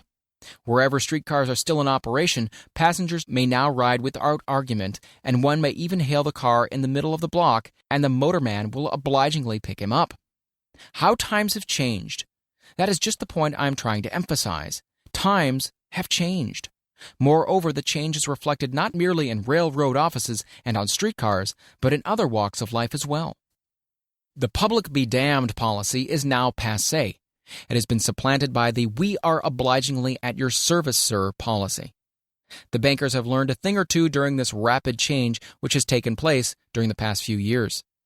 Impoliteness on the part of a bank official or bank employee today is as rare as it was conspicuous a dozen years ago. In the years past, some bankers, not all of them of course, carried an atmosphere of austerity which gave every would-be borrower a chill when he even thought of approaching his banker for a loan. The thousands of bank failures during the Depression had the effect of removing the mahogany doors behind which bankers formerly barricaded themselves. They now sit at desks in the open, where they may be seen and approached at will by any depositor or by anyone who wishes to see them, and the whole atmosphere of the bank is one of courtesy and understanding. It used to be customary for customers to have to stand and wait at the corner grocery until the clerks were through passing the time of day with friends and the proprietor had finished making up his bank deposit before being waited upon. Chain stores, managed by courteous men who do everything in the way of service, short of shining the customer's shoes, have pushed the old-time merchants into the background. Time marches on. Courtesy and service are the watchwords of merchandising today and apply to the person who is marketing personal services even more directly than to the employer whom he serves, because, in the final analysis, both the employer and his employee are employed by the public they serve. If they fail to serve well, they pay by the loss of their privilege of serving. We can all remember the time when the gas meter reader pounded on the door hard enough to break the panels. When the door was open, he pushed his way in, uninvited, with a scowl on his face, which plainly said, "What the hell did you keep me waiting for?" All that has undergone a change. The meter man now conducts himself as a gentleman who is delighted to be at your service, sir. Before the gas companies learned that their scowling meter men were accumulating liabilities never to be cleared away, the polite salesman of oil burners came along and did a land office business. During the Depression, I spent several months in the anthracite coal region of Pennsylvania, studying conditions which all but destroyed the coal industry. Among several very significant discoveries was the fact that greed on the part of operators and their employers was the chief cause of the loss of business for the operators and loss of jobs for the miners. Through the pressure of a group of overzealous labor leaders representing the employees and the greed for profits on the part of the operators, the anthracite business suddenly dwindled. The coal operators and their employees drove sharp bargains with one another, adding the cost of the bargaining to the price of the coal, until finally they discovered they had built up a wonderful business for the manufacturers of oil-burning outfits and the producers of crude oil. The wages of sin is death. Many have read this in the Bible, but few have discovered its meaning. Now and for several years, the entire world has been listening by force to a sermon which might well be called, "Whatsoever a man soweth, that shall he also reap." Nothing as widespread and effective as the Depression could possibly be just a coincidence. Behind the Depression was a cause. Nothing ever happens without a cause. In the main, the cause of the Depression is traceable directly to the worldwide habit of trying to reap without sowing. This should not be mistaken to mean that the Depression represents a crop which the world is being forced to reap without having sown. The trouble is that the world sowed the wrong sort of seed. Any farmer knows he cannot sow the seed of thistles and reap a harvest of grain. Beginning at the outbreak of the World War, the people of the world began to sow the seed of service inadequate in both quality and quantity. Nearly everyone was engaged in the pastime of trying to get without giving. These illustrations are brought to the attention of those who have personal services to market, to show that we are where we are and what we are because of our own conduct. If there is a principle of cause and effect which controls business, finance, and transportation, this same principle controls individuals and determines their economic status. What is your QQS rating? The cause of success in marketing services effectively and permanently have been clearly described. Unless those causes are studied, analyzed, understood, and applied, no man can market his services effectively and permanently. Every person must be his own salesman of personal services. The quality and the quantity of services rendered, and the spirit in which it is rendered, determine to a large extent the price and the duration of employment. To market personal services effectively, which means a permanent market at a satisfactory price under pleasant conditions, one must adopt and follow the QQS formula, which means the quality plus quantity plus the proper spirit of cooperation, which equals perfect salesmanship of service. Remember the QQS formula, but do more. Apply it as a habit. Let us analyze the formula to make sure we understand exactly what it means. 1. Quality of service shall be construed to mean the performance of every detail in connection with your position in the most efficient manner possible, with the object of greater efficiency always in mind. 2. Quantity of service shall be understood to mean the habit of rendering all the service of which you are capable at all times with the purpose of increasing the amount of service rendered as greater skill is developed through practice and experience. Emphasis is again placed on the word habit. Spirit of service shall be construed to mean the habit of agreeable, harmonious conduct, which will induce cooperation from associates and fellow employees. Adequacy of quality and quantity of service is not sufficient to maintain a permanent market for your services. The conduct or the spirit in which you deliver service is a strong determining factor in connection with both the price you receive and the duration of employment. Andrew Carnegie stressed this point more than others in connection with his description of the factors which lead to success in the marketing of personal services. He emphasized again and again the necessity for harmonious conduct. He stressed the fact that he would not retain any man, no matter how great a quantity or how efficient the quality of his work, unless he worked in a spirit of harmony. Mr. Carnegie insisted upon men being agreeable. To prove that he placed a high value upon this quality, he permitted many men who conformed to his standards to become very wealthy. Those who did not conform had to make room for others.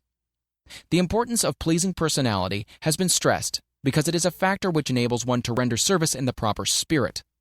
If one has a personality which pleases and renders service in a spirit of harmony, these assets often make up for deficiencies in both the quality and the quantity of services one renders. Nothing, however, can be successfully substituted for pleasing conduct. The capital value of your services. The person whose income is derived entirely from the sale of personal services is no less a merchant than the man who sells commodities. And it might well be added, such a person is subject to exactly the same rules of conduct as the merchant who sells merchandise. This has been emphasized because the majority of people who live by the sale of personal services make the mistake of considering themselves free from the rules of conduct and the responsibilities attached to those who are engaged in marketing commodities. The new way of marketing services has practically forced both employer and employee into partnership alliances, through which both take into consideration the rights of the third party, the public they serve. The day of the go-getter has passed. He has been supplanted by the go-giver. High-pressure methods in business finally blew the lid off. There will never be the need to put the lid back on because in the future, business will be conducted by methods that will require no pressure. The actual capital value of your brains may be determined by the amount of income you can produce by marketing your services. A fair estimate of the capital value of your services may be made by multiplying your annual income by 16 2/3, as it is reasonable to estimate that your annual income represents 6% of your capital value. Money rents for 6% per annum. Money is worth no more than brains. It is often worth much less. Competent brains if effectively marketed, represent a much more desirable form of capital than that which is required to conduct a business dealing in commodities, because brains are a form of capital which cannot be permanently depreciated through depressions, nor can this form of capital be stolen or spent. Moreover, the money which is essential for the conduct of business is as worthless as a sand dune until it has been mixed with efficient brains. The 30 major causes of failure. How many of these are holding you back?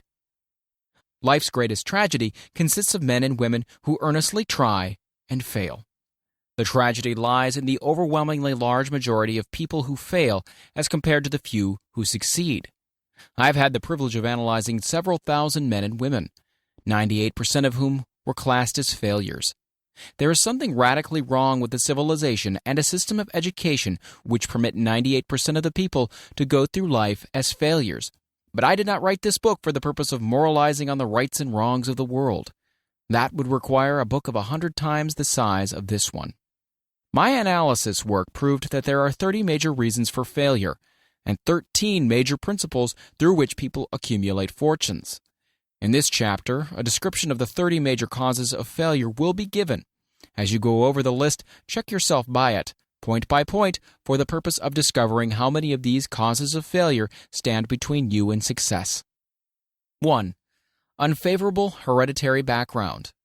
There is but little, if anything, which can be done for people who are born with a deficiency in brain power. This philosophy offers but one method of bridging this weakness, through the aid of the master mind. Observe with profit, however, that this is the only one of the 30 causes of failure which may not be easily corrected by any individual. 2. Lack of a well-defined purpose in life. There is no hope of success for the person who does not have a central purpose or definite goal at which to aim. 98 out of every 100 of those whom I have analyzed had no such aim. 3. Lack of ambition to aim above mediocrity. We offer no hope for the person who is so indifferent as not to want to get ahead in life and who is not willing to pay the price. 4. Insufficient education. This is a handicap which may be overcome with comparative ease. Experience has proven that the best educated people are often those who are known as self-made or self-educated. It takes more than a college degree to make one a person of education. Any person who is educated is one who has learned to get whatever he wants in life without violating the rights of others. Education consists not so much of knowledge, but of knowledge effectively and persistently applied. Men are paid not merely for what they know, but more particularly for what they do with that which they know. 5. Lack of self-discipline. Discipline comes through self-control. This means that one must control all negative qualities. Before you can control conditions, you must control yourself first. Self-mastery is the hardest job you will ever tackle. If you do not conquer self, you will be conquered by self. You may see at one and the same time both your best friend and your greatest enemy by stepping in front of the mirror. 6. Ill health. No person may enjoy outstanding success without good health. Many of the causes of ill health are subject to mastery and control. These, in the main, are A. Overeating of foods not conducive to health. B. Wrong habits of thought giving expression to negatives.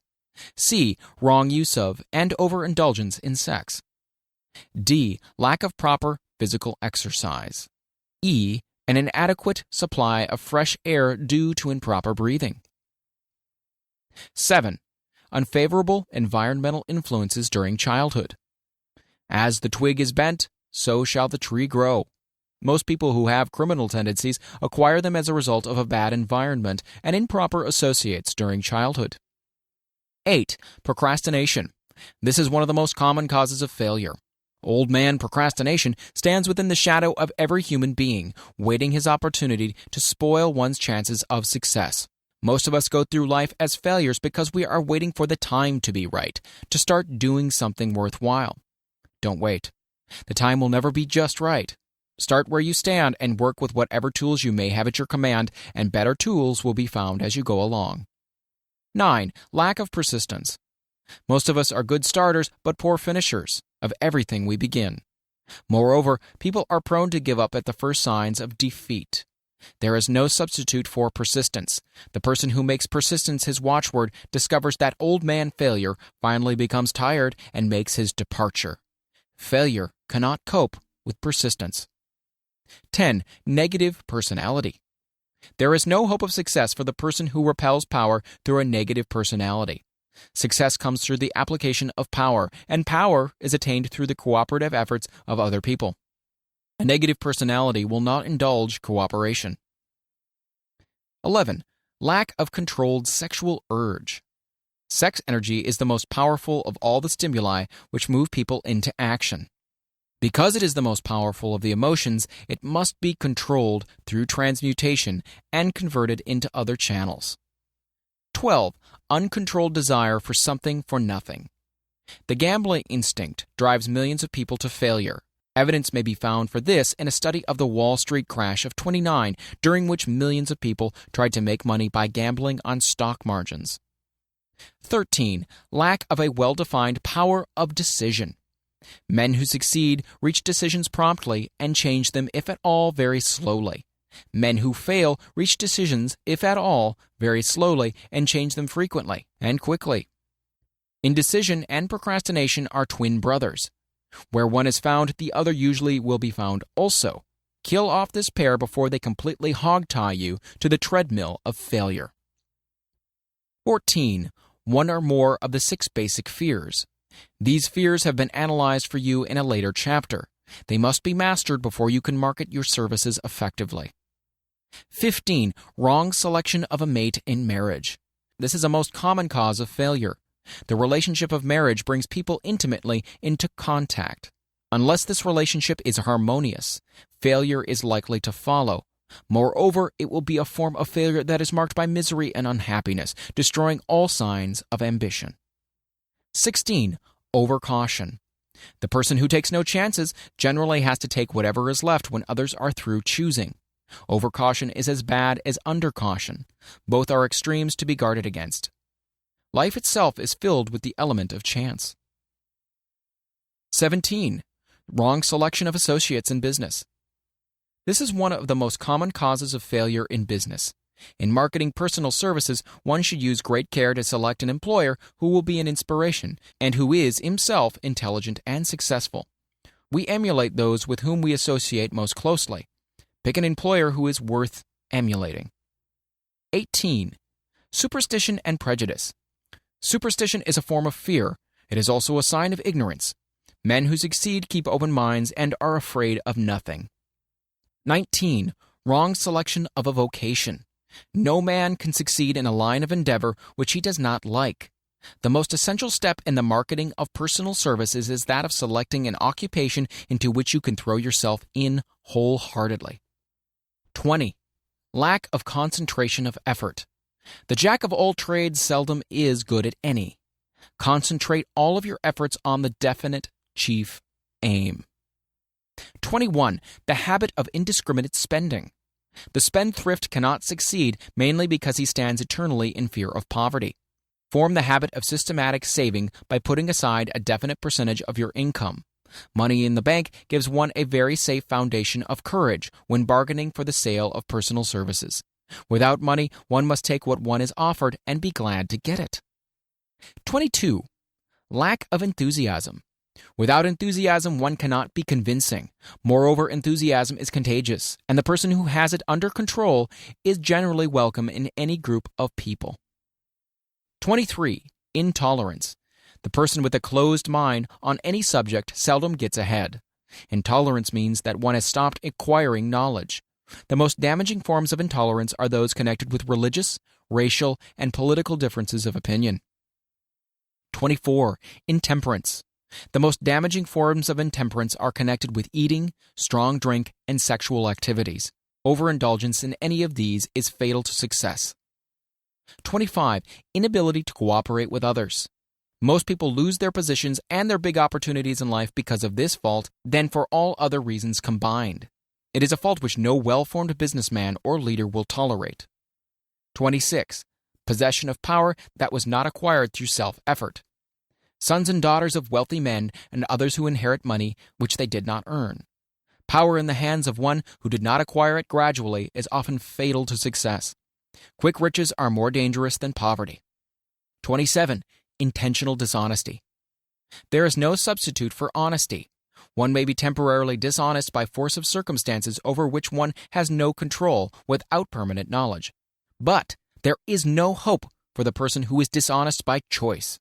Sooner or later, his deed will catch up with him, and he will pay by loss of reputation and perhaps even loss of liberty. 28.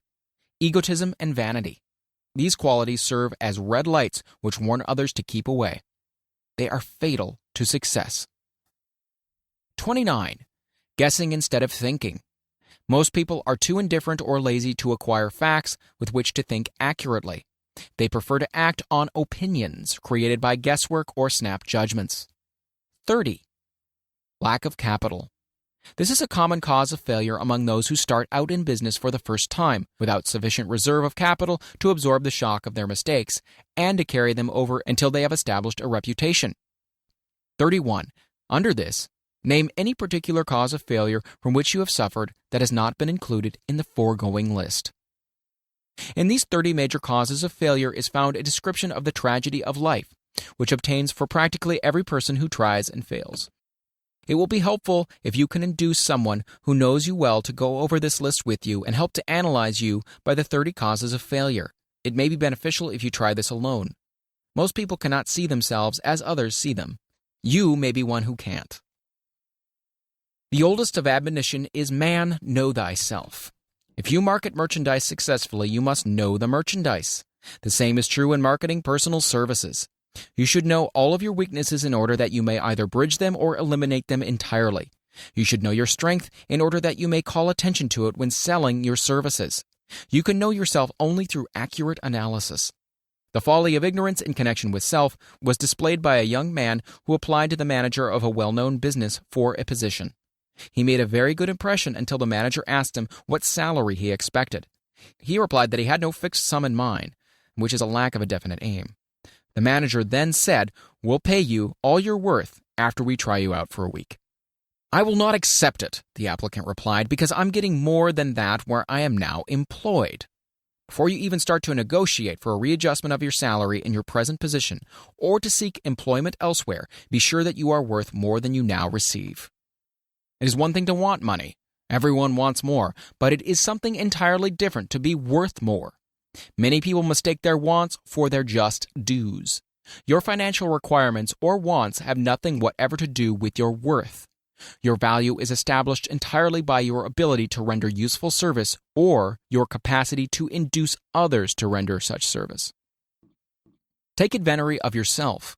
28 questions you should answer. Annual self-analysis is an essential in the effective marketing of personal services, as is annual inventory in merchandising. Moreover, the yearly analysis should disclose a decrease in faults and an increase in virtues. One goes ahead, stands still, or goes backward in life. One's subject should be, of course, to go ahead. Annual self-analysis will disclose whether advancement has been made, and if so, how much. It will also disclose any backward steps one may have made. The effective marketing of personal services requires one to move forward even if the progress is slow. Your annual self-analysis should be made at the end of each year, so you can include in your New Year's resolution any improvements which the analysis indicates should be made. Take this inventory by asking yourself the following questions and by checking your answers with the aid of someone who will not permit you to deceive yourself as to their accuracy. Self-analysis questionnaire for personal inventory. 1. Have I attained the goal which I established as my objective for this year? You should work with a definite yearly objective to be attained as a part of your major life objective. 2. Have I delivered a service of the best possible quality of which I was capable, or could I have improved any part of this service? 3. Have I delivered service in the greatest possible quantity of which I was capable? 4. Has the spirit of my conduct been harmonious and cooperative at all times? 5. Have I permitted the habit of procrastination to decrease my efficiency, and if so, to what extent? 6. Have I improved my personality, and if so, in what ways? 7. Have I been persistent in following my plans through to completion? 8. Have I reached decisions promptly and definitely on all occasions? 9. Have I permitted any one or more of the 6 basic fears to decrease my efficiency? 10. Have I been either overcautious or undercautious? 11. Has my relationship with my associates in work been pleasant or unpleasant? If it has been unpleasant, has the fault been partly or wholly mine? 12. Have I dissipated any of my energy through lack of concentration of effort? 13. Have I been open-minded and tolerant in connection with all subjects? 14. In what way have I improved my ability to render service? 15. Have I been intemperate in any of my habits? 16. Have I expressed, either openly or secretly, any form of egotism? 17. Has my conduct towards my associates been such that it has induced them to respect me? 18. Have my opinions and decisions been based upon guesswork or accuracy of analysis and thought? 19. Have I followed the habit of budgeting my time, my expenses, and my income, and have I been conservative in these budgets? 20. How much time have I devoted to unprofitable effort, which I might have used to better advantage? 21. How may I rebudget my time and change my habits so I will be more efficient during the coming year? 22. Have I been guilty of any conduct which has not been approved by my conscience? 23. In what ways have I rendered more service and better service than I was paid to render? 24. Have I been unfair to anyone, and if so, in what way? 25. If I had been the purchaser of my own services for the year, would I be satisfied with my purchase? 26. Am I in the right vocation, and if not, why not? 27. Has the purchaser of my services been satisfied with the service I have rendered, and if not, why not? 28. What is my present rating on the fundamental principles of success? Make this rating fairly and frankly, and have it checked by someone who is courageous enough to do it accurately. Having read and assimilated the information conveyed throughout this chapter, you are now ready to create a practical plan for marketing your personal services. In this chapter will be found an adequate description of every principle essential in planning the sale of personal services, including the major attributes of leadership, the most common causes of failure in leadership, a description of the fields of opportunity for leadership, the main causes of failure in all walks of life, and the important questions which should be used in self-analysis. This extensive and detailed presentation of accurate information has been included because it will be needed by all who must begin the accumulation of riches by marketing personal services. Those who have lost their fortunes and those who are just beginning to earn money have nothing but personal services to offer in return for riches. Therefore, it is essential that they have available the practical information needed to market services to best advantage.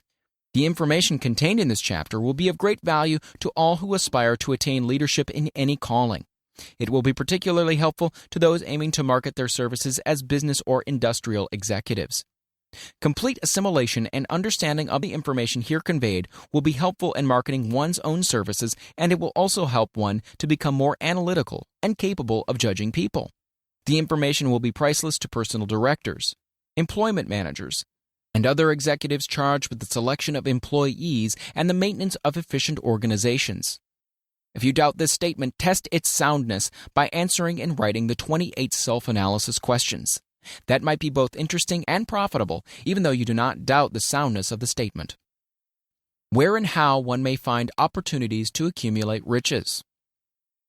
Now that we have analyzed the principles by which riches may be accumulated, we naturally ask, where may one find favorable opportunities to apply these principles? Well, very well. Let us take inventory and see what the United States of America offers the person seeking riches, great or small. To begin with, let us remember, all of us, that we live in a country where every law-abiding citizen enjoys freedom of thought and freedom of deed unequaled anywhere in the world. Most of us have never taken inventory of the advantages of this freedom. We have never compared our unlimited freedom with the curtailed freedom in other countries. Here we have freedom of thought, freedom in the choice and enjoyment of education, freedom in religion, freedom in politics, freedom in the choice of a business, profession, or occupation, freedom to accumulate and own without molestation all the property we can accumulate, freedom to choose our place of residence, freedom in marriage, freedom through equal opportunity to all races, freedom of travel from one state to another, freedom in our choice of foods, freedom to aim for any station in life for which we have prepared ourselves, even for the presidency of the United States. We have other forms of freedom, but this list will give a bird's eye view of the most important, which constitute opportunity of the highest order. This advantage of freedom is all the more conspicuous because the United States is the only country guaranteeing to every citizen, whether native-born or naturalized, so broad and varied a list of freedom. Next, let us recount some of the blessings which our widespread freedom has placed within our hands. Take the average American family, for example, meaning the family of average income, and sum up the benefits available to every member of the family in this land of opportunity and plenty. A. Food. Next to freedom of thought and deed comes food, clothing, and shelter, the three basic necessities of life. Because of our universal freedom, the average American family has available at its very door the choicest selection of food to be found anywhere in the world, and at prices within its financial range. A family of two living in the heart of the Times Square district of New York City, far removed from the sources of production of foods, took careful inventory of the cost of a simple breakfast with this astonishing result. Articles of food. Cost at the breakfast table. Grapefruit juice from Florida, 2 cents. Rippled wheat breakfast food from a Kansas farm, 2 cents. Tea from China, 2 cents. Bananas from South America, 2.5 cents. Toasted bread from a Kansas farm, 1 cent. Fresh country eggs from Utah, 7 cents. Sugar from Cuba or Utah, half of a cent. Butter and cream from New England, 3 cents. And the grand total, 20 cents. It is not very difficult to obtain food in a country where two people can have a breakfast consisting of all they want or need for a dime apiece. Observe that this simple breakfast was gathered by some strange form of magic from China, South America, Utah, Kansas, and the New England states, and delivered on the breakfast table, ready for consumption, in the very heart of the most crowded city in America, at a cost well within the means of the most humble laborer. The cost included all federal, state, and city taxes. Here is a fact that politicians did not mention when they were crying out to the voters to throw their opponents out of office because the people were being taxed to death. B. Shelter. This family lives in a comfortable apartment, heated by steam, lighted with electricity, with gas for cooking, all for $65 a month. In a smaller city or more sparsely settled part of New York City, the same apartment could be had for as low as $20 a month. The toast they had for breakfast in the food estimate was toasted on an electric toaster, which cost but a few dollars. The apartment is cleaned with a vacuum sweeper that is run by electricity. Hot and cold water is available at all times in the kitchen and in the bathroom. The food is kept cold in a refrigerator that is run by electricity. The wife curls her hair, washes her clothes, and irons them with easily operated electrical equipment on power obtained by sticking a plug in the wall. The husband shaves with an electric shaver, and they receive entertainment from all over the world, 24 hours a day, if they want it, without cost, by merely turning the dial of their radio. There are other conveniences in this apartment, but the foregoing list will give a fair idea of some of the concrete evidences of the freedom we of America enjoy. And this is neither political nor economic propaganda. C. Clothing. Anywhere in the United States, the woman of average clothing requirements can dress very comfortably and neatly for less than $200 a year, and the average man can dress for the same or less. Only the three basic necessities of food, clothing, and shelter have been mentioned. The average American citizen has other privileges and advantages available in return for modest effort, not exceeding 8 hours per day of labor. Among those is the privilege of automobile transportation, with which one can go and come at will at very small cost. The average American has security of property rights not found in any other country in the world.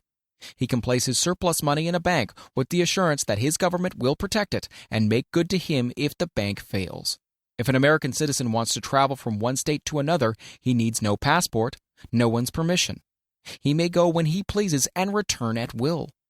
Moreover, he may travel by train, private automobile, bus, airplane, or ship as his pocketbook permits. In Germany, Russia, Italy, and most of the other European and Oriental countries, the people cannot travel with so much freedom and at so little cost. The miracle that has provided these blessings.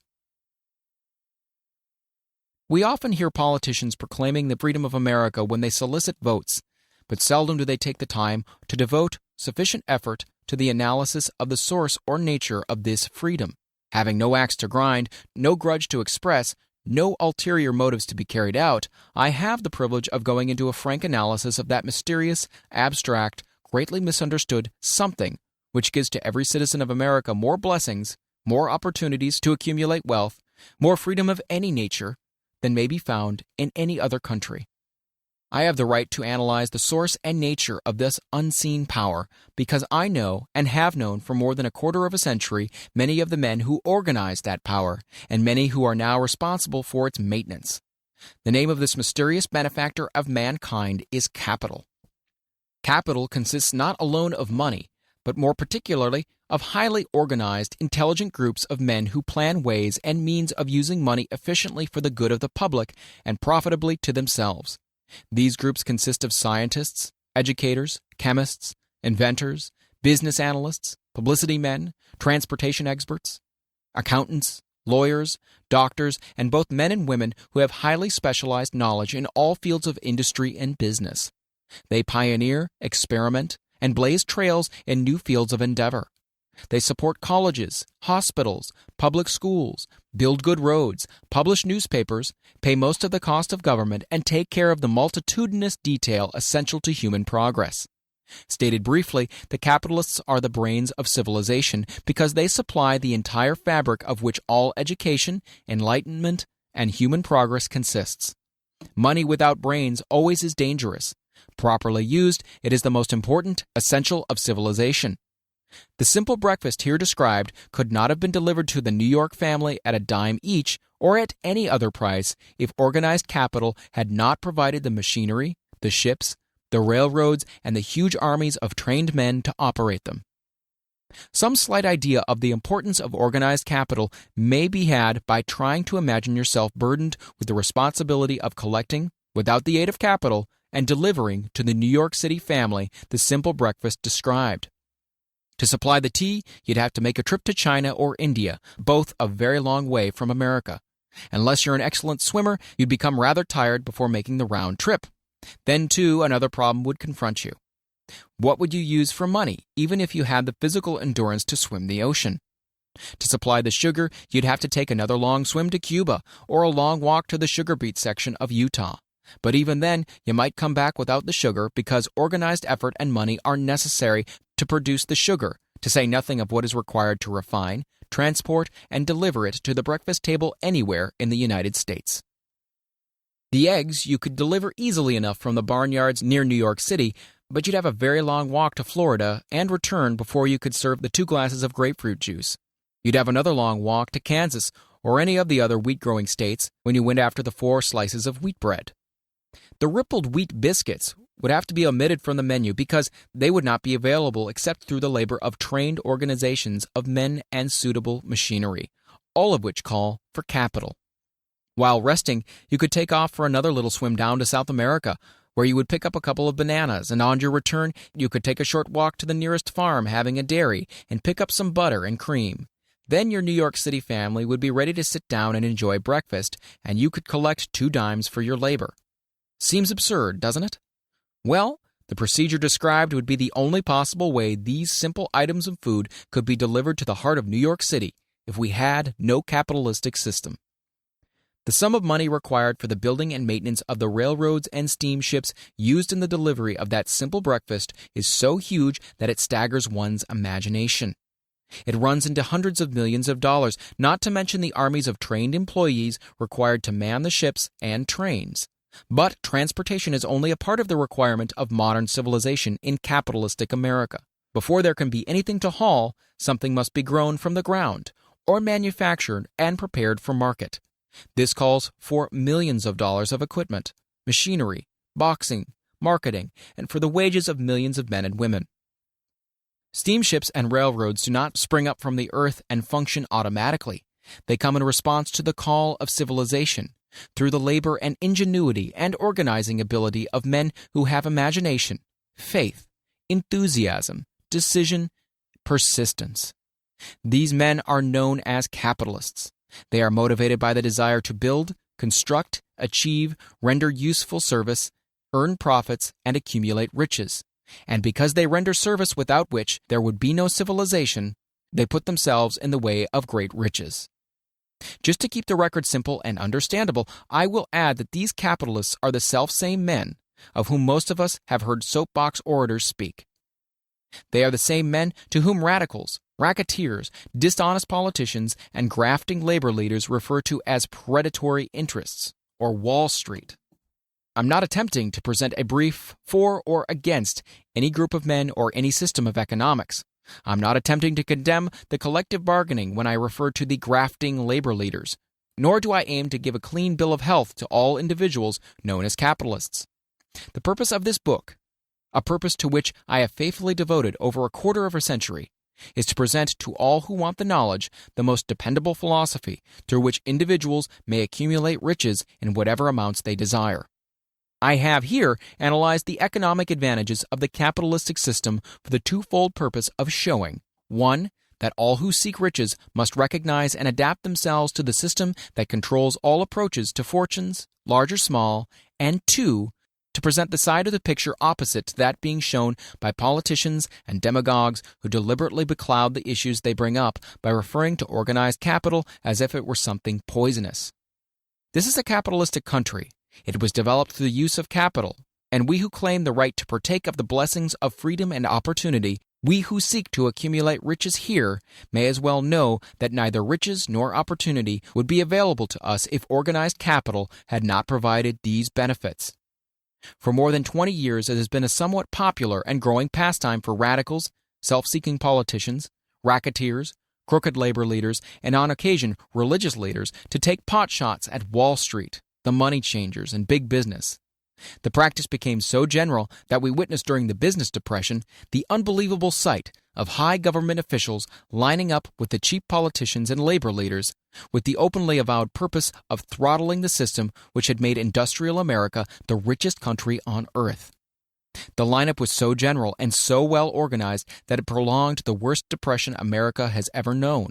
It cost millions of men their jobs because those jobs were inseparably a part of the industrial and capitalistic system which form the very backbone of the nation. During this unusual alliance of government officials and self-seeking individuals who were endeavoring to profit by declaring open season on the American system of industry, a certain type of labor leader joined forces with the politicians and offered to deliver voters in return for legislation designed to permit men to take riches away from industry by organized force of numbers, instead of the better method of giving a fair day's work for a fair day's pay. Millions of men and women throughout the nation are still engaged in this popular pastime of trying to get without giving. Some of them are lined up with labor unions, where they demand shorter hours and more pay. Others do not take the trouble to work at all. They demand government relief and are getting it. Their idea of their rights of freedom was demonstrated in New York City, where a violent complaint was registered with the postmaster by a group of relief beneficiaries, so-called, because the postman awakened them at 7:30 a.m. to deliver government relief checks. They demanded that the time of delivery be set up to 10 o'clock.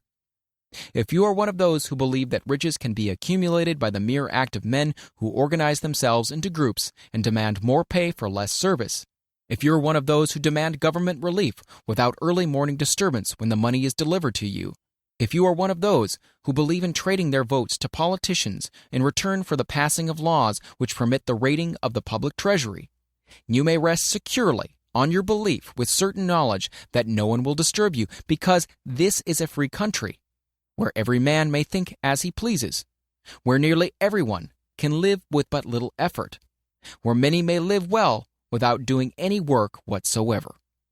However, you should know the full truth concerning this freedom, of which so many people boast and so few understand. As great as it is, as far as it reaches, as many privileges as it provides, it does not and cannot bring riches without effort. There is but one dependable method of accumulating and legally holding riches, and that is by rendering useful service. No system has ever been created by which men can legally acquire riches through mere force of numbers or without giving in return an equivalent value of one form or another. This is the principle known as the law of economics. This is more than a theory. It is a law no man can beat. Mark well the name of the principle and remember it, because it is far more powerful than all the politicians and political machines. It is above and beyond the control of all the labor unions. It cannot be swayed, nor influenced, nor bribed by racketeers or self-appointed leaders in any calling. Moreover, it has an all-seeing eye and a perfect system of bookkeeping in which it keeps an accurate account of the transactions of every human being engaged in the business of trying to get without giving. Sooner or later, its auditors come around, look over the records of individuals both great and small, and demand an accounting. Wall Street, big business, capital predatory interests, or whatever name you choose to give the system which has given us American freedom, represents a group of men who understand, respect, and adapt themselves to this powerful law of economics. Their financial continuation depends upon their respecting the law. Most people living in America like this country, its capitalistic system and all. I must confess I know of no better country where one may find greater opportunities to accumulate riches. Judging by their acts and deeds, there are some in this country who don't like it. That, of course, is their privilege. If they don't like this country, its capitalistic system, its boundless opportunities, they have the privilege of clearing out. Always there are other countries, such as Germany, Russia, and Italy, where one may try one's hand at enjoying freedom and accumulating riches, providing one is not too particular. America provides all the freedom and all the opportunity to accumulate riches that any honest person may require. When one goes hunting for game, one selects hunting grounds where game is plentiful. When seeking riches, the same rules would naturally obtain. If it is riches you're seeking, do not overlook the possibilities of a country whose citizens are so rich that women alone spend over $200 million annually for lipsticks, rouge, and cosmetics. Think twice, you who are seeking riches, before trying to destroy the capitalistic system of a country whose citizens spend over $50 million a year for greeting cards, with which to express their appreciation of their freedom. If it is money you are seeking, consider carefully a country that spends hundreds of millions of dollars annually for cigarettes, the bulk of the income from which goes to only 4 major companies engaged in supplying this national builder of nonchalance and quiet nerves. By all means, give plenty of consideration to a country whose people spend annually more than $15 million for the privilege of seeing moving pictures, and toss in a few additional millions for liquor, narcotics, and other less potent soft drinks and giggle waters. Do not be in too big a hurry to get away from a country whose people willingly, even eagerly, hand over millions of dollars annually for football, baseball, and prize fights. And by all means, stick by a country whose inhabitants give up more than $1 million a year for chewing gum and another $1 million for safety razor blades. Remember also that this is but the beginning of the available resources for the accumulation of wealth. Only a few of the luxuries and non-essentials have been mentioned, but remember that the business of producing, transporting, and marketing these few items of merchandise gives regular employment to many millions of men and women, who receive for their services many millions of dollars monthly, and spend it freely for both the luxuries and the necessities. Especially remember that back of all this exchange of merchandise and personal services may be found an abundance of opportunity to accumulate riches. Here our American freedom comes to one's aid. There is nothing to stop you or anyone from engaging in any portion of the effort necessary to carry on these businesses. If one has superior talent, training, experience, one may accumulate riches in large amounts. Those not so fortunate may accumulate smaller amounts. Anyone may earn a living in return for a very nominal amount of labor. So there you are. Opportunity has spread its wares before you. Step up to the front, select what you want, create your plan, put the plan into action, and follow through with persistence. Capitalistic America will do the rest. You can depend upon this much. Capitalistic America ensures every person the opportunity to render useful service and to collect riches in proportion to the value of the service. The system denies no one this right, but it does not and cannot promise something for nothing, because the system itself is irrevocably controlled by the law of economics, which neither recognizes nor tolerates for long getting without giving. The law of economics was passed by nature. There is no Supreme Court to which violators of this law may appeal. The law hands out both penalties for its violation and appropriate rewards for its observance, without interference or the possibility of interference by any human being. The law cannot be repealed. It is as fixed as the stars in the heavens and subject to and a part of the same system that controls the stars. May one refuse to adapt oneself to the law of economics? Certainly. This is a free country where all men are born with equal rights, including the privilege of ignoring the law of economics. What happens then? Well, nothing happens until large numbers of men join forces for the avowed purpose of ignoring the law and taking what they want by force. Then comes the dictator, with well-organized firing squads and machine guns. We have not yet reached that stage in America, but we have heard all we want to know about how that system works. Perhaps we'll be fortunate enough not to demand personal freedom of so gruesome a reality.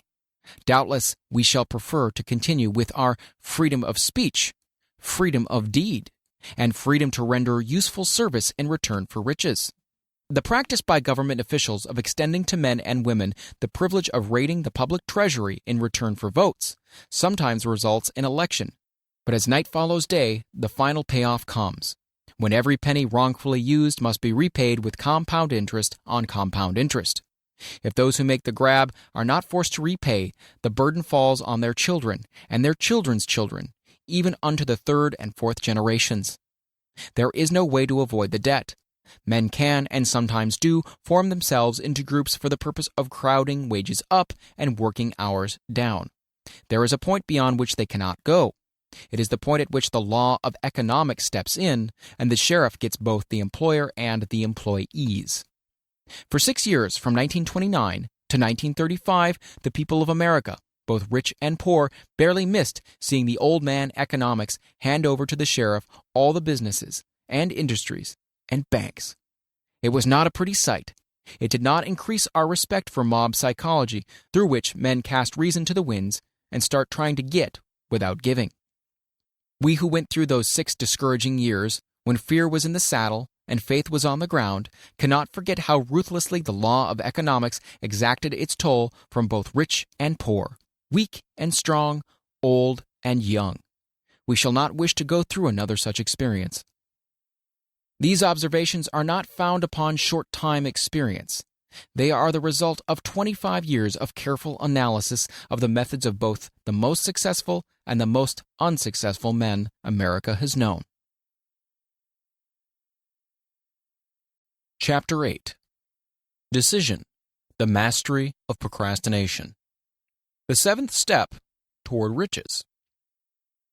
Accurate analysis of over 25,000 men and women who had experienced failure disclosed the fact that lack of decision was near the head of the list of the 30 major causes of failure.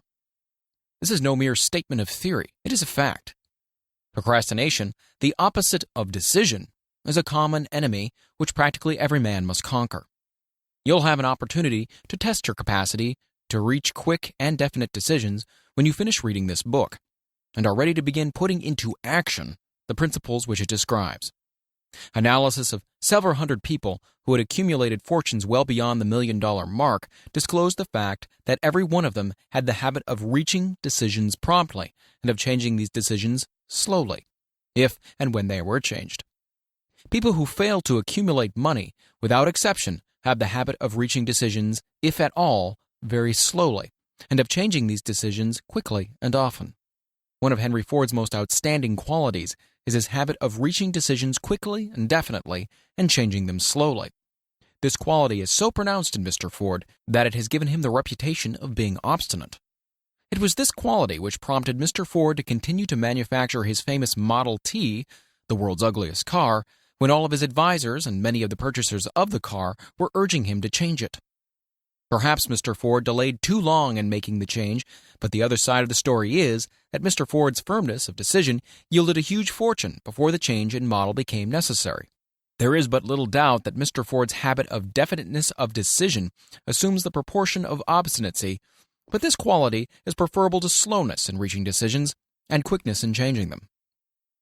The majority of people who fail to accumulate money sufficient for their needs, are generally easily influenced by the opinions of others. They permit the newspapers and gossiping neighbors to do their thinking for them. Opinions are the cheapest commodities on earth. Everyone has a flock of opinions ready to be wished upon anyone who will accept them. If you are influenced by opinions when you reach your decisions, you will not succeed in any undertaking, much less that of transmuting your own desire into money. If you are influenced by the opinions of others, you will have no desire of your own. Keep your own counsel when you begin to put into practice the principles described here by reaching your own decisions and following them. Take no one into your confidence except the members of your mastermind group, and be very sure in your selection of this group that you choose only those who will be in complete sympathy and harmony with your purpose.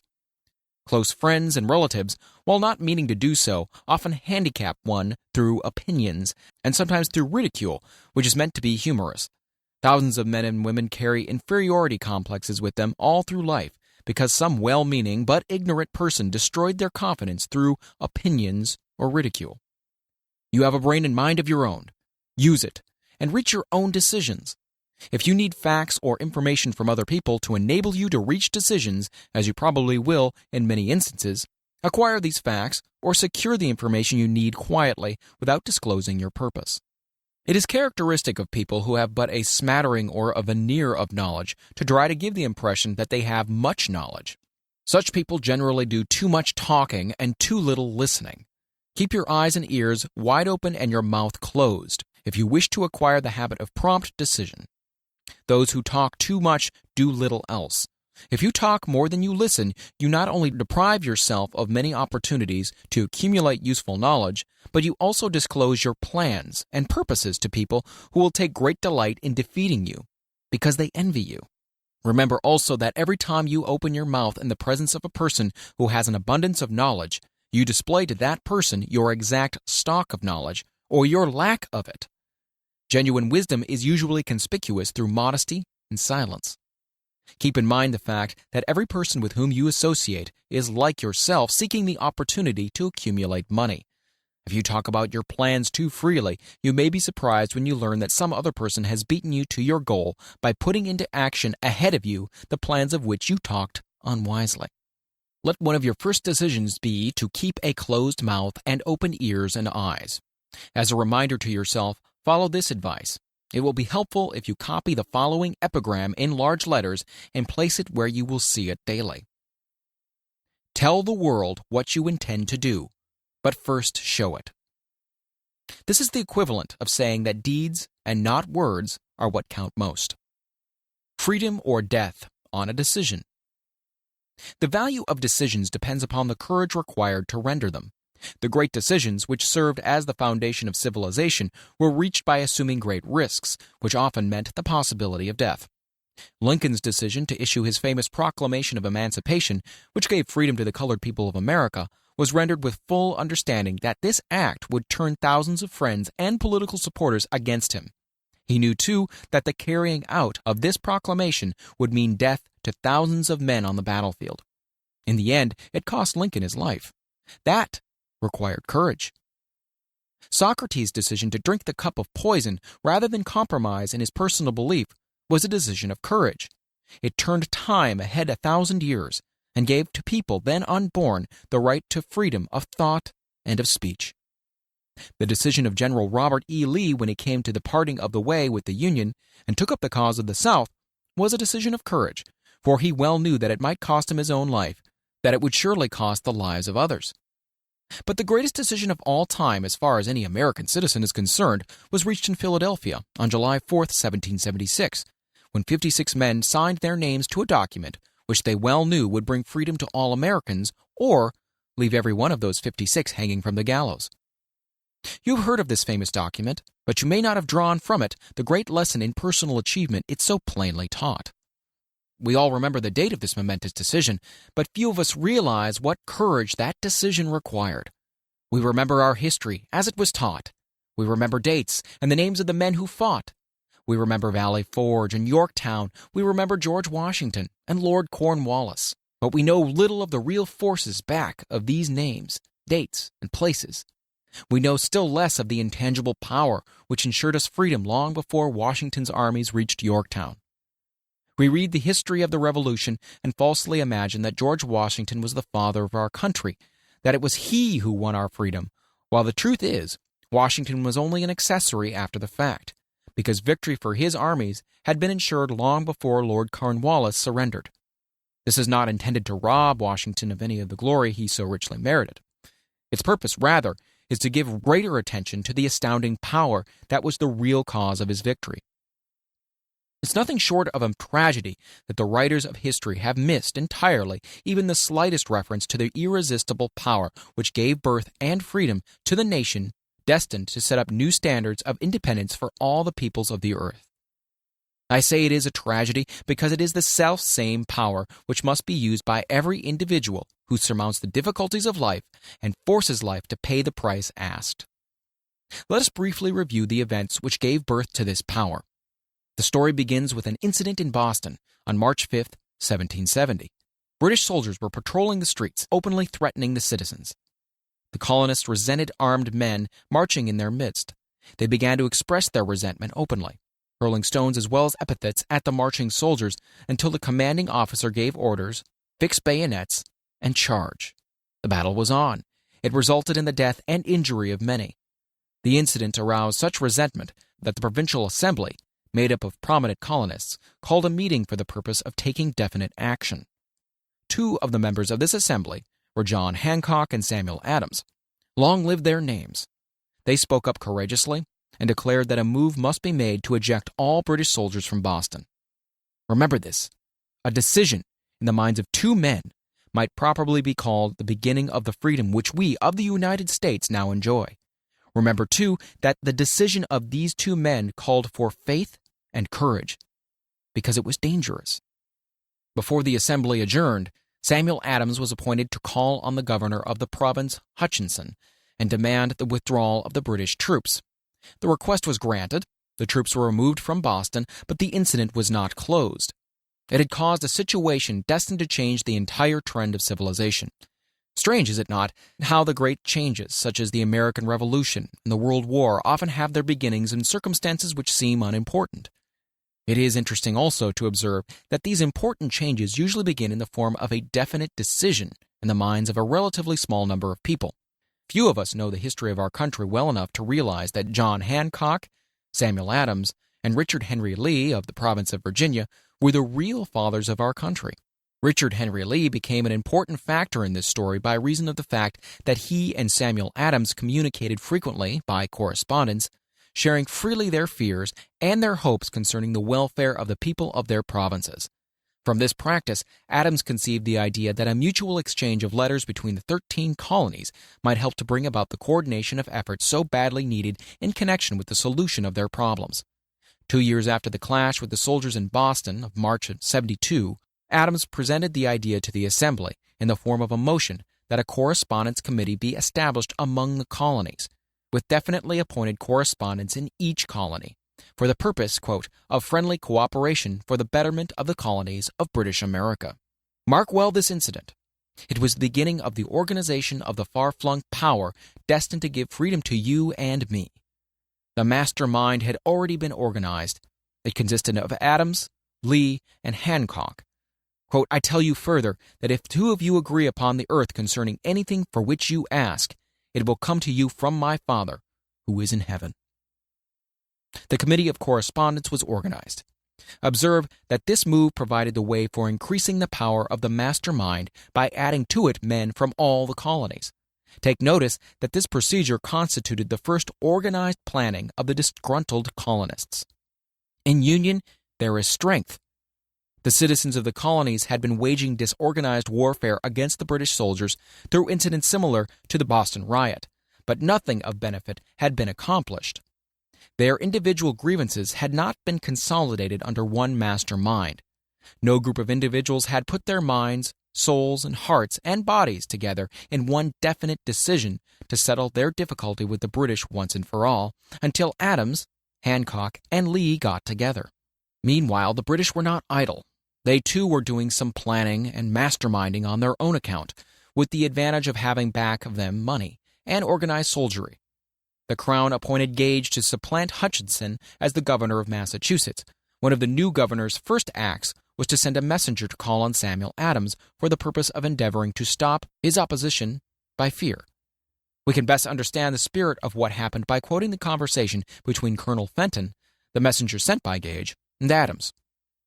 Colonel Fenton: I have been authorized by Governor Gage to assure you, Mr. Adams, that the governor has been empowered to confer upon you such benefits as would be satisfactory, endeavoring to win Adams by a promise of a bribe, upon the condition that you engage to cease in your opposition to the measures of the government. It is the governor's advice to you, sir, not to incur the further displeasure of his majesty.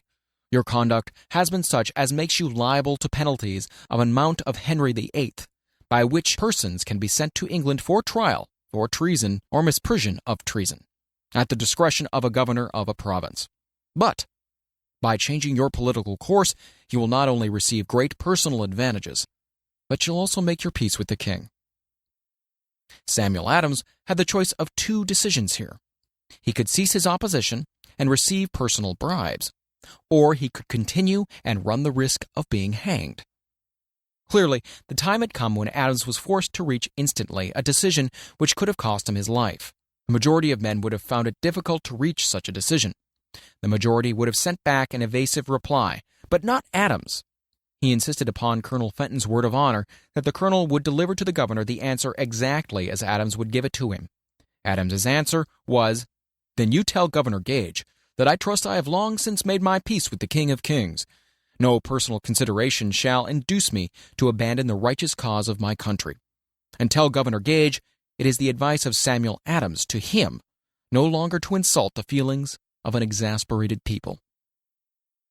Comment as to the character of this man seems unnecessary.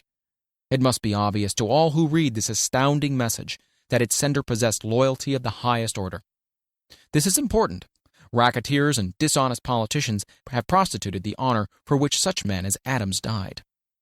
When Governor Gage received Adams's caustic reply, he flew into a rage and issued a proclamation which read, "I do hereby, in His Majesty's name, offer and promise His most gracious pardon to all persons who shall forthwith lay down their arms and return to the duties of peaceful subjects, accepting only the benefit of such pardon. Samuel Adams and John Hancock, whose offenses are of too flagitious a nature to admit of any other consideration but that of condign punishment." As one might say in modern slang, Adams and Hancock were on the spot. The threat of the irate governor forced the two men to reach another decision, equally as dangerous. They hurriedly called a secret meeting of their staunchest followers. Here the mastermind began to take on a momentum. After the meeting had been called to order, Adams locked the door, placed the key in his pocket, and informed all present that it was imperative that a Congress of the colonists be organized, and that no man should leave the room until the decision for such a Congress had been reached. Great excitement followed. Some weighed the possible consequences of such radicalism, old man fear. Some expressed grave doubts as to the wisdom of so definite a decision in defiance of the Crown. Locked in that room were two men immune to fear, blind to the possibility of failure, Hancock and Adams. Through the influence of their minds, the others were induced to agree that, through the Correspondence Committee, arrangements should be made for a meeting of the First Continental Congress to be held in Philadelphia on September 5, 1774. Remember this date. It is more important than July 4, 76. If there had been no decision to hold a Continental Congress, there could have been no signing of the Declaration of Independence. Before the first meeting of the new Congress, another leader in a different section of the country was deep in the throes of publishing a summary view of the rights of British America. He was Thomas Jefferson of the province of Virginia, whose relationship to Lord Dunmore, representative of the Crown in Virginia, was as strained as that of Hancock and Adams with their governor. Shortly after his famous Summary of Rights was published, Jefferson was informed that he was subject to prosecution for high treason against His Majesty's government. Inspired by the threat, one of Jefferson's colleagues, Patrick Henry, boldly spoke his mind, concluding his remarks with a sentence which shall remain forever a classic. "If this be treason, then make the most of it."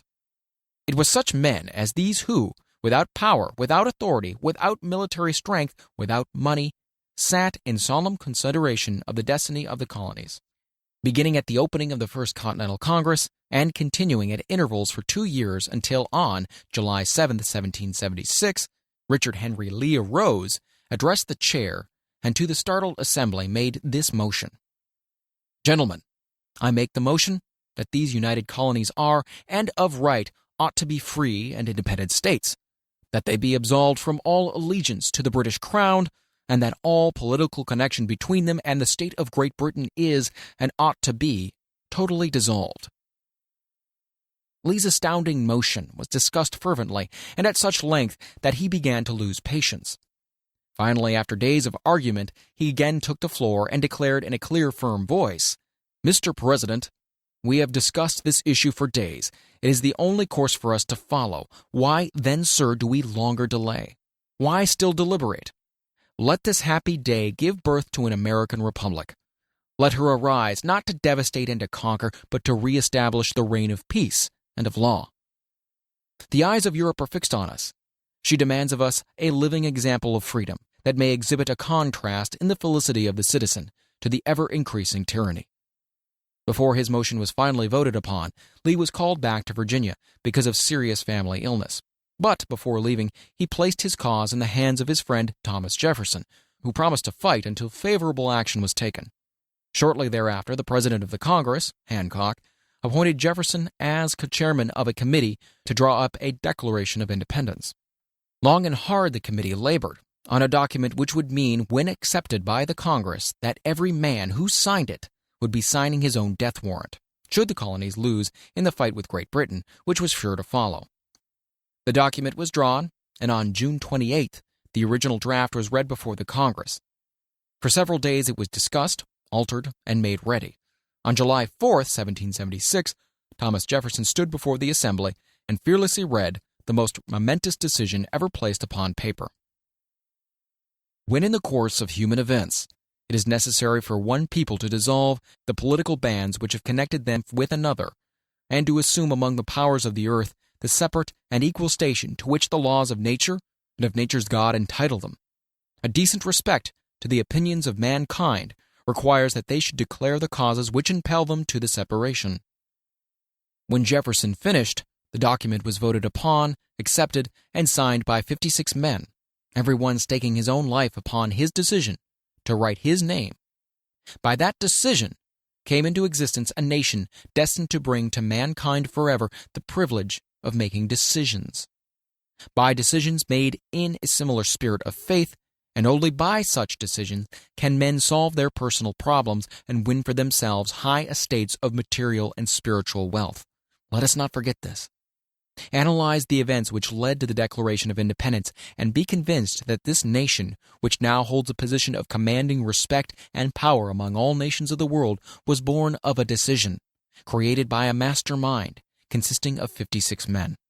Note well the fact that it was their decision that ensured the success of Washington's armies, because the spirit of that decision was in the heart of every soldier who fought with him, and served as spiritual power which recognizes no such thing as failure. Note also, with great personal benefit, that the power which gave this nation its freedom is the selfsame power that must be used by every individual who becomes self-determining. This power is made up of the principles described in this book. It will not be difficult to detect in the story of the Declaration of Independence at least 6 of these principles: desire, decision, faith, persistence, the master mind, and the organized planning. Throughout this philosophy will be found the suggestions that thought, backed by strong desire, has a tendency to transmute itself into its physical equivalent. Before passing on, I wish to leave you with the suggestion that one may find in this story, and in the story of the organization of the United States Steel Corporation, a perfect description of the method by which thought makes this astounding transformation. In your search for the secret of the method, do not look for a miracle, because you'll not find it. You'll find only the eternal laws of nature. These laws are available to every person who has the faith and the courage to use them. They may be used to bring freedom to a nation or to accumulate riches. There is no charge save the time necessary to understand and appropriate them. Those who reach decisions promptly and definitely know what they want, and generally get it. The leaders in every walk of life decide quickly and firmly. That is the major reason why they are leaders. The world has the habit of making room for the man whose words and actions show that he knows where he's going. Indecision is a habit which usually begins in youth. The habit takes on a permanency as the youth goes through graded school, high school, and even through college, without definiteness of purpose. The major weakness of all educational systems is that they neither teach nor encourage the habit of definite decision. It would be beneficial if no college would permit the enrollment of any student unless and until the student declared his major purpose in matriculating. It would be of still greater benefit if every student who enters the graded schools were compelled to accept training in the habit of decision and forced to pass a satisfactory examination on this subject before being permitted to advance in the grades. The habit of indecision acquired because of the deficiencies of our school system goes with the student into the occupation he chooses, if, in fact, he chooses an occupation. Generally, the youth just out of school seeks any job that can be found. He takes the first place he finds because he has fallen into the habit of indecision. 98 out of every 100 people working for wages today are in the positions they hold because they lacked the definiteness of decision to plan a definite position and the knowledge of how to choose an employer. Definiteness of decision always requires courage, sometimes very great courage. The 56 men who signed the Declaration of Independence staked their lives on the decision to affix their signatures to that document. The person who reaches a definite decision to procure the particular job and make life pay the price he asks does not stake his life on that decision. He stakes his economic freedom. Financial independence, riches, desirable business, and professional positions are not within reach of the person who neglects or refuses to expect, plan, and demand these things. The person who desires riches in the same spirit that Samuel Adams desired freedom for the colonies is sure to accumulate wealth. In the chapter on organized planning, you'll find complete instructions for marketing every type of personal service. You'll also find detailed information on how to choose the employer you prefer and the particular job you desire. These instructions will be of no value to you unless you definitely decide to organize them into a plan of action.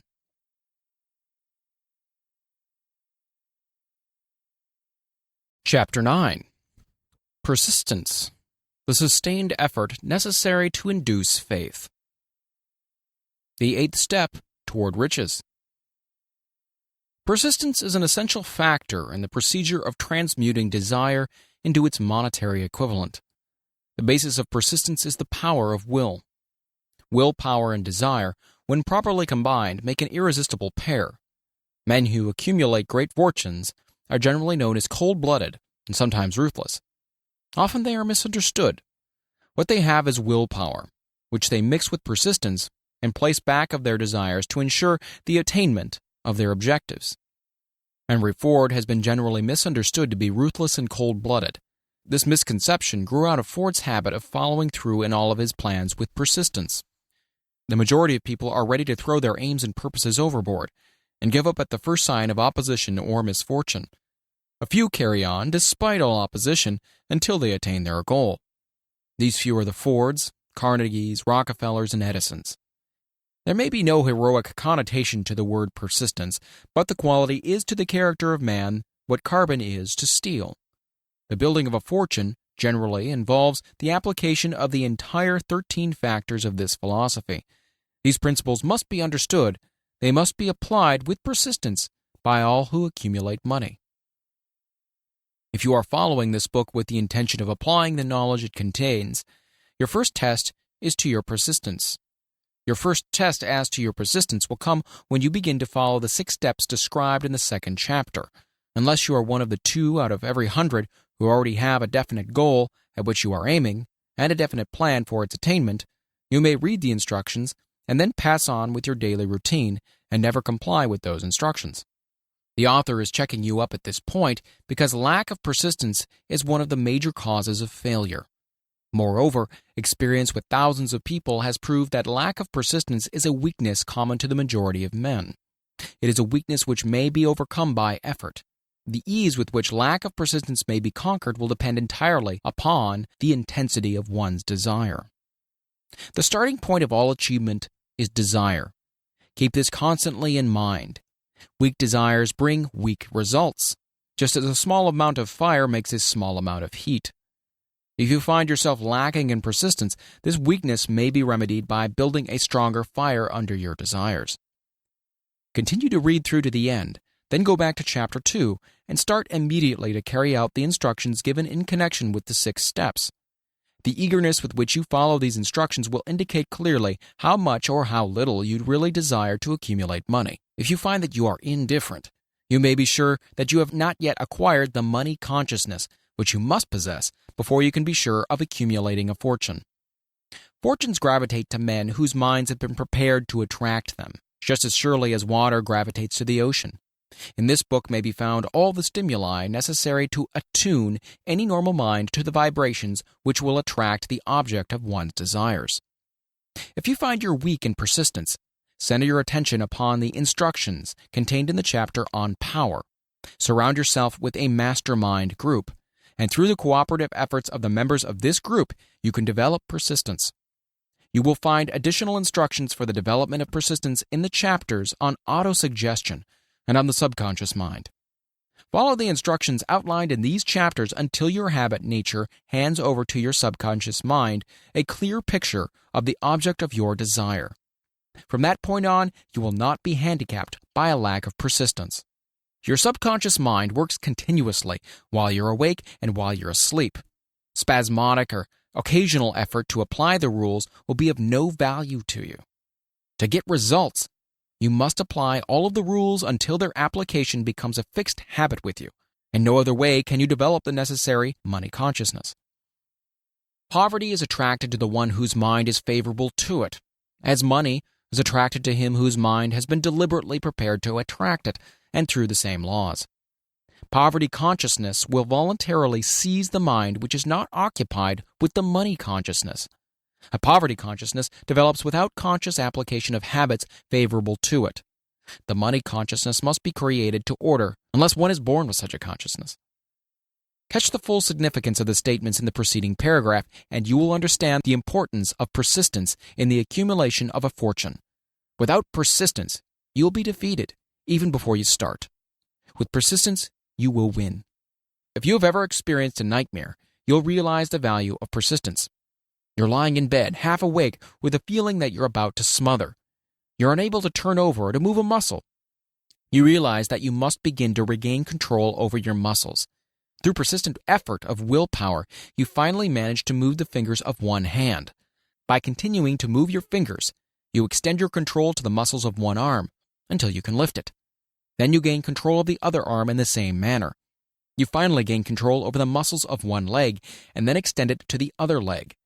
Then, with one supreme effort of will, you regain complete control over your muscular system and snap out of your nightmare. The trick has been turned step by step. You may find it necessary to snap out of your mental inertia through a similar procedure, moving slowly at first, then increasing your speed until you gain complete control over your will. Be persistent no matter how slowly you may at first have to move. With persistence will come success. If you select your mastermind group with care, you'll have in it at least one person who will aid you in the development of persistence. Some men who have accumulated great fortunes did so because of necessity. They developed the habit of persistence because they were so closely driven by circumstances that they had to become persistent. There's no substitute for persistence. It cannot be supplanted by any other quality. Remember this, and it will hearten you in the beginning when the going may seem difficult and slow. Those who have cultivated the habit of persistence seem to enjoy insurance against failure. No matter how many times they're defeated, they finally arrive up toward the top of the ladder. Sometimes it appears that there is a hidden guide whose duty is to test men through all sorts of discouraging experiences. Those who pick themselves up after defeat and keep on trying arrive, and the world cries, "Bravo, I knew you could do it." The hidden guide lets no one enjoy great achievement without passing the persistence test. Those who can't take it simply can't make the grade. Those who can take it are bountifully rewarded for their persistence. They receive as their compensation whatever goal they're pursuing. This is not all. They receive something infinitely more important than material compensation, the knowledge that every failure brings with it the seed of an equivalent advantage. There are exceptions to this rule. A few people know from experience the soundness of persistence. They are the ones who have not accepted defeat as being anything more than temporary.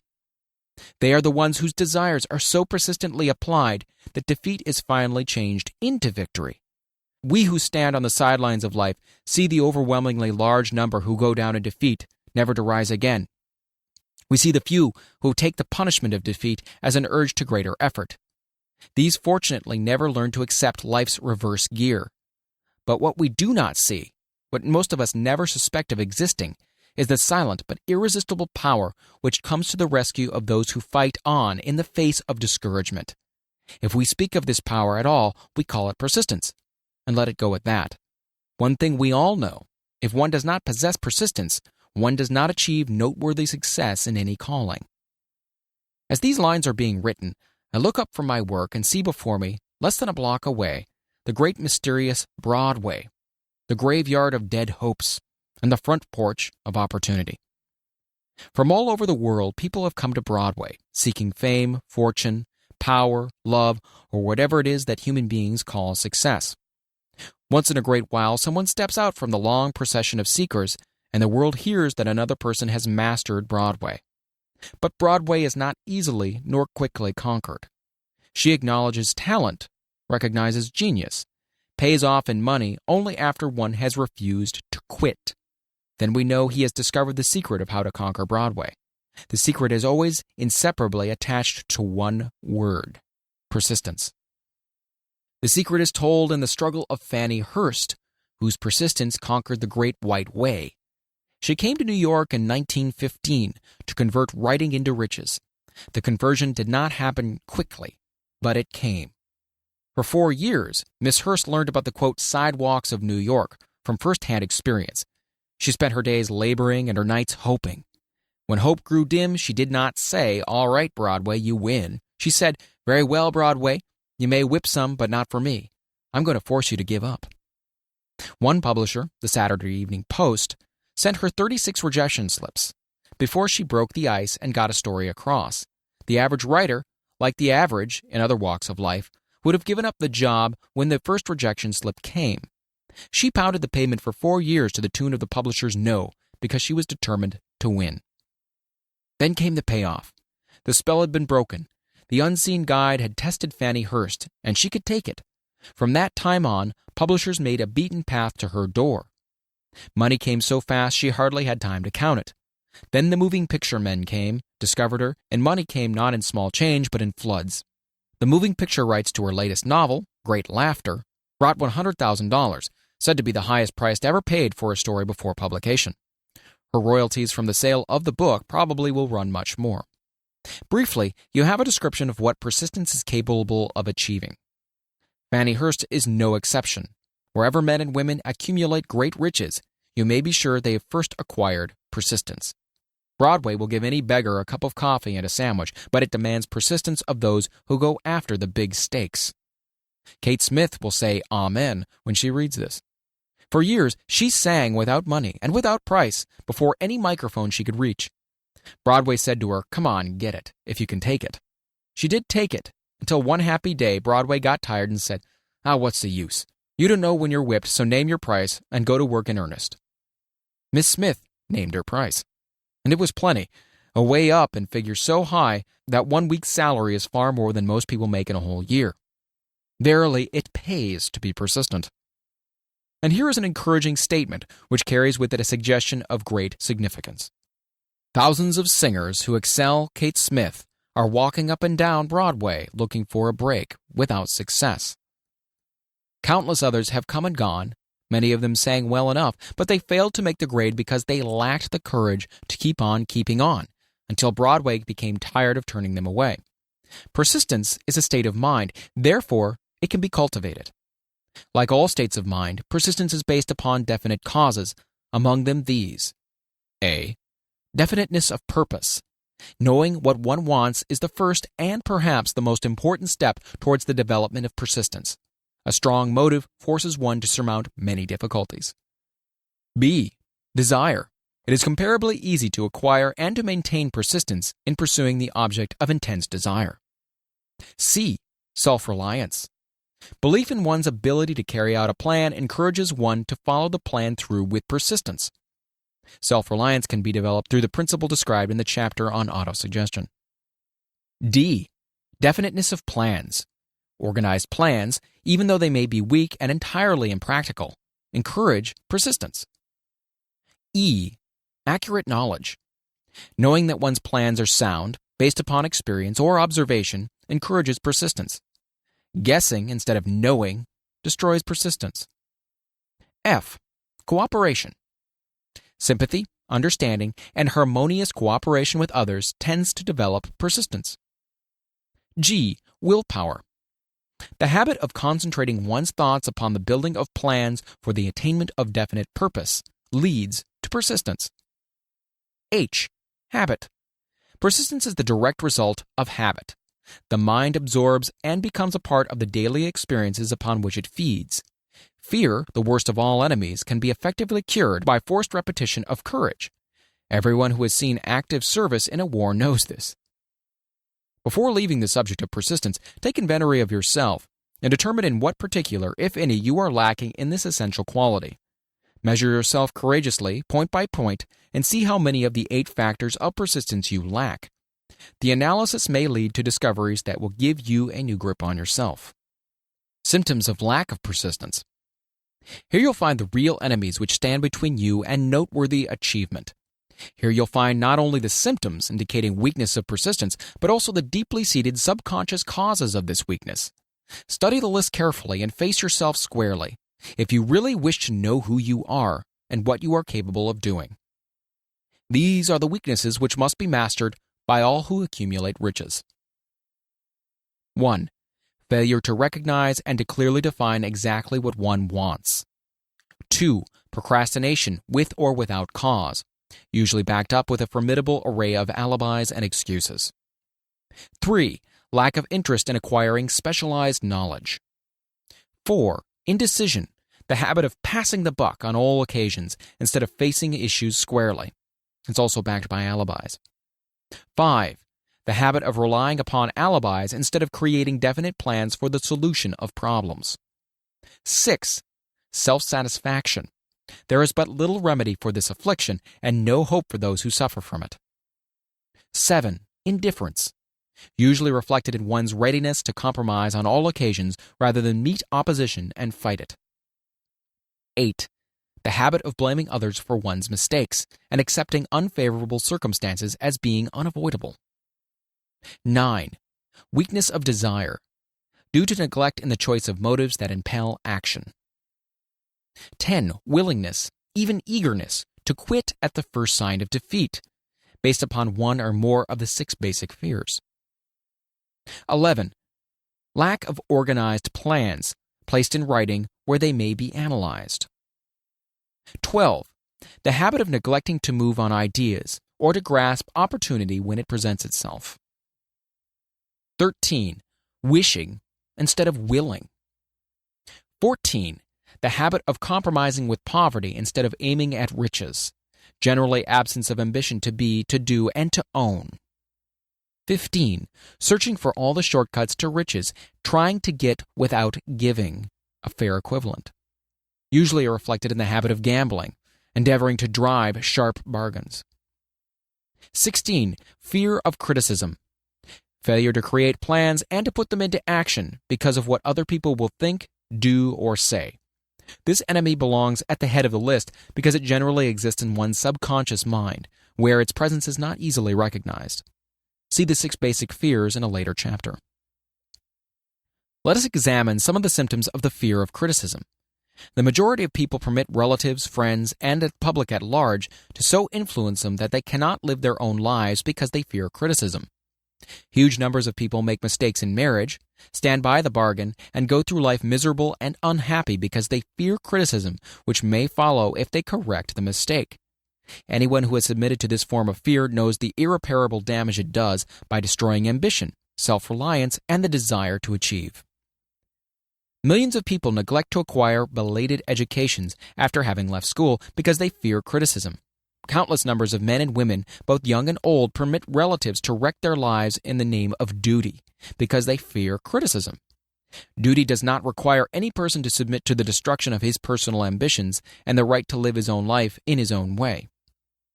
People refuse to take chances in business because they fear the criticism which may follow if they fail. The fear of criticism in such cases is stronger than the desire for success.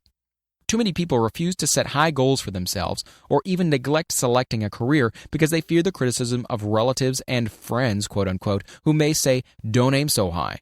People think you're crazy." When Andrew Carnegie suggested that I devote 20 years to the organization of a philosophy of individual achievement, my first impulse of thought was fear of what people might say. The suggestion set up a goal for me, far out of proportion to any I had ever conceived. As quick as a flash, my mind began to create alibis and excuses, all of them traceable to the inherent fear of criticism. Something inside of me said, "You can't do it. The job is too big and requires too much time. What will your relatives think of you? How you will earn a living? No one has ever organized a philosophy of success. What right have you to believe you can do it? Who are you, anyway, to aim so high? Remember your humble birth. What do you know about philosophy? People will think you're crazy," and they did. Why hasn't some other person done this before now? These and many other questions flashed into my mind and demanded attention. It seemed as if the whole world had suddenly turned its attention to me with the purpose of ridiculing me into giving up all desire to carry out Mr. Carnegie's suggestion. I had a fine opportunity then and there to kill off ambition before it gained control of me. Later in life, after having analyzed thousands of people, I discovered that most ideas are stillborn and need the breath of life injected into them through definite plans of immediate action. The time to nurse an idea is at the time of its birth. Every minute it lives gives it a better chance of surviving. The fear of criticism is at the bottom of the destruction of most ideas which never reach the planning and action stage. Many people believe that material success is the result of favorable breaks. There's an element of ground for the belief, but those depending entirely upon luck are nearly always disappointed because they overlook another important factor which must be present before one can be sure of success. It is the knowledge with which favorable breaks can be made to order. During the Depression, W.C. Fields, the comedian, lost all of his money and found himself without income, without a job, and his means of earning a living, vaudeville, which no longer existed. Moreover, he was past 60 when many men considered themselves old. He was so eager to stage a comeback that he offered to work without pay in a new field, movies. In addition to his other troubles, he fell and injured his neck. To many that would have been the place to give up and quit. But Fields was persistent. He knew that if he carried on, he would get the breaks sooner or later.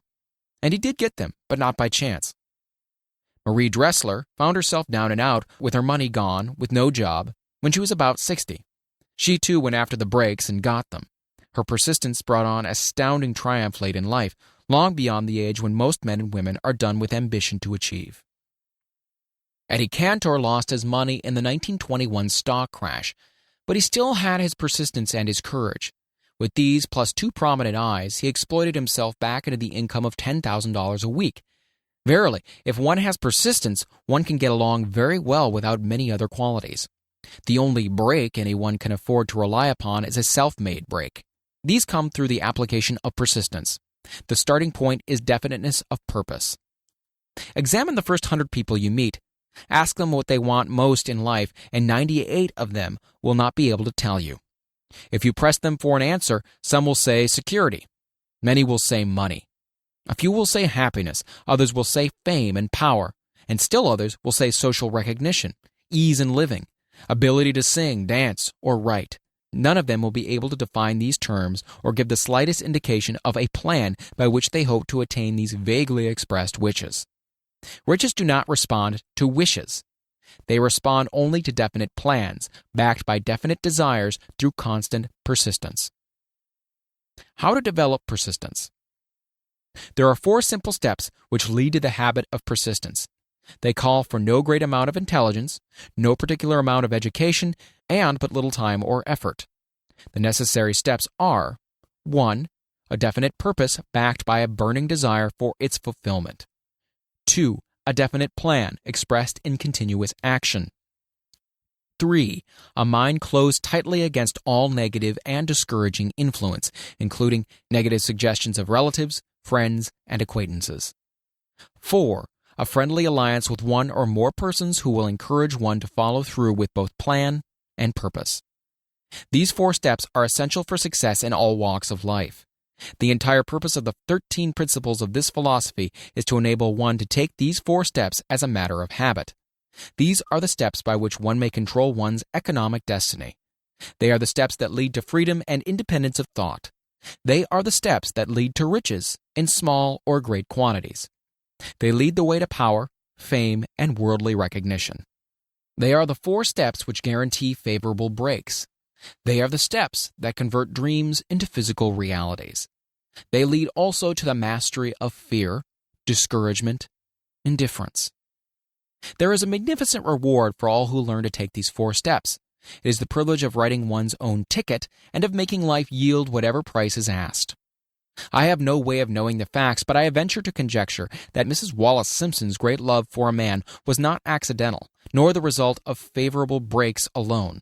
There was a burning desire and careful searching at every step of the way. Her first duty was to love. What is the greatest thing on earth? The master called it love, not man, made rules.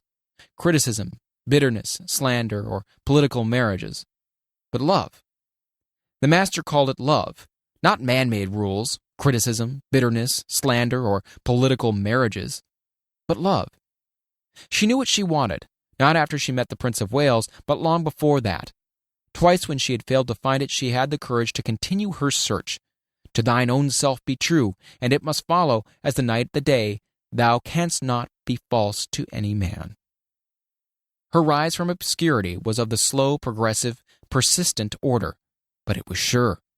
She triumphed over unbelievably long odds, and no matter who you are or what you may think of Wallace Simpson or the king who gave up his crown for her love, she is an astounding example of applied persistence, an instructor on the rules of self-determination from whom the entire world might profitably take lessons.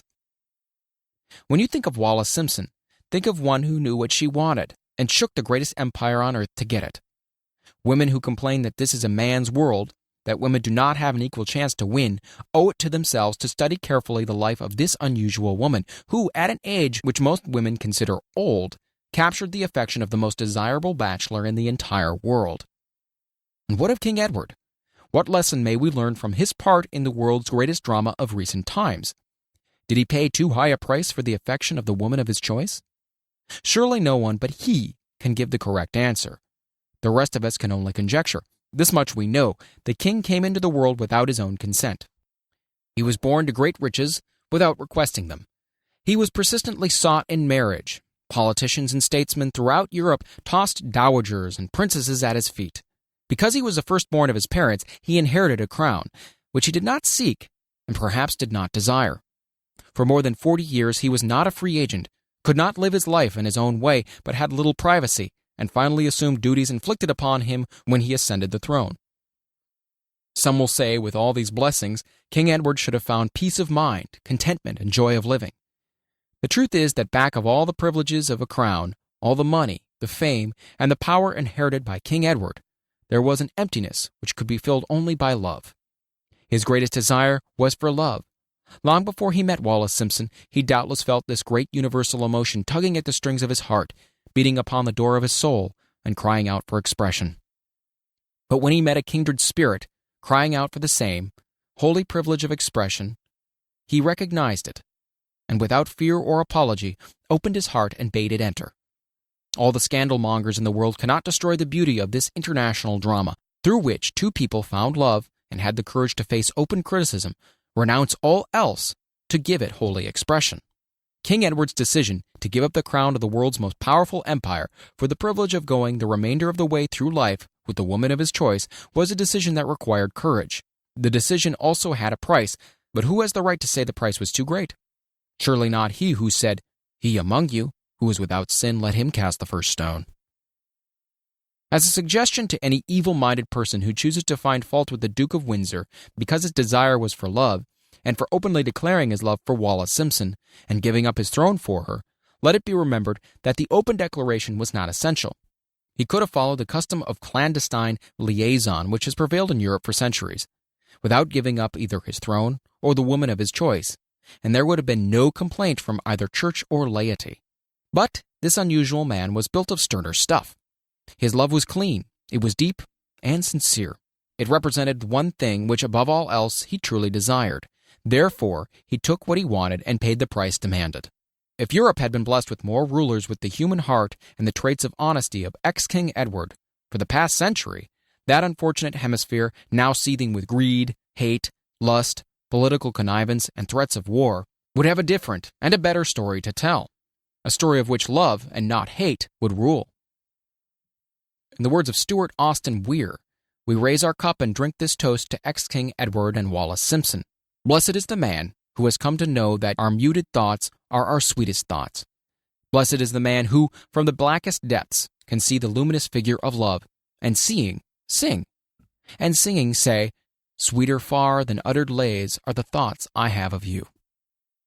In these words would we pay tribute to the people who, more than all others of modern times, have been the victims of criticism and the recipients of abuse, because they found life's greatest treasure and claimed it. Mrs. Simpson read and approved this analysis. Most of the world will applaud the Duke of Windsor and Wallace Simpson because of their persistence in searching until they found life's greatest reward. All of us can profit by following their example in our own search for which we demand of life. What mystical power gives to men of persistence the capacity to master difficulties? Does the quality of persistence set up in one's mind some form of spiritual, mental, or chemical activity which gives one access to supernatural forces? Does infinite intelligence throw itself on the side of the person who still fights on after the battle has been lost, with the whole world on the opposing side? These and many other similar questions have arisen in my mind as I observed men like Henry Ford, who started at scratch and built an industrial empire of huge proportions, with little else in the way of a beginning but persistence. Or Thomas Edison, who, with less than 3 months of schooling, became the world's leading inventor and converted persistence into the talking machine, the moving picture machine, and the incandescent light, to say nothing of 100 or other useful inventions. I had the happy privilege of analyzing both Mr. Edison and Mr. Ford year by year over a long period of years, and therefore the opportunity to study them at close range. So I speak from actual knowledge when I say I find no quality save persistence in either of them that even remotely suggested the major source of their stupendous achievements. As one makes an impartial study of the prophets, philosophers, miracle men, and religious leaders of the past, one is drawn to the inevitable conclusion that persistence, concentration of effort, and definiteness of purpose were the major sources of their achievements. Consider, for example, the strange and fascinating story of Muhammad. Analyze his life, compare him with the men of achievement in his modern age of industry and finance, and observe how they have one outstanding trait in common: persistence. If you are keenly interested in studying the strange power which gives potency to persistence, read a biography of Muhammad, especially the one by Asad Bey. This brief review of that book by Thomas Sugro in the Herald Tribune will provide a preview of the rare treat in store for those who take the time to read the entire story of one of the most astounding examples of the power of persistence known to civilization. The Last Great Prophet, reviewed by Thomas Sugro. Muhammad was a prophet, but he never performed a miracle. He was not a mystic. He had no formal schooling. He did not begin his mission until he was 40. When he announced that he was the messenger of God bringing word of the true religion, he was ridiculed and labeled a lunatic. Children tripped him and women threw filth upon him. He was banished from his native city, Mecca, and his followers were stripped of all their worldly goods and sent into the desert after him. When he had been preaching 10 years, he had nothing to show for it but banishment, poverty, and ridicule. Yet before another 10 years had passed, he was a dictator of all Arabia, ruler of Mecca, and the head of a new world religion which was to sweep to the Danube and the Pyrenees before exhausting the impetus he gave it. That impetus was threefold: the power of words, the efficacy of prayer, and man's kinship with God. His career never made sense. Muhammad was born to impoverished members of a leading family of Mecca. Because Mecca, the crossroads of the world, home of the magic stone called the Kaaba, great city of trade and the center of trade routes, was unsanitary, its children were sent to be raised in the desert by Bedouins. Muhammad was thus nurtured, drawing strength and health from the milk of nomad, vicarious mothers. He tended sheep and soon hired out to a rich widow as leader of her caravans. He traveled to all parts of the Eastern world, talked with many men of diverse beliefs, and observed the decline of Christianity into warring sects.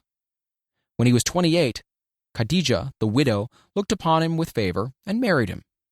Her father would have objected to such a marriage, so she got him drunk and held him up while he gave paternal blessing. For the next 12 years, Muhammad lived as a rich and respected and very shrewd trader. Then he took to wandering in the desert, and one day he returned with the first verse of the Quran and told Khadijah that the archangel Gabriel had appeared to him and said he was the messenger of God. The Quran, the revealed word of God, was the closest thing to a miracle in Muhammad's life.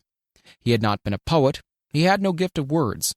Yet the verses of the Quran, as he received them and recited them to the faithful, were better than any verses which the professional poets of the tribes could produce.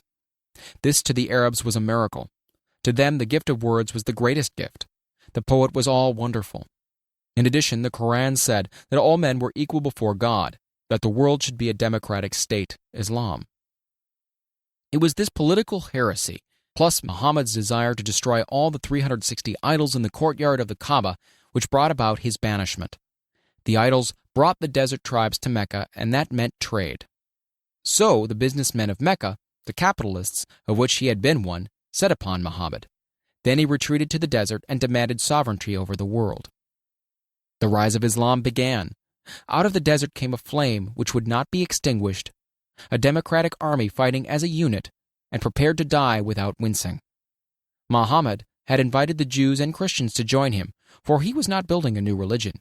He was calling all who believed in one God to join in one single faith. If the Jews and Christians had accepted his invitation, Islam would have conquered the world. They didn't. They would not even accept Muhammad's innovation of humane warfare. When the armies of the Prophet entered Jerusalem, not a single person was killed because of his faith. When the Crusaders entered the city centuries later, not a Muslim man, woman, or child was spared. But the Christians did accept one Muslim idea, the place of learning, the university. Chapter 10. Power of the Mastermind, the Driving Force. The ninth step toward riches. Power is essential for success in the accumulation of money. Plans are inert and useless without sufficient power to translate them into action.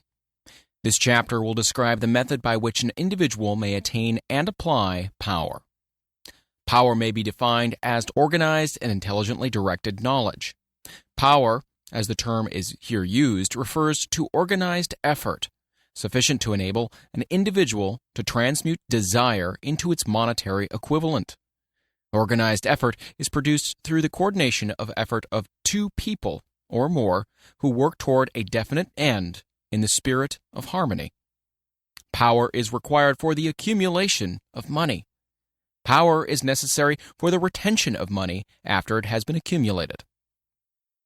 Let us ascertain how power may be acquired. If power is organized knowledge, let us examine the sources of knowledge. A. Infinite intelligence. This source of knowledge may be contacted through the procedure described in another chapter with the aid of creative imagination. B. Accumulated experience. The accumulated experience of man, or that portion of which it has been organized and recorded, may be found in any well-equipped public library. An important part of this accumulated experience is taught in public schools and colleges where it has been classified and organized. C. Experiment and research. In the field of science, and in practically every other walk of life, men are gathering, classifying, and organizing new facts daily. This is the source of which one must turn when knowledge is not available through accumulated experience. Here, too, the creative imagination must often be used. Knowledge may be acquired from any of the foregoing sources. It may be converted into power by organizing it into definite plans and by expressing those plans in terms of action. Examination of the three major sources of knowledge will readily disclose the difficulty an individual would have if he depended upon his efforts alone in assembling knowledge and expressing it through definite plans in terms of action. If his plans are comprehensive, and if they contemplate large proportions, he must generally induce others to cooperate with him before he can inject into them the necessary element of power. Gaining power through the master mind.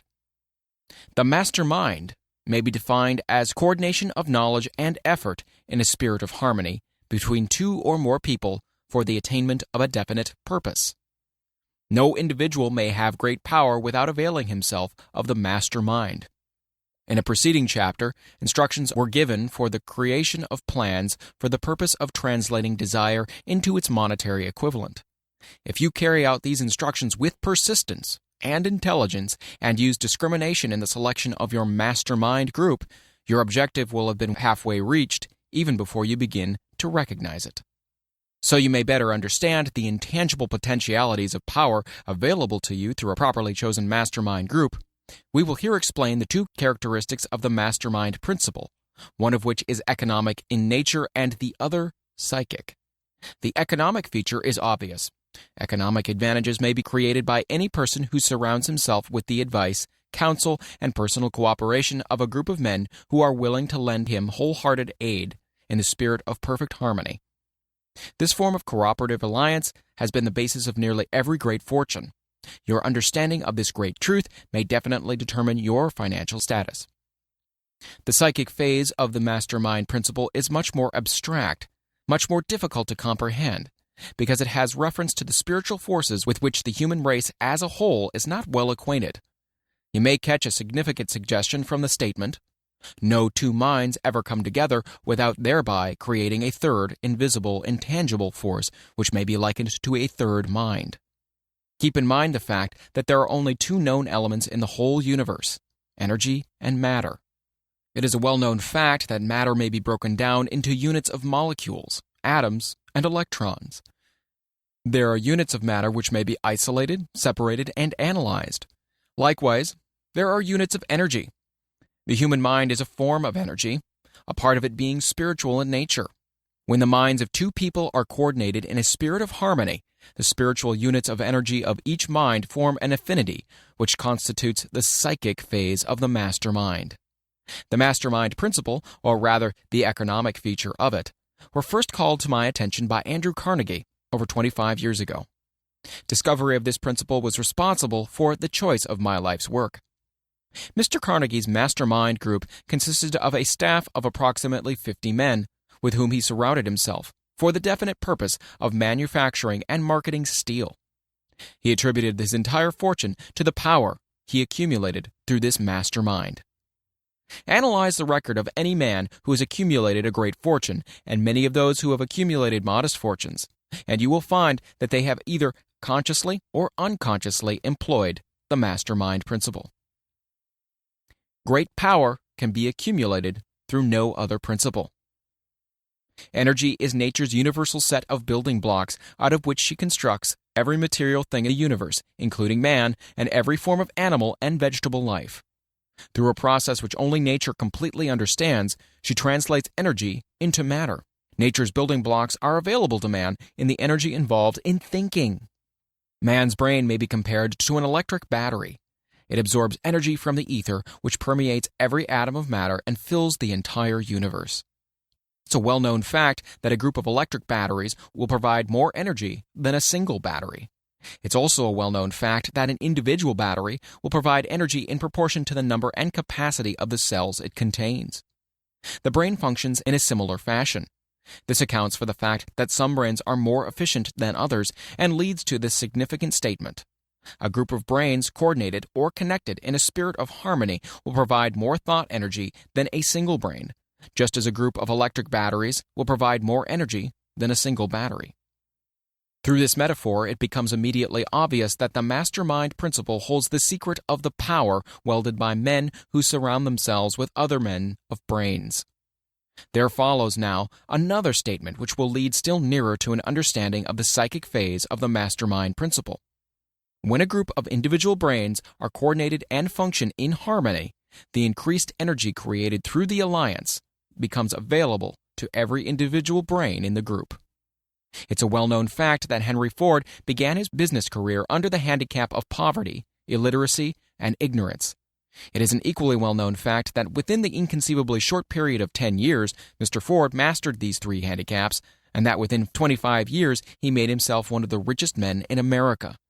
Connect with this fact the additional knowledge that Mr. Ford's most rapid strides became noticeable from the time he became a personal friend of Thomas Edison, and you'll begin to understand what the influence of one mind upon another can accomplish. Go a step further and consider the fact that Mr. Ford's most outstanding achievements began from the time that he formed the acquaintances of Harvey Firestone, John Burroughs, and Luther Burbank, each a man of great brain capacity. And you'll have further evidence that power may be produced through friendly alliance of minds. There is little, if any, doubt that Henry Ford is one of the best-informed men in the business and industrial world. The question of his wealth needs no discussion. Analyze Mr. Ford's intimate personal friends, some of whom have already been mentioned, and you'll be prepared to understand the following statement. Men take on the nature and the habits and the power of thought of those with whom they associate, in a spirit of sympathy and harmony. Henry Ford whipped poverty, illiteracy, and ignorance by allying himself with great minds, whose vibrations of thought he absorbed into his own mind. Through his association with Edison, Burbank, Burroughs, and Firestone, Mr. Ford added to his own brain power the sum and substance of the intelligence, experience, knowledge, and spiritual forces of these four men. Moreover, he appropriated and made use of the mastermind principle through the methods of procedure described in this book. This principle is available to you. We have already mentioned Mahatma Gandhi. Perhaps the majority of those who have heard of Gandhi look upon him as merely an eccentric little man who goes around without formal wearing apparel and makes trouble for the British government. In reality, Gandhi is not eccentric, but he is the most powerful man now living, estimated by the number of his followers and their faith in their leader. Moreover, he is probably the most powerful man who has ever lived. His power is passive, but it is real. Let us study the method by which he attained his stupendous power. It may be explained in a few words. He came by power through inducing over 200 million people to coordinate, with mind and body, in a spirit of harmony and for a definite purpose. In brief, Gandhi has accomplished a miracle, for it is a miracle when 200 million people can be induced, not forced, to cooperate in a spirit of harmony for a limitless time. If you doubt that this is a miracle, try to induce any two people to cooperate in a spirit of harmony for any length of time. Every man who manages a business knows what a difficult matter it is to get employees to work together in a spirit even remotely resembling harmony. The list of the chief sources from which power may be attained is, as you have seen, headed by the infinite intelligence. When two or more people coordinate in a spirit of harmony and work towards a definite objective, they place themselves in position through that alliance to absorb power directly from the great universal storehouse of infinite intelligence. This is the greatest of all sources of power. It is the source to which the genius turns. It is the source to which every great leader turns, whether he may be conscious of that fact or not. The other two major sources from which the knowledge necessary for the accumulation of power may be obtained are no more reliable than the five senses of man. The senses are not always reliable. Infinite intelligence does not err. In subsequent chapters, the methods by which infinite intelligence may be most readily contacted will be adequately described. This is not a course on religion. No fundamental principle described in this book should be interpreted as being intended to interfere either directly or indirectly with any man's religious habits. This book has been confined exclusively to instructing the reader how to transmute the definite purpose of desire for money into its monetary equivalent. Read, think, and meditate as you read. Soon the entire subject will unfold and you will see it in perspective. You are now seeing the detail of the individual chapters. Money is as shy and elusive as the old-time maiden. It must be wooed and won by methods not unlike those used by a determined lover in pursuit of the girl of his choice. And coincidental as it is, the power used in the wooing of money is not greatly different from that used in wooing a maiden. That power, when successfully used in the pursuit of money, must be mixed with faith. It must be mixed with desire. It must be mixed with persistence. It must be applied through a plan, and that plan must be set into action. When money comes in quantities known as the big money, it flows to the one who accumulates it as easily as water flows downhill. There exists a great unseen stream of power, which may be compared to a river, except that one side flows in one direction, carrying all who get into that side of the stream onward and upward to wealth, and the other side flows in the opposite direction, carrying all who are unfortunate enough to get into it, and not able to extricate themselves from it, downward, to misery and poverty. Every man who has accumulated a great fortune has recognized the existence of this stream of life. It consists of one's thinking process. The positive emotions of thought form the side of the stream which carries one to fortune. The negative emotions form the side which carries one down to poverty. This carries a thought of stupendous importance to the person who is following this book with the object of accumulating a fortune. If you are on the side of the stream of power which leads to poverty, this may serve as an oar by which you may propel yourself over into the other side of the stream. It can serve you only through application and use. Merely reading and passing judgment on it, either one way or another, will in no way benefit you. Some people undergo the experience of alternating between the positive and negative sides of the stream, being at times on the positive side and at times on the negative side. The Wall Street crash of '29 swept millions of people from the positive to the negative side of the stream. These millions are struggling, some of them in desperation and fear, to get back to the positive side of the stream. This book was written especially for these millions. Poverty and riches often change places. The crash taught the world this truth, although the world will not long remember the lesson. Poverty may, and generally does, voluntarily take the place of riches. When riches take the place of poverty, the change is usually brought out through well-conceived and carefully executed plans. Poverty needs no plan. It needs no one to aid it, because it's bold and ruthless. Riches are shy and timid. They have to be attracted. Anybody can wish for riches, and most people do, but only a few know that a definite plan plus a burning desire for wealth are the only dependable means of accumulating wealth. Chapter 12. The Subconscious Mind. The Connecting Link. The 11th Step Toward Riches. The subconscious mind consists of a field of consciousness in which every impulsive thought that reaches the objective mind through any of the five senses is classified and recorded, and from which thoughts may be recalled or withdrawn as letters may be taken from a filing cabinet. It receives and files sense impressions or thoughts regardless of their nature. You may voluntarily plant into your subconscious mind any plan, thought, or purpose which you desire to translate into its physical or monetary equivalent. The subconscious acts first on the dominating desires which have been mixed with emotional feeling, such as faith. Consider this in connection with the instructions given in the chapter on desire for taking the 6 steps there outlined, and the instructions given in the chapter on the building and execution of plans, and you will understand the importance of the thought conveyed. The subconscious mind works day and night. Through a method of procedure unknown to man, the subconscious mind draws upon the forces of infinite intelligence for the power with which it voluntarily transmutes one's desires into their physical equivalent, making use always of the most practical media by which this end may be accomplished. You cannot entirely control your subconscious mind, but you can voluntarily hand over to it any plan, desire, or purpose which you wish transformed into concrete form. Read again instructions for using the subconscious mind in the chapter on autosuggestion. There's plenty of evidence to support the belief that the subconscious mind is the connecting link between the finite mind of man and infinite intelligence. It is the intermediary through which one may draw upon the forces of infinite intelligence at will.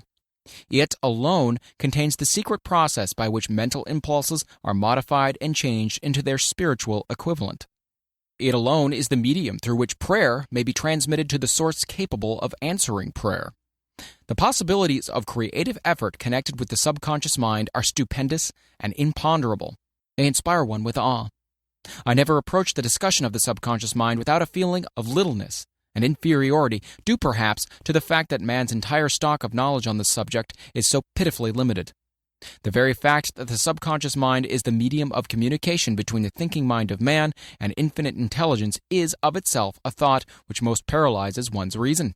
After you have accepted as a reality the existence of the subconscious mind and understand its possibilities as a medium for transmuting your desires into their physical or monetary equivalent, you will comprehend the full significance of the instructions given in the chapter on desire. You'll also understand why you have been repeatedly admonished to make your desires clear and to reduce them to writing. You will also understand the necessity of persistence in carrying out instructions. The 13 principles are the stimuli with which you acquire the ability to reach and to influence your subconscious mind. Do not become discouraged if you cannot do this upon the first attempt. Remember that the subconscious mind may be voluntarily directed only through habit under the directions given in the chapter on faith. You have not yet had time to master faith, but be patient and be persistent. A good many statements on the chapters on faith and autosuggestion will be repeated here for the benefit of your subconscious mind. Remember, your subconscious mind functions voluntarily whether you make any effort to influence it or not. This naturally suggests to you that thoughts of fear and poverty and all native thoughts serve as stimuli to your subconscious mind unless you master these impulses and give it more desirable food upon which it may feed.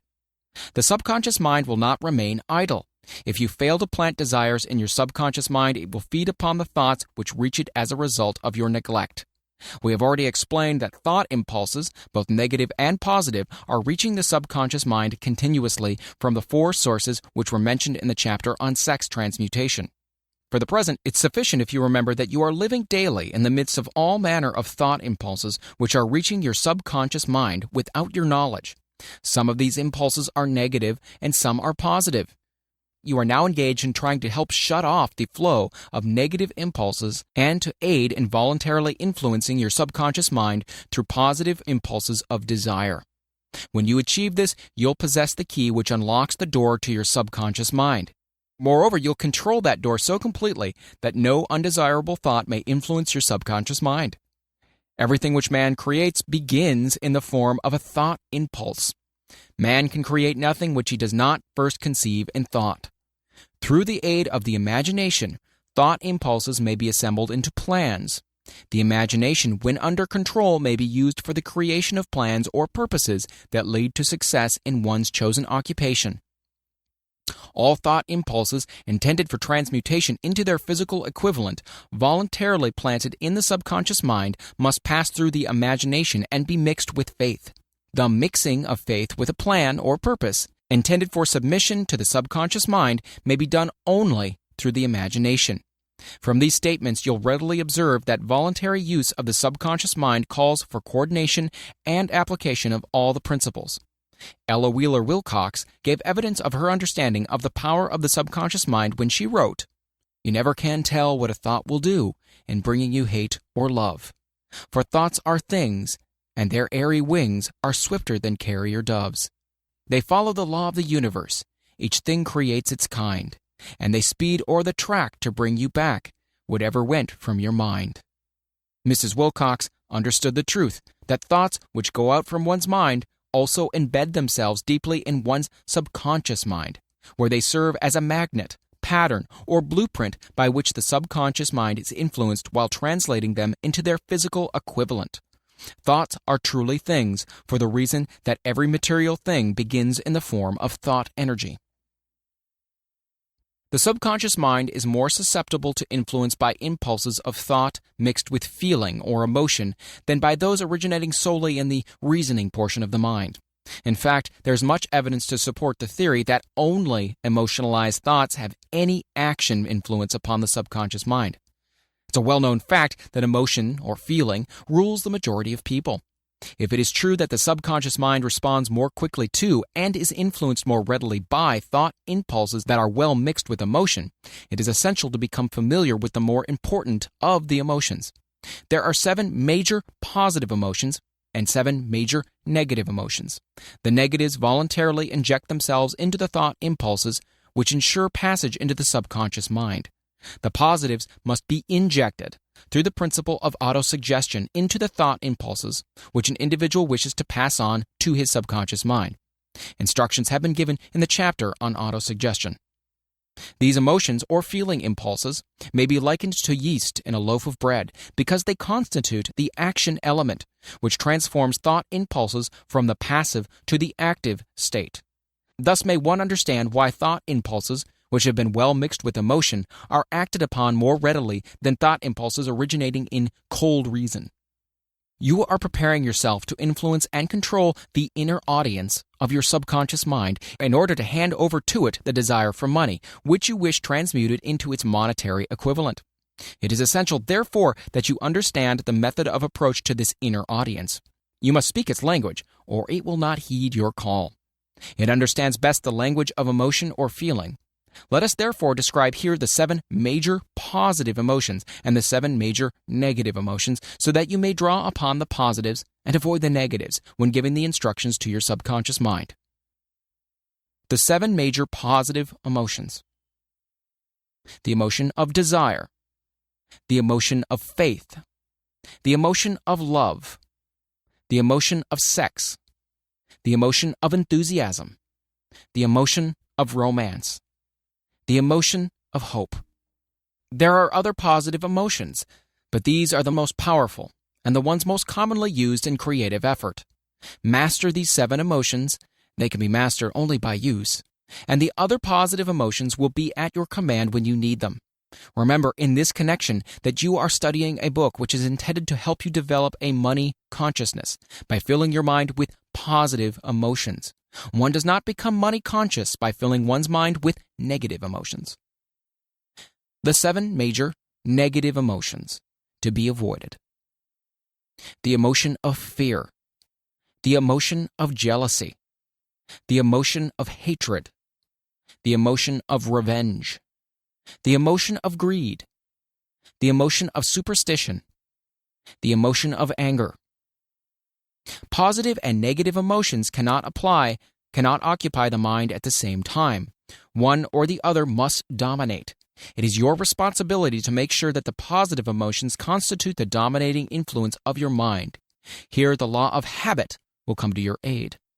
Form the habit of applying and using positive emotions. Eventually, they will dominate your mind so completely that the negatives cannot enter it. Only by following these instructions literally and continuously can you gain control over your subconscious mind. The presence of a single negative in your conscious mind is sufficient to destroy all chances of constructive aid from your subconscious mind. If you are an observing person, you may have noticed that most people resort to prayer only after everything has failed, or else they pray by a ritual of meaningless words. And because it is a fact that most people who pray do so only after everything else has failed, they go to prayer with their minds filled with fear and doubt, which are the emotions the subconscious mind acts upon and passes on to infinite intelligence. Likewise, this is the emotion which infinite intelligence receives and acts upon. If you pray for a thing, but you have fear as you pray that you might not receive it, or that your prayer will not be acted upon by infinite intelligence, your prayer will have been in vain. Prayer does sometimes result in the realization of that for which one prays. If you have had the experience of receiving that for which you prayed, go back in your memory and recall your actual state of mind while you were praying, and you'll know for sure that the theory here described is more than a theory. The time will come when the schools and educational institutions of the country will teach the science of prayer.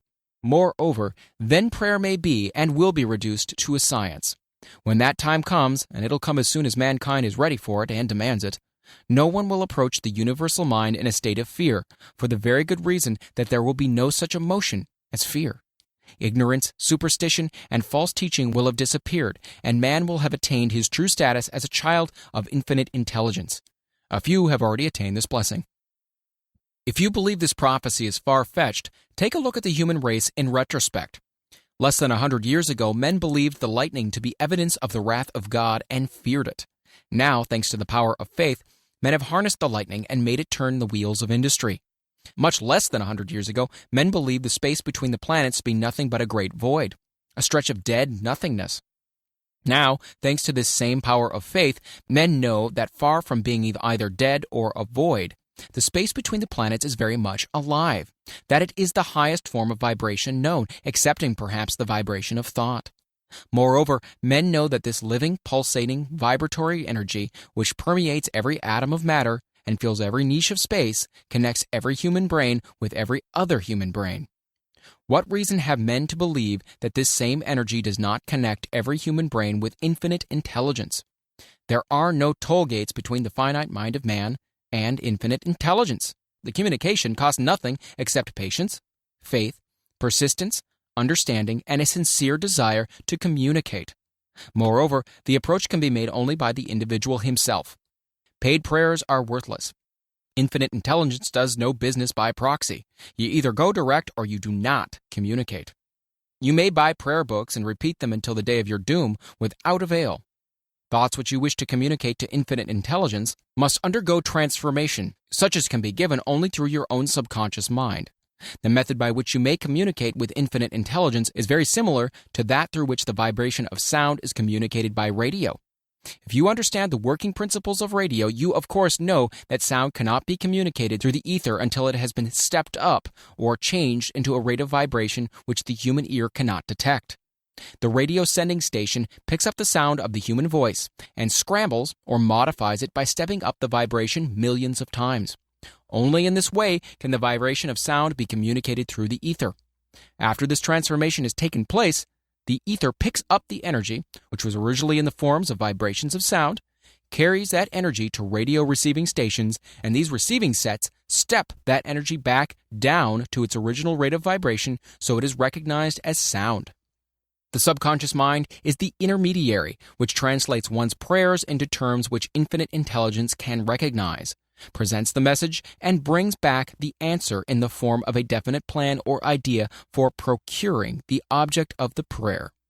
Understand this principle, and you will know why mere words read from a prayer book cannot and will never serve as an agency of communication between the mind of man and infinite intelligence.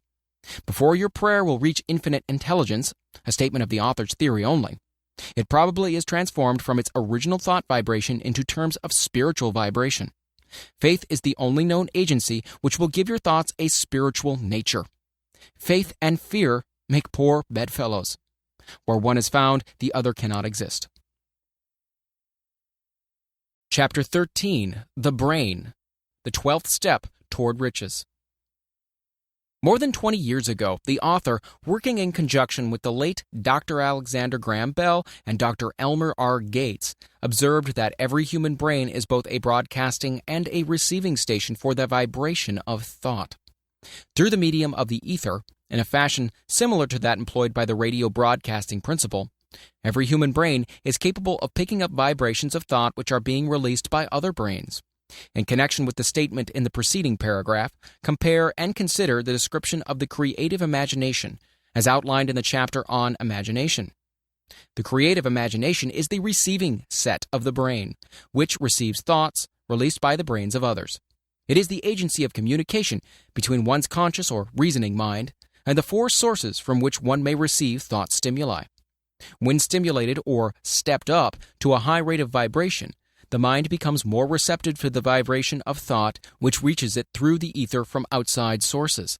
This stepping up process takes place through the positive or negative emotions. Through the emotions, the vibrations of thought may be increased. Vibrations of an exceedingly high rate are the only vibrations picked up and carried by the ether from one brain to another. Thought is energy traveling at an exceedingly high rate of vibration. Thought, which has been modified or stepped up by any of the major emotions, vibrates at a much higher rate than ordinary thought. And it is this type of thought which passes from one brain to another through the broadcasting machinery of the human brain. The emotion of sex stands at the head of human emotions as far as intensity and driving force are concerned. The brain which has been stimulated by the emotion of sex vibrates at a much more rapid rate than it does when that emotion is quiescent or absent. The result of sex transmutation is the increase of the rate of vibration of thoughts to such a pitch that the creative imagination becomes highly receptive to ideas which it picks up from the ether. On the other hand, when the brain is vibrating at a rapid rate, it not only attracts thoughts and ideas released by other brains through the medium of the ether, but it gives to one's own thoughts that feeling, which is essential before those thoughts will be picked up and acted upon by one's subconscious mind. Thus you'll see that the broadcasting principle is the factor through which you mix feeling or emotion with your thoughts and pass them on to your subconscious mind. The subconscious mind is the sending station of the brain, through which vibrations of thought are broadcast. The creative imagination is the receiving set, through which the vibrations of thought are picked up from the ether. Along with the important factors of the subconscious mind and the faculty of the creative imagination, which constitutes the sending and receiving sets of your mental broadcasting machinery, consider now the principle of autosuggestion, which is the medium by which you may put into operation your broadcasting station. Through the instructions described in the chapter on autosuggestion, you were definitely informed of the method by which desire may be transmuted into its monetary equivalent. Operation of your mental broadcasting station is a comparatively simple procedure. You have but three principles to bear in mind and to apply when you wish to use your broadcasting station: the subconscious mind, creative imagination, and autosuggestion. The stimuli through which you put these three principles into action have been described. The procedure begins with desire. The greatest forces are intangible. The Depression brought the world to the very borderline of understanding the forces which are intangible and unseen. Through the ages which have passed, man has depended too much upon his physical senses, and has limited his knowledge to physical things which he could see, touch, weigh, and measure. We are now entering the most marvelous of all ages, an age which will teach us something of the intangible forces of the world about us. Perhaps we shall learn as we pass through this age that the other self is more powerful than the physical self we see when we look into a mirror. Sometimes men speak lightly of the intangibles, the things that they cannot perceive through any of their five senses, and when we hear them, it should remind us that all of us are controlled by forces which are unseen and intangible. The whole of mankind has not the power to cope with nor to control the intangible force wrapped up in the rolling waves of the oceans. Man has not the capacity to understand the intangible force of gravity which keeps his little earth suspended into mid-air and keeps man from falling from it, much less the power to control that force. Man is entirely subservient to the intangible force which comes with a thunderstorm, and he is just as helpless in the presence of the intangible force of electricity. Nay, he does not even know what electricity is, where it comes from, or what its purpose is. Nor is this by any means the end of man's ignorance in connection with things unseen and intangible. He does not understand the intangible force and intelligence wrapped up in the soil of the earth, the force which provides him with every morsel of food he eats, every article of clothing he wears, and every dollar he carries in his pockets. The dramatic story of the brain. Last but not least, man, with all of his boasted culture and education, understands little or nothing of the intangible force, the greatest of all the intangibles, of thought. He knows but little concerning the physical brain and its vast network of intricate machinery through which the power of thought is translated into its material equivalent. But he is now entering an age which shall yield enlightenment on the subject.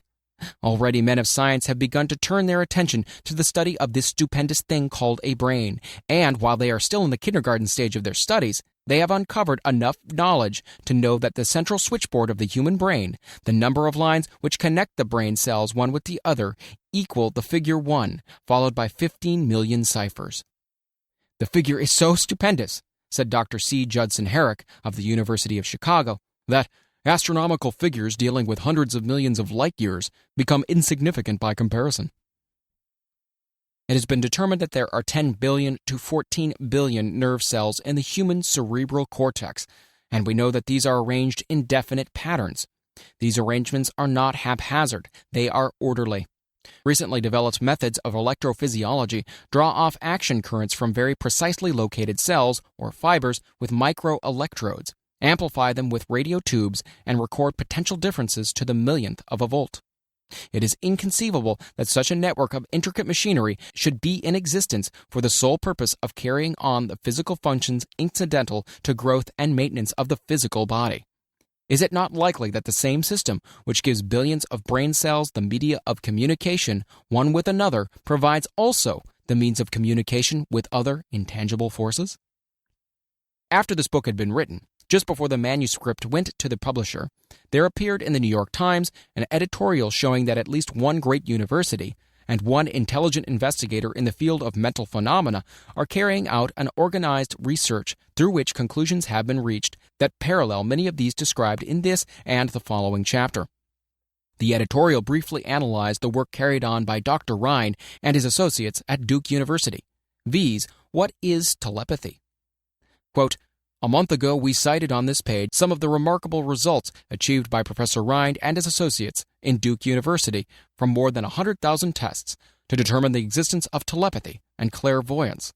These results were summarized in the first two articles in Harper's Magazine.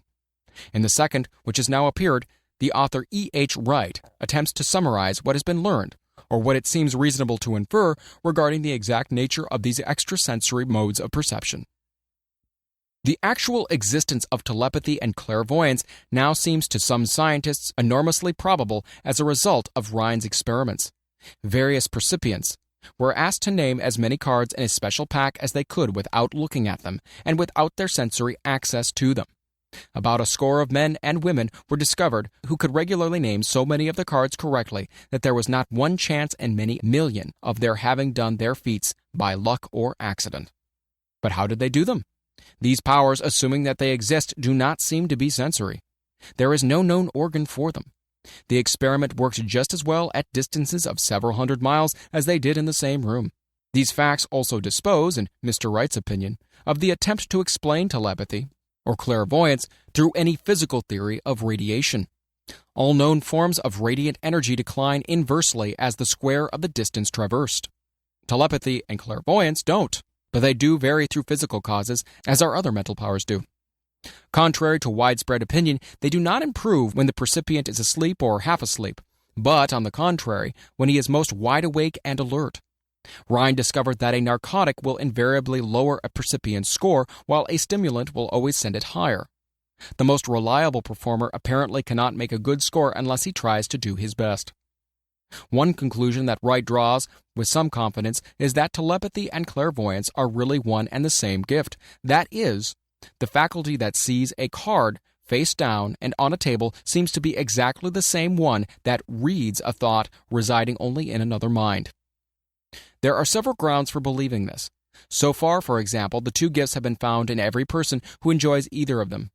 In every one so far, the two have been of equal vigor, almost exactly. Screens, walls, distances have no effect at all on either. One conclusion that Wright draws with some confidence is that telepathy and clairvoyance are really one and the same gift. That is, the faculty that sees a card face down on a table seems to be exactly the same one that reads a thought, residing only in another mind. There are several grounds for believing this. So far, for example, the two gifts have been found in every person who enjoys either of them. In every one so far, the two have been of equal vigor, almost exactly. Screens, walls, distances have no effect at all on either. Wright advances from this conclusion to express that he puts forward as no more than the mere hunch that other extrasensory experiences, such as prophetic dreams, premonitions of disaster, and the like, may also prove to be part of the same faculty. The reader is not asked to accept any of these conclusions unless he finds it necessary, but the evidence that Rhine has piled up must remain impressive. In view of Dr. Rhine's announcement in connection with the conditions under which the mind responds to what he terms extrasensory modes of perception, I now feel privileged to add to this testimony by stating that my associates and I have discovered what we believe to be the ideal conditions under which the mind can be stimulated so that the sixth sense described in the next chapter can be made to function in a practical way. The conditions to which I refer consist of a close working alliance between myself and two members of my staff. Through experimentation and practice, we have discovered how to stimulate our minds by applying principles used in connection with the invisible counselors described in the next chapter, so that we can, by a process of blending our three minds into one, find the solution to a great variety of personal problems which are submitted by my clients. The procedure is very simple. We sit down at a conference table, clearly state the nature of the problem we have under consideration, then begin discussing it. Each contributes whatever thoughts that may occur. The strange thing about this method of mind stimulation is that it places each participant in communication with unknown sources of knowledge definitely outside his own experience. If you understand the principle described in the chapter on the master mind, you of course recognize the round table procedure here described as being a practical application of the master mind. This method of mind stimulation, through harmonious discussion of definite subjects between three people, illustrates the simplest and most practical use of the master mind. By adopting and following a similar plan, any student of this philosophy may come into possession of the famous Carnegie formula briefly described in the introduction. If it means nothing to you at this time, mark this page and read it again after you have finished the last chapter. The Depression was a blessing in disguise. It reduced the whole world to a new starting point that gives everyone a new opportunity. Chapter 14. The Sixth Sense. The Door to the Temple of Wisdom. The 13th Step Toward Riches. The 13th principle is known as the sixth sense, through which infinite intelligence may and will communicate voluntarily without any effort from or demands by the individual. This principle is the apex of the philosophy. It can be assimilated, understood, and applied only by first mastering the other 12 principles. The sixth sense is that portion of the subconscious mind which has been referred to as the creative imagination. It has also been referred to as the receiving set through which ideas, plans, and thoughts flash into the mind. The flashes are sometimes called hunches or inspirations. The sixth sense defies description. It cannot be described to a man who has not mastered the other principles of this philosophy because such a person has no knowledge and no experience with which the sixth sense may be compared. Understanding of the sixth sense comes only by meditation through mind development from within. The sixth sense probably is the medium of contact between the finite mind of man and infinite intelligence, and for this reason it is a mixture of both the mental and the spiritual. It is believed to be the point at which the mind of man contacts the universal mind. After you've mastered the principle described in this book, you will be prepared to accept as truth a statement which may otherwise be incredible to you. Namely, through the aid of the sixth sense, you'll be warned of impending dangers in time to avoid them, and notified of opportunities in time to embrace them. There comes to your aid, and to do your bidding, with the development of the sixth sense, a guardian angel, who will open to you at all times the door to the temple of wisdom. Whether or not this is a statement of truth you will never know except by following the instructions described in the pages of this book or some similar method of procedure. The author is not a believer in nor an advocate of miracles, for the reason that he has enough knowledge of nature to understand that nature never deviates from her established laws. Some of her laws are so incomprehensible that they produce what appear to be miracles. The sixth sense comes as near to being a miracle as anything I have ever experienced, and it appears so only because I do not understand the method by which this principle is operated. This much the author does know, that there is a power or a first cause, or an intelligence which permeates every atom of matter, and embraces every unit of energy perceptible to man. That this infinite intelligence converts acorns into oak trees, causes water to flow downhill in response to the law of gravity, follows night with day and winter with summer, each maintaining its proper place and relationship to the other. This intelligence may, through the principles of this philosophy, be induced to aid in transmuting desires into concrete or material form. The author has this knowledge because he has experimented with it and has experienced it. Step by step, through the preceding chapters, you have been led to this, the first principle.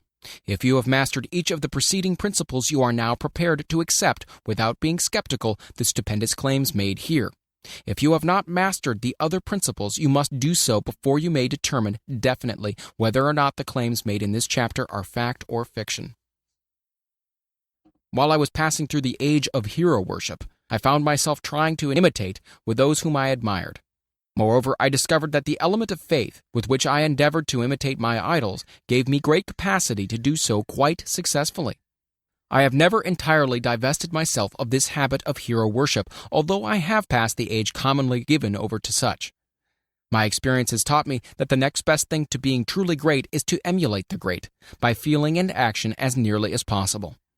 Long before I had ever written a line for publication, or endeavored to deliver a speech in public, I followed the habit of reshaping my own character by trying to imitate the 9 men whose lives and life works have been most important to me. These 9 men were Emerson, Paine, Edison, Darwin, Lincoln, Burbank, Napoleon, Ford, and Carnegie. Every night, over a long period of years, I held an imaginary council meeting with this group whom I called my invisible counselors. The procedure was this. Just before going to sleep at night, I would shut my eyes and see in my imagination this group of men seated with me around my council table.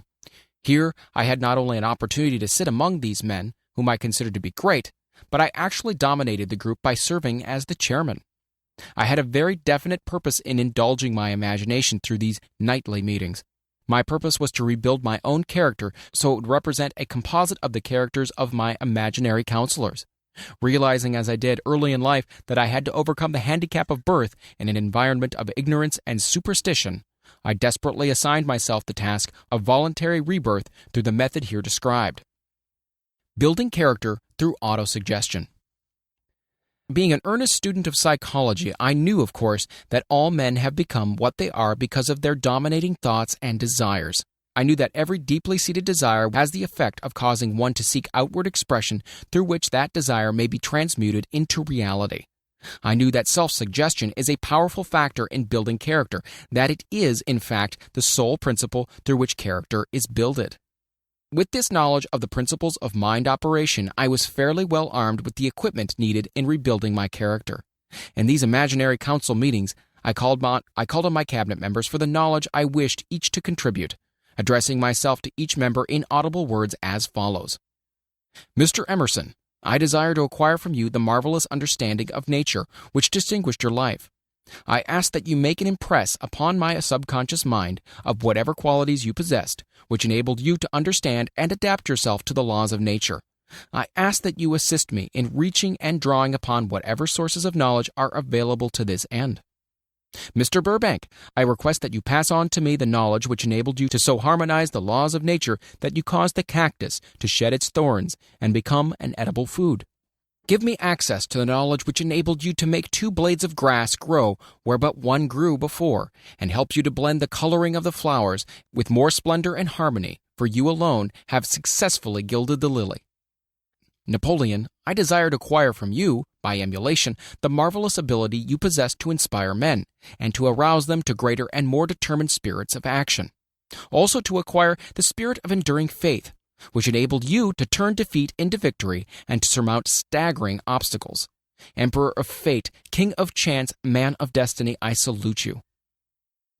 Mr. Payne, I desire to acquire from you the freedom of thought and the courage and clarity with which to express convictions, which so distinguished you.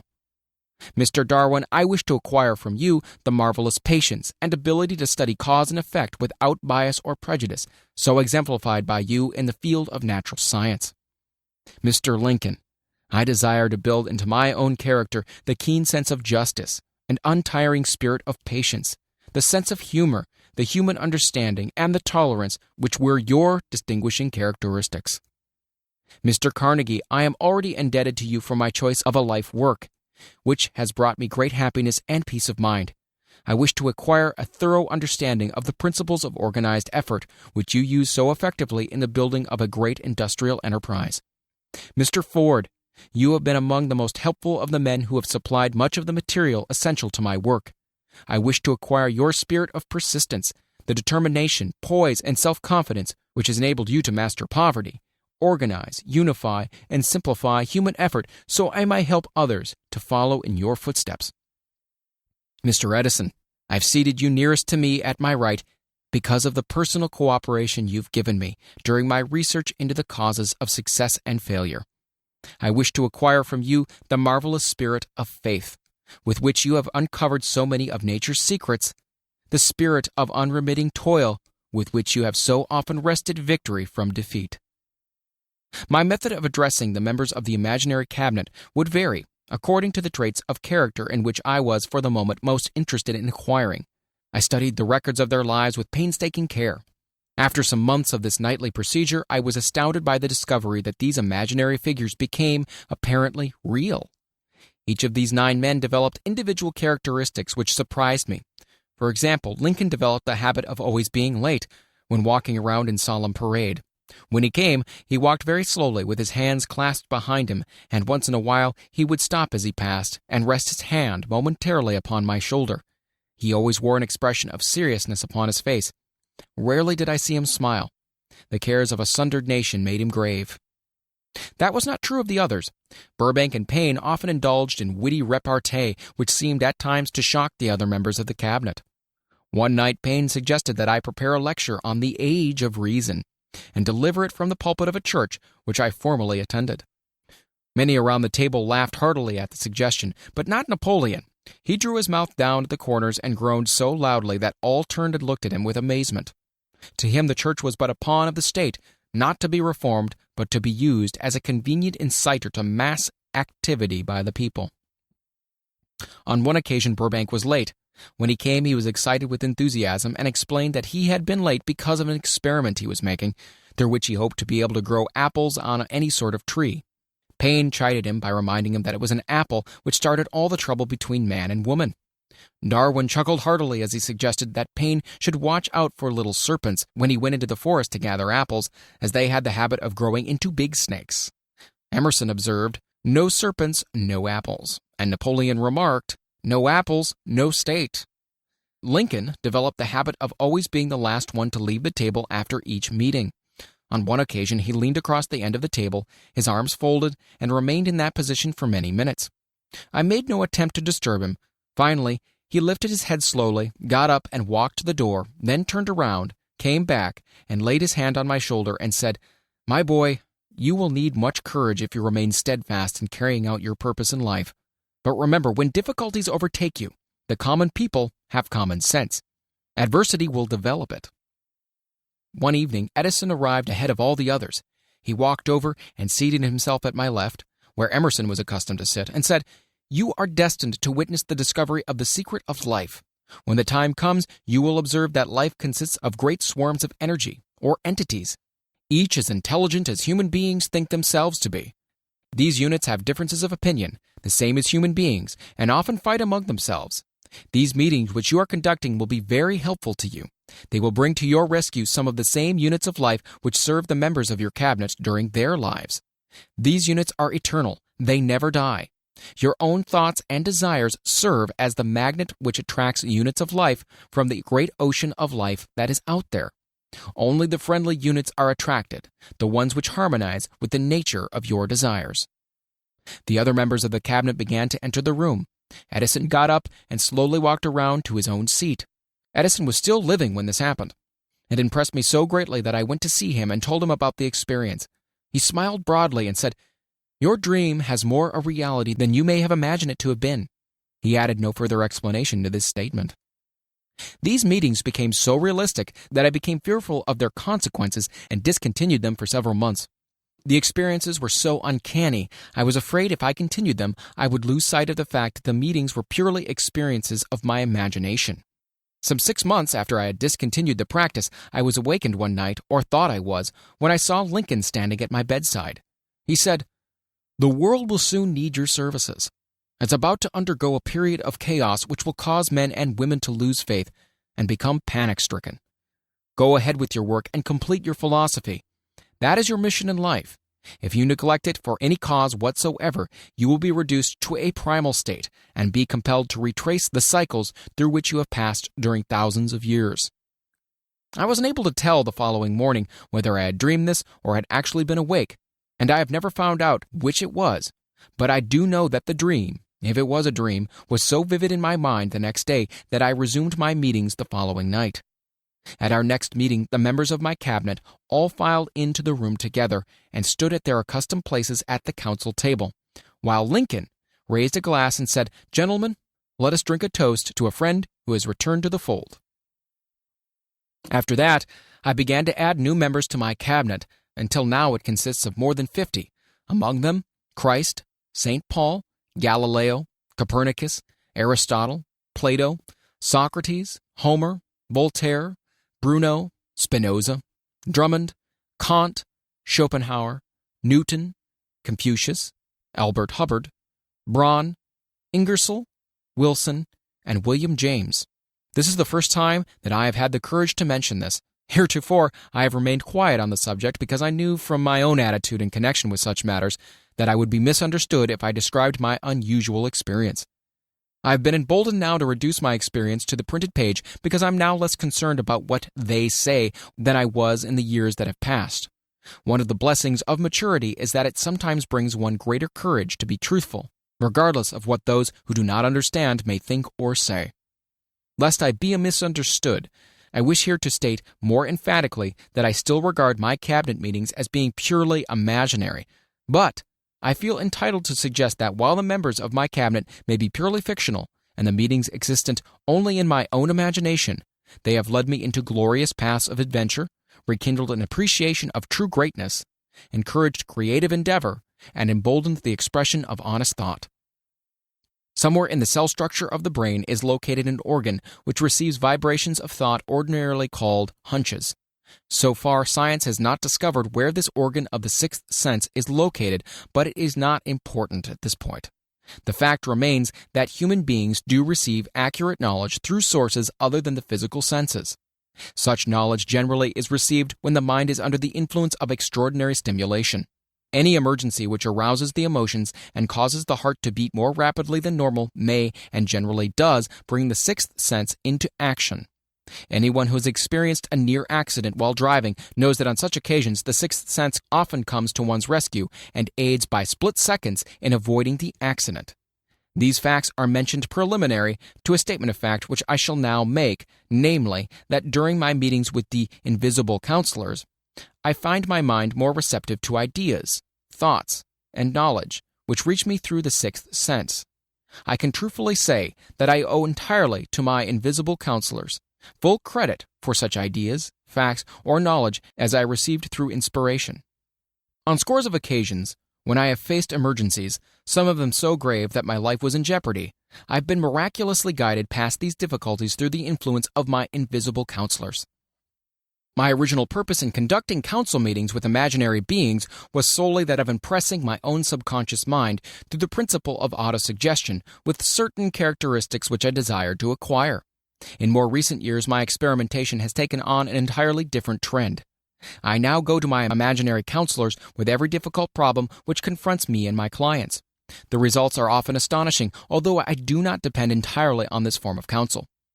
You, of course, have recognized that this chapter covers a subject with which a majority of people are not familiar. The sixth sense is a subject that will be of great interest and benefit to the person whose aim is to accumulate vast wealth, but it need not claim the attention of those whose desires are more modest. Henry Ford undoubtedly understands and makes practical use of the sixth sense. His vast business and financial operations make it necessary for him to understand and use this principle.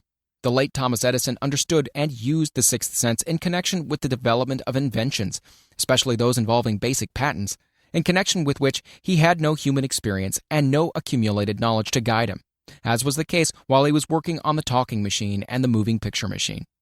Nearly all great leaders, such as Napoleon, Bismarck, Joan of Arc, Christ, Buddha, Confucius, and Muhammad, understood and probably made use of the sixth sense almost continuously.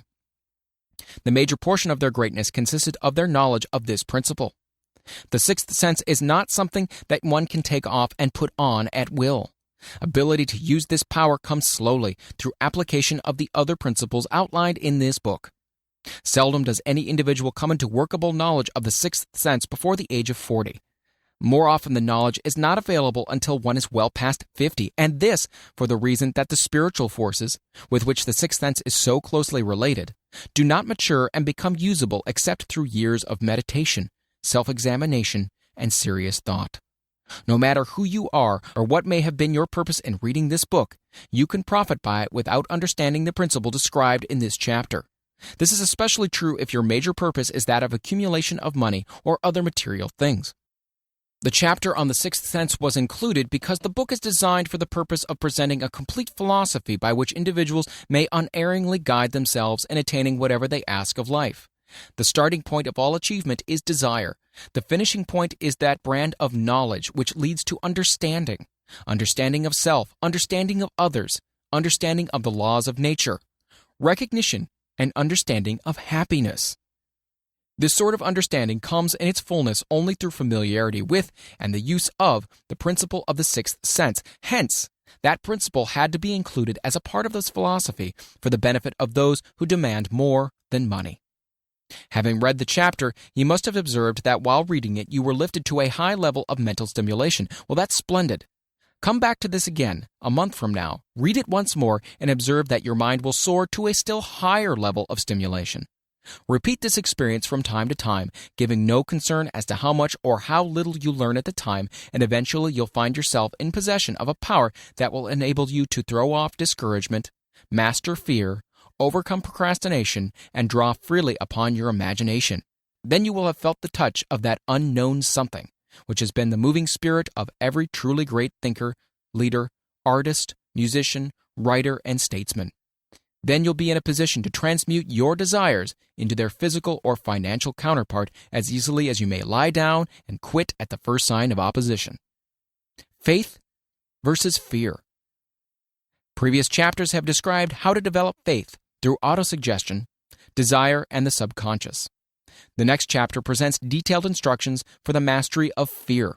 Here will be found a full description of the 6 fears which are the cause of all discouragement, timidity, procrastination, indifference, indecision, and the lack of ambition, self-reliance, initiative, self-control, and enthusiasm.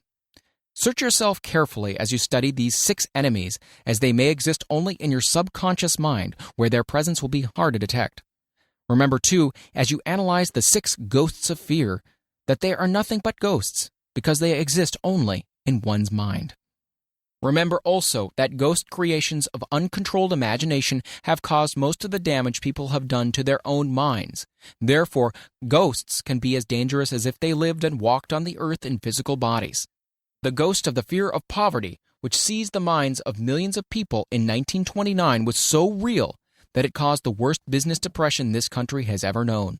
Moreover, this particular ghost still frightens some of us out of our wits. Chapter 15. How to Outwit the 6 Ghosts of Fear. Take inventory of yourself as you read this closing chapter and find out how many of the ghosts are standing in your way. Before you can put any portion of this philosophy into successful use, your mind must be prepared to receive it. The preparation is not difficult. It begins with study, analysis, and understanding of 3 enemies which you shall have to clear out. These are indecision, doubt, and fear. The 6th sense will never function while these 3 negatives, or any of them, remain in your mind. The members of this unholy trio are closely related. Where one is found, the other 2 are close at hand. Indecision is the seedling of fear. Remember this as you read. Indecision crystallizes into doubt. The 2 blend and become fear. The blending process is often slow. This is one reason why these 3 enemies are so dangerous. They germinate and grow without their presence being observed. The remainder of this chapter describes an end which must be attained before the philosophy as a whole can be put into practical use. It also analyzes a condition which has but lately reduced huge numbers of people to poverty, and it states a truth which must be understood by all who accumulate riches, whether measured in terms of money or a state of mind of far greater value than money. The purpose of this chapter is to turn the spotlight of attention upon the cause and the cure and of the 6 basic fears.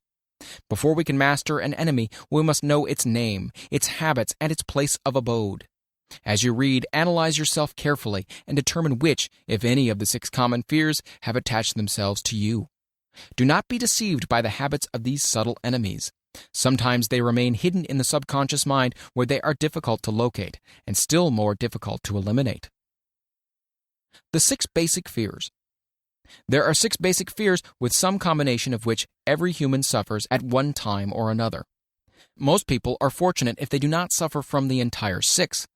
Named in the order of the most common appearance, they are the fear of poverty, the fear of criticism, the fear of ill health, these last 2 most people worry about most of all, the fear of the loss of love of someone, the fear of old age, the fear of death. All other fears are of minor importance. They can be grouped under these 6 headings. The prevalence of these fears as a curse to the world runs in cycles. For almost 6 years, while the Depression was on, we floundered in the cycle of fear of poverty. During the World War, we were in the cycle of fear of death. Just following the war, we were in the cycle of the fear of ill health, as evidenced by the epidemic of disease which spread itself all over the world. Fears are nothing more than states of mind. One state of mind is subject to control and direction. Physicians, as everyone knows, are less subject to attack by disease than ordinary laymen, for the reason that physicians do not fear disease. The physicians, without fear or hesitation, have been known to physically contact hundreds of people daily who are suffering from such contagious diseases as smallpox without being infected. Their immunity against the disease consisted largely, if not solely, in their absolute lack of fear. Man can create nothing which he does not first conceive in the form of an impulsive thought. Following this statement comes another of still greater importance, namely, man's thought impulses begin immediately to translate themselves into their physical equivalent, whether those thoughts are voluntary or involuntary. Thought impulses which are picked up through the ether by mere chance, thoughts which have been released by other minds, may determine one's financial, business, professional, or social destiny just as surely as do the thought impulses which one creates by intent and design. We are here laying the foundation for the presentation of a fact of great importance to the person who does not understand why some people appear to be lucky, while others of equal or greater ability, training, experience, and brain capacity seem destined to ride with misfortune. This fact may be explained by the statement that every human being has the ability to completely control his own mind, and with this control, obviously, every person may open his mind to the tramp thought impulses which are being released by other brains, or close the doors tightly and admit only thought impulses of his own choice. Nature has endowed man with absolute control over but one thing, and that is thought. This fact, coupled with the additional fact that everything which man creates begins in the form of a thought, leads one very near to the principle by which fear may be mastered. If it is true that all thought has a tendency to clothe itself in its physical equivalent, and this is true beyond any reasonable room for doubt, it is equally true that thought impulses of fear and poverty cannot be translated into terms of courage and financial gain. The people of America began to think of poverty following the Wall Street crash of 1929. Slowly but surely, that mass thought was crystallized into its physical equivalent, which is now known as a depression. This had to happen. It is in conformity with the laws of nature. The fear of poverty. There can be no compromise between poverty and riches. The two roads that lead to poverty and riches travel in opposite directions. If you want riches, you must refuse to accept any circumstances that lead toward poverty. The word riches is here used in its broadest sense, meaning financial, spiritual, mental, and material estates. The starting point of the path that leads to riches is desire. In Chapter 1, you received full instructions for the proper use of desire. In this chapter on fear, you have complete instructions for preparing your mind to make practical use of desire. Here, then, is the place to give yourself a challenge which will definitely determine how much of this philosophy you have absorbed. Here is the point at which you can turn prophet and foretell accurately what the future holds in store for you. If, after reading this chapter, you are willing to accept poverty, you may as well make up your mind to receive poverty. This is one decision you cannot avoid. If you demand riches, determine what form and how much will be required to satisfy you. You know the road that leads to riches. You have been given a road map which, if followed, will keep you on that road. If you neglect to make the start or stop before you arrive, no one will be to blame but you. This responsibility is yours. No alibi will save you from accepting the responsibility if you now fail or refuse to demand riches of life. Because the acceptance calls for but one thing, incidentally, the only thing you can control, and that is a state of mind. A state of mind is something that one assumes. It cannot be purchased, it must be created. Fear of poverty is a state of mind, nothing else, but it is sufficient to destroy one's chances of achievement in any undertaking, a truth which became painfully evident during this depression.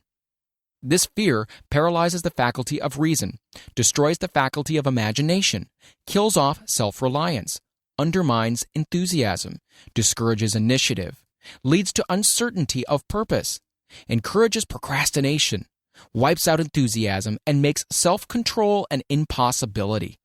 It takes the charm from one's personality, destroys the possibility of accurate thinking, diverts concentration of effort. It masters persistence, turns the willpower into nothingness, destroys ambition, beclouds memory, and invites failure in every conceivable form. It kills love and assassinates the finer emotions of the heart, discourages friendship and invites disaster in 100 forms, leads to sleeplessness, misery, and unhappiness, and all this despite the obvious truth that we live in a world of overabundance of everything the heart could desire, with nothing standing between us and our desires except the lack of a definite purpose. The fear of poverty is, without a doubt, the most destructive of the 6 basic fears.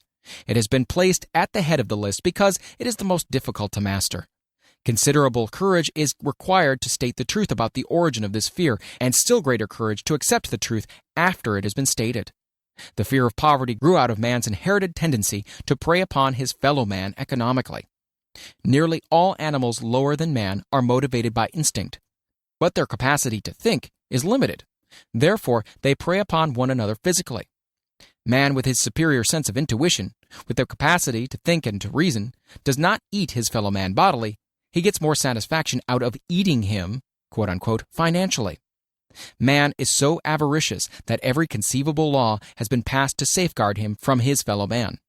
Of all the ages of the world of which we know anything, the age in which we live seems to be the one that is outstanding because of man's money madness. A man is considered less than the dust of the earth unless he can display a fat bank account. But if he has money, never mind how he acquired it, he is a king or a big shot. He is above the law. He rules in politics. He dominates in business, and the whole world about him bows in respect when he passes. Nothing brings man so much suffering and humility as poverty. Only those who have experienced poverty understand the full meaning of this. Through a long line of inherited experiences, man has learned for sure that some men cannot be trusted where matters of money and earthly possessions are concerned. This is a rather stinging indictment, the worst part of it being that it's true. The majority of marriages are motivated by the wealth possessed by one or both of the contracting parties. It's no wonder, therefore, that the divorce courts are busy. So eager is man to possess wealth that he will acquire it in whatever manner he can, through legal methods if possible, through other methods if necessary or expedient. Self-analysis may disclose weaknesses which one does not like to acknowledge. This form of examination is essential to all who demand of life more than mediocrity and poverty. Remember, as you check yourself point by point, that you are both the court and the jury, the prosecuting attorney and the attorney for the defense, and that you are the plaintiff and the defendant also, that you're on trial. Face the facts squarely. Ask yourself definite questions and demand direct replies. When the examination is over, you'll know more about yourself. If you do not feel that you can be an impartial judge in this self-examination, call upon someone who knows you well to serve as judge while you cross-examine yourself. You are after the truth. Get it no matter what the cost, even though it may temporarily embarrass you. The majority of people, if asked what they fear most, would reply, "I fear nothing." The reply would be inaccurate because few people realize that they are bound, handicapped, whipped spiritually and physically through some form of fear. So subtle and deeply seated is the emotion of fear that one may go through life burdened with it, never recognizing its presence. Only a courageous analysis will disclose the presence of this universal enemy. When you begin such an analysis, search deeply into your character. Here is a list of the symptoms for which you should look. Symptoms of the fear of poverty. Indifference, commonly expressed through lack of ambition. Willingness to tolerate poverty. Acceptance of whatever compensation life may offer without protest. Mental and physical laziness.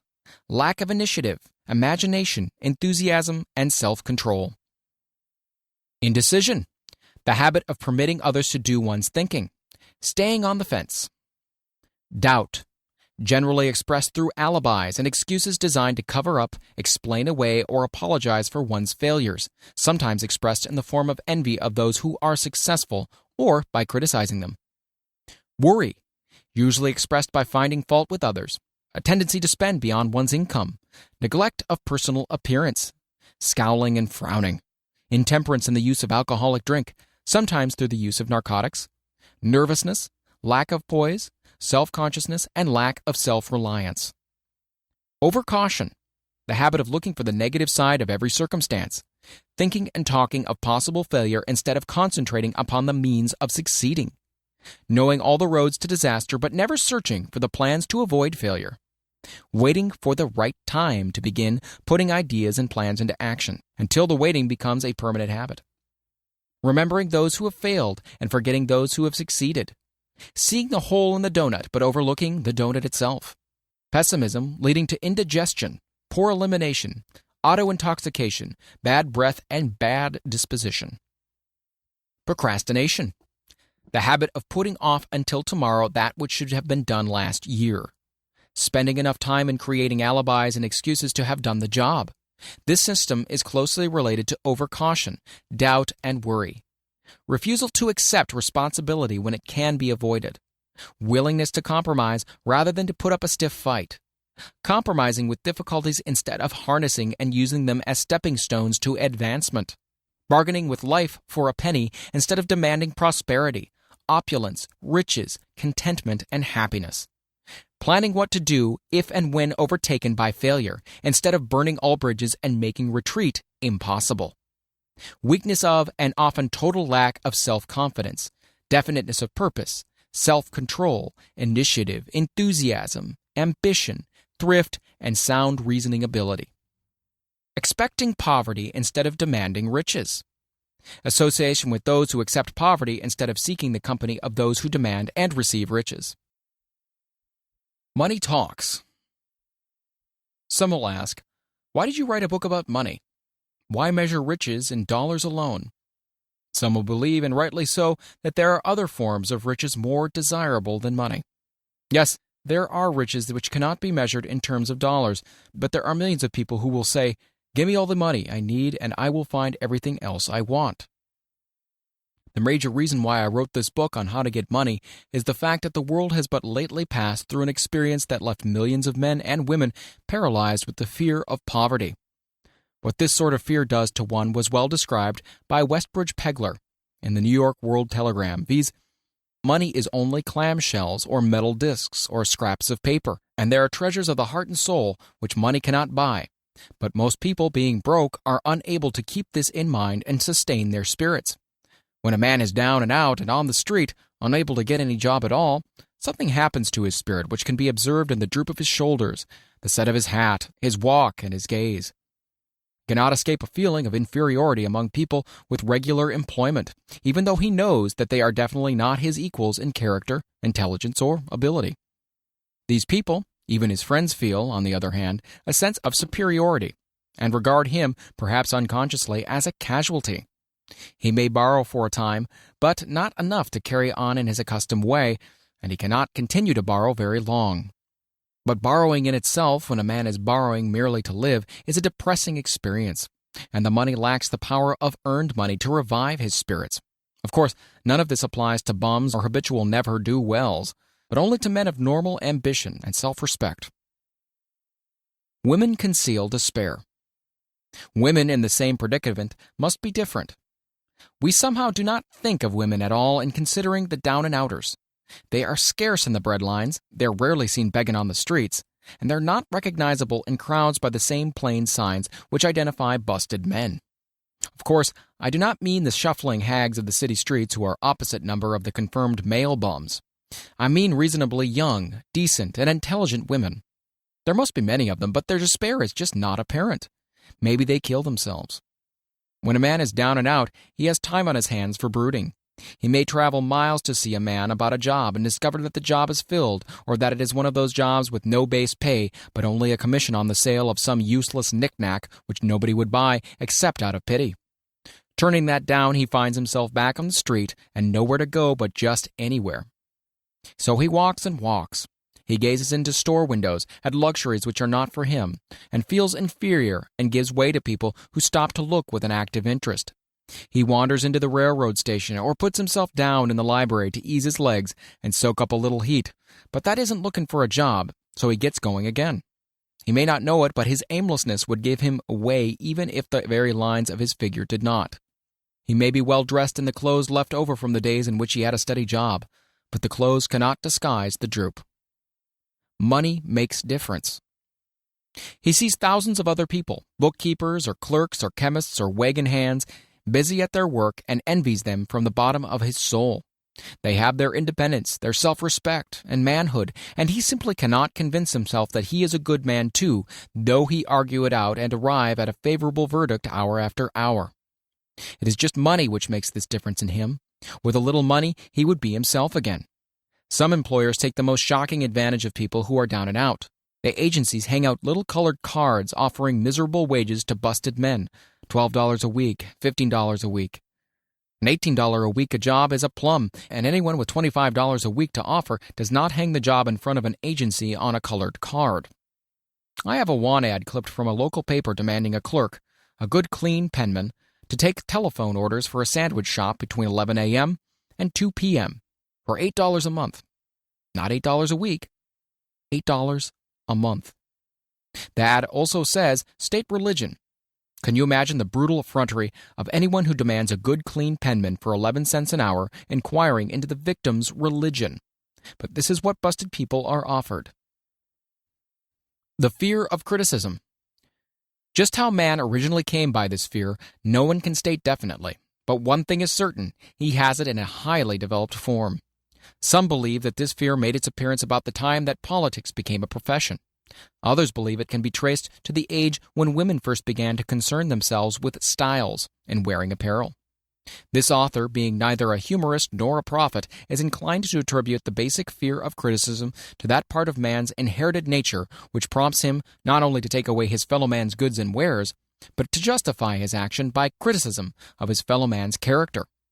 It is a well-known fact that a thief will criticize the man from whom he steals, that politicians seek office not by displaying their own virtues and qualifications, but by attempting to besmirch their opponents. The fear of criticism takes on many forms, the majority of which are petty and trivial. Bald-headed men, for example, are bald for no other reason than their fear of criticism. Heads become bald because of the tight-fitting bands of hats which cut off their circulation from the roots of the hair. Men wear hats not because they actually need them, but mainly because everyone is doing it. The individual falls into line and does likewise, lest some other individual criticize him. Women seldom have bald heads or even thin hair because they wear hats which fit their heads loosely, the only purpose of the hats being adornment. But it must not be supposed that women are free from the fear of criticism. If any woman claims to be superior to man with references to this fear, ask her to walk down the street wearing a hat of the vintage of 1890. The astute manufacturers of clothing have not been slow to capitalize this basic fear of criticism with which all mankind has been cursed. Every season, the styles in many articles of wearing apparel change. Who establishes the styles? Certainly not the purchaser of clothing, but the manufacturer. Why does he change the styles so often? The answer is obvious. He changes the styles so he can sell more clothes. For the same reasons, the manufacturers of automobiles, with a few rare and very sensible exceptions, change the style of models every season. No man wants to drive an automobile which is not of the latest style, although the older model may actually be the better car. We've been describing the manner in which people behave under the influence of a fear of criticism as applied to the small and petty things of life. Let us now examine human behavior when this fear affects people in connection with the more important events of human relationship. Take, for example, practically any person who has reached the age of mental maturity, from about 35 to 40 years of age is general average. And if you could read the secret thoughts of his mind, you would find a very decided belief in most of the fables taught by the majority of the dogmatists and theologians a few decades back. Not often, however, will you find a person who has the courage to openly state his belief on this subject. Most people will, if pressed far enough, tell a lie rather than admit that they do not believe the stories associated with the form of religion which held people in bondage prior to the age of scientific discovery and education. Why does the average person, even in this day of enlightenment, shy away from denying his belief in the fables which were the basis of most of the religions a few decades ago? The answer is because of the fear of criticism. Men and women have been burned at the stake for daring to express disbelief in ghosts. It is no wonder we have inherited a consciousness which makes us fear criticism. The time was, not so far in the past, when criticism carried severe punishments. It still does so in some countries.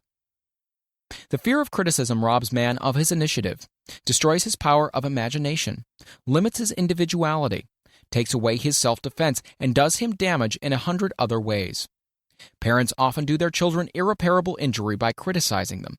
The mother of one of my boyhood chums used to punish him with a switch almost daily, always completing the job with the statement, "You'll land in a penitentiary before you're 20.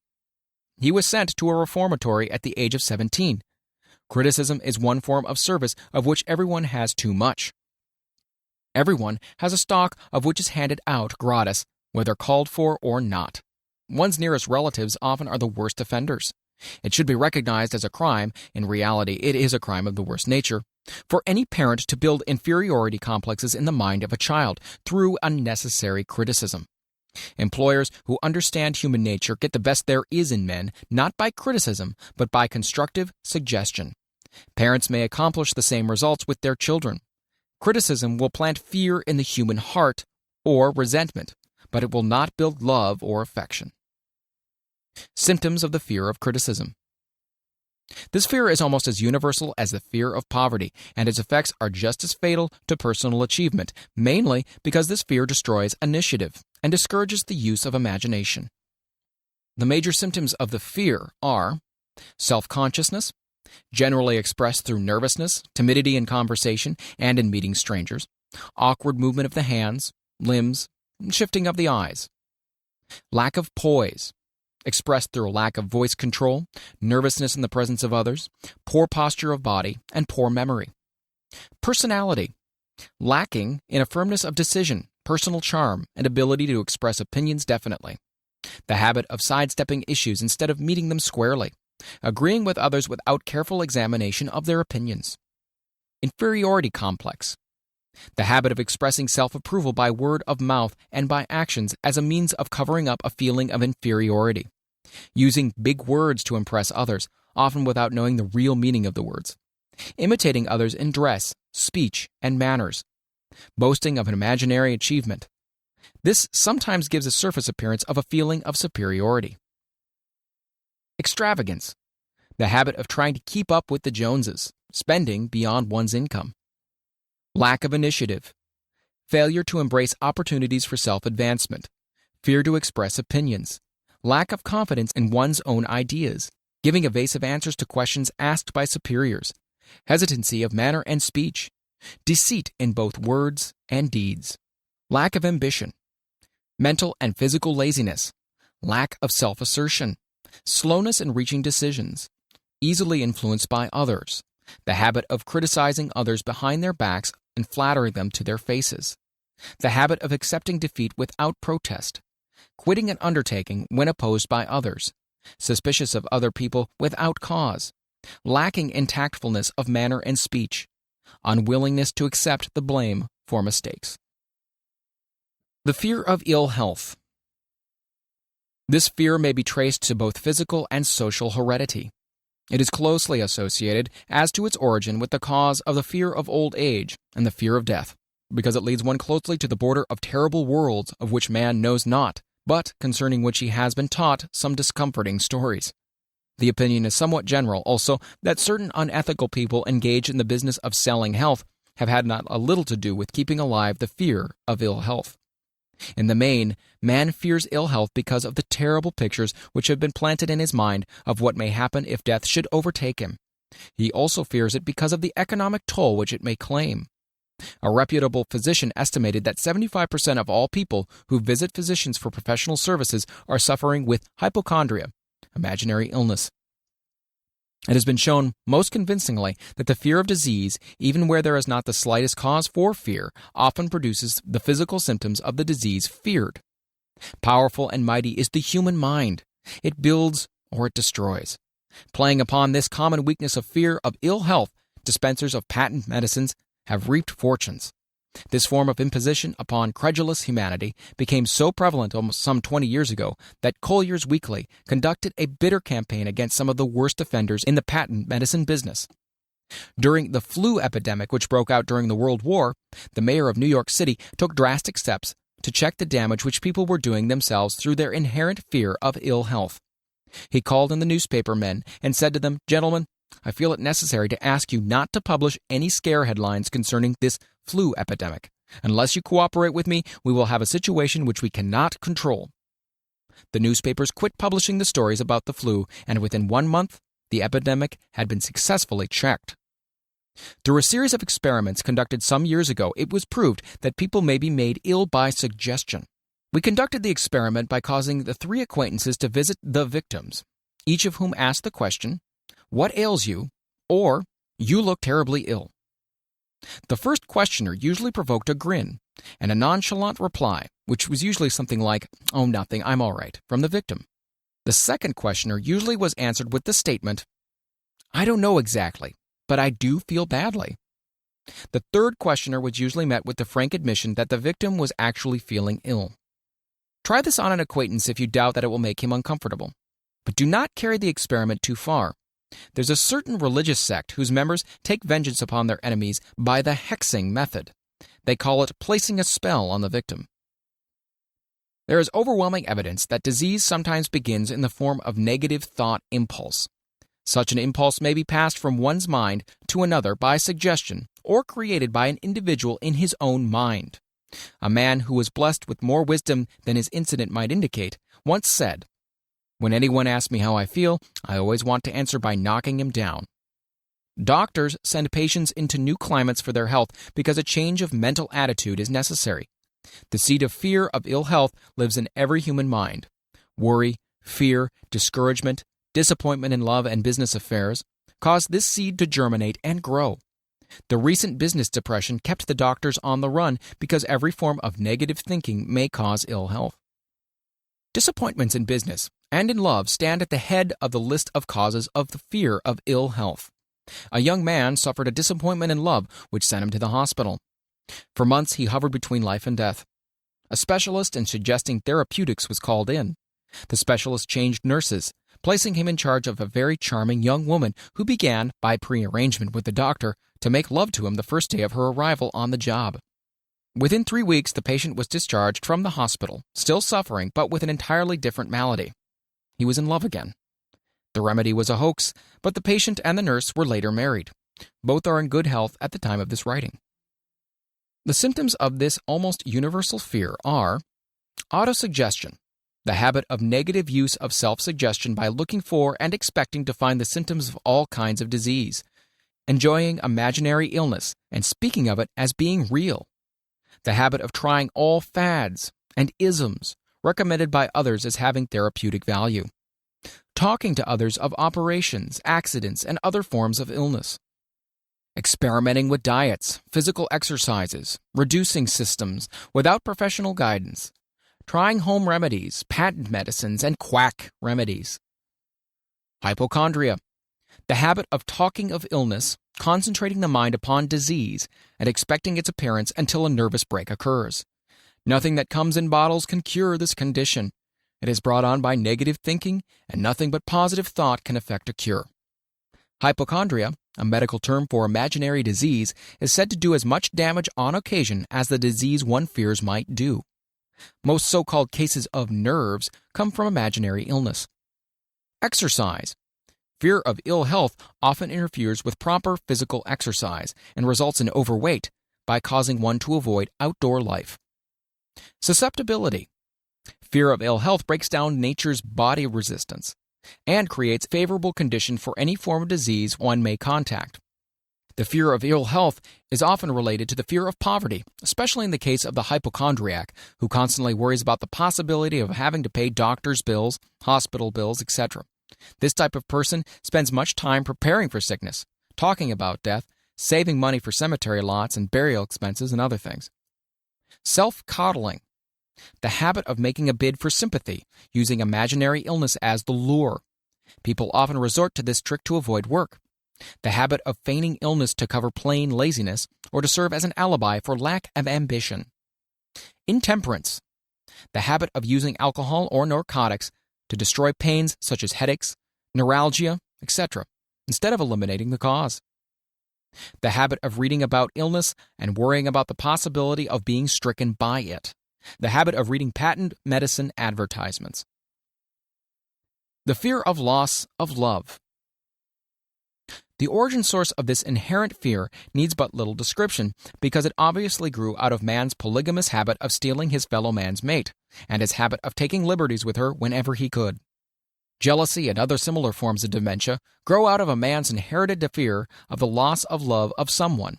This fear is the most painful of all the 6 basic fears. It probably plays more havoc with the body and mind than any of the other basic fears, as it often leads to permanent insanity. The fear of the loss of love probably dates back to the Stone Age, when men stole women by brute force. They continue to steal females, but their techniques have changed. Instead of force, they now use persuasion, the promise of pretty clothes, motor cars, and other bait, much more effective than physical force. Man's habits are the same as they were at the dawn of civilization, but he expresses them differently now. Careful analysis has shown that women are more susceptible to this fear than men. This fact is easily explained. Women have learned from experience that men are polygamous by nature and that they are not to be trusted in the hands of rivals. Symptoms of the fear of the loss of love. The distinguishing symptoms of this fear are Jealousy.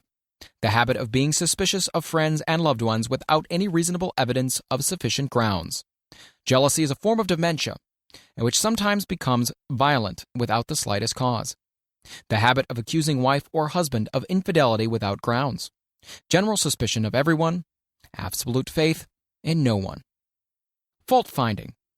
The habit of finding fault with friends, relatives, business associates, and loved ones upon the slightest provocation, or without any cause whatsoever. Gambling. The habit of gambling, stealing, cheating, and otherwise taking hazardous chances to provide money for loved ones with the belief that love can be bought. The habit of spending beyond one's means, or incurring debts to provide gifts for loved ones with the object of making a favorable showing. Insomnia, nervousness, lack of persistence, weakness of will, lack of self-control, lack of self-reliance, bad temper. The fear of old age. In the main, this fear grows out of two sources. First, the thought that old age may bring with it poverty. Secondly, and by far the most common source of origin, from false and cruel teachings of the past which have been well mixed with fire and brimstone and other bogies cunningly designed to enslave men through fear. In the basic fear of old age, man has two very sound reasons for his apprehension. One, growing out of his distrust of his fellow man, who may seize whatever worldly goods he may possess, and the other arising from the terrible pictures of the world beyond, which were planted in his mind through social heredity before he came into full possession of his mind. The possibility of ill health, which is more common as people grow older, is also a contributing cause of this common fear of old age. Eroticism also enters into the cause of the fear of old age, as no man cherishes the thought of diminishing sex attraction. The most common cause of the fear of old age is associated with the possibility of poverty. Poorhouse is not a pretty word. It throws a chill into the mind of every person who faces the possibility of having to spend his declining years on a poor farm. Another contributing cause of the fear of old age is the possibility of loss of freedom and independence, as old age may bring with it the loss of both physical and economic freedom. Symptoms of the fear of old age. The commonest symptoms of this fear are the tendency to slow down and develop an inferiority complex at the age of mental maturity, around the age of 40, falsely believing oneself to be slipping because of age. The truth is that man's most useful years, mentally and spiritually, are those between 40 and 60. The habit of speaking apologetically of oneself as being old merely because one has reached the age of 40 or 50, instead of reversing the rule and expressing gratitude for having reached the age of wisdom and understanding. The habit of killing off initiative, imagination, and self-reliance by falsely believing oneself too old to exercise these qualities. The habit of the man or woman of 40 dressing with the aim of trying to appear much younger and affecting mannerisms of youth, thereby inspiring ridicule by both friends and strangers. The fear of death. To some, this is the cruelest of all the basic fears. The reason is obvious. The terrible pangs of fear associated with the thought of death, in the majority of cases, may be charged directly to religious fanaticism. So-called heathen are less afraid of death than the more civilized. For hundreds of millions of years, man has been asking the still unanswered questions, whence and whither? Where did I come from, and where am I going? During the darker ages of the past, the more cunning and crafty were not slow to offer the answer to these questions, for a price. Witness now the major source of origin of the fear of death. Come into my tent, embrace my faith, accept my dogmas, and I will give you a ticket, and will admit you straight away into heaven when you die, cries a leader of sectarianism. Remain out of my tent, says the same leader, and may the devil take you and burn you throughout eternity. Eternity is a long time. Fire is a terrible thing. The thought of eternal punishment with fire not only causes man to fear death, it often causes him to lose his reason. It destroys interest in life and makes happiness impossible. During my research, I reviewed a book entitled A Catalogue of the Gods, in which were listed 30,000 gods which man has worshipped. Think of it, 30,000 of them, represented by everything from a crawfish to a man. It's little wonder that men have become frightened at the approach of death. While the religious leader may not be able to provide safe conduct into heaven, nor by lack of such provision allowed the unfortunate to descend into hell, the possibility of the latter seems so terrible, and the very thought of it lays hold of the imagination in such a realistic way that it paralyzes reason, and sets up the fear of death. In truth, no man knows, and no man has ever known, what heaven or hell is like, nor does any man know if either place actually exists. This very lack of positive knowledge opens the door of the human mind to the charlatan, so he may enter and control that mind with his stock of various brands of pious fraud and trickery. The fear of death is not as common now as it was during the age when there was no great colleges and universities. Men of science have turned the spotlight of truth upon the world, and this truth is rapidly freeing men and women from the terrible fear of death. The young men and young women who attend the colleges and universities are not so easily impressed by fire and brimstone. Through the aid of biology, astronomy, geology, and other related sciences, the fears of the dark ages which gripped the minds of men and destroyed their reason have now been dispelled. Insane asylums are filled with men and women who have gone mad because of the fear of death. This fear is useless. Death will come no matter what anyone may think about it. Accept it as a necessity and pass the thought out of your mind.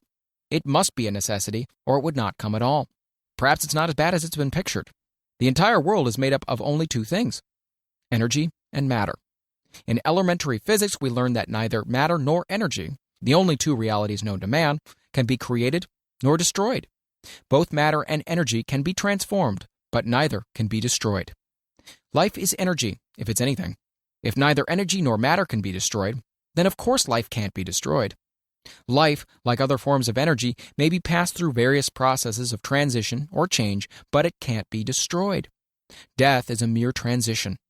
If death is not mere change or transition, then nothing comes after death except a long, eternal, peaceful sleep, and sleep is nothing to be feared. Thus you may wipe out forever the fear of death. Symptoms of the fear of death. The general symptoms of this fear are the habit of thinking about dying instead of making the most of life, due generally to lack of purpose or lack of suitable occupation. This fear is more prevalent among the aged, but sometimes the more youthful are victims of it as well. The greatest of all remedies for the fear of death is a burning desire for achievement, backed by useful services to others. A busy person seldom has time to think about dying. He finds life too thrilling to worry about death.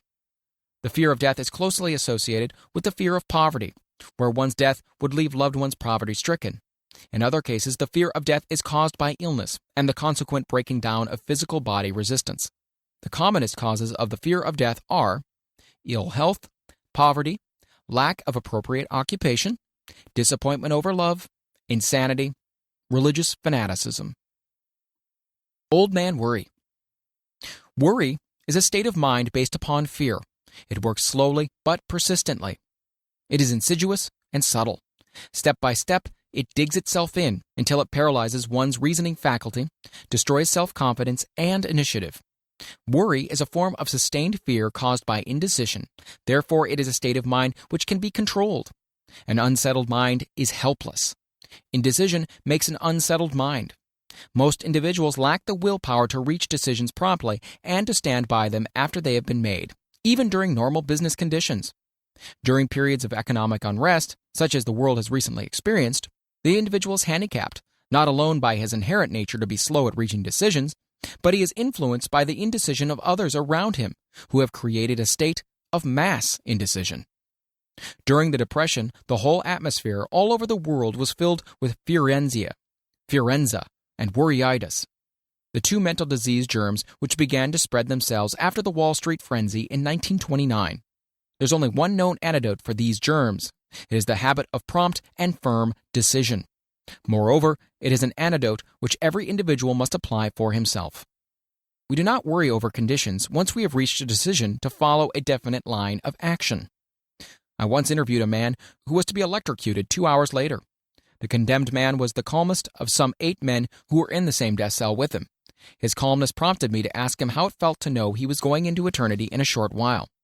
With a smile of confidence on his face, he said, "It feels fine. Just think, brother, my troubles will soon be over. I've had nothing but trouble all my life. It's been a hardship to get food and clothing. Soon I won't need these things. I've felt fine ever since I learned for certain that I must die. I made up my mind then to accept my fate in good spirit."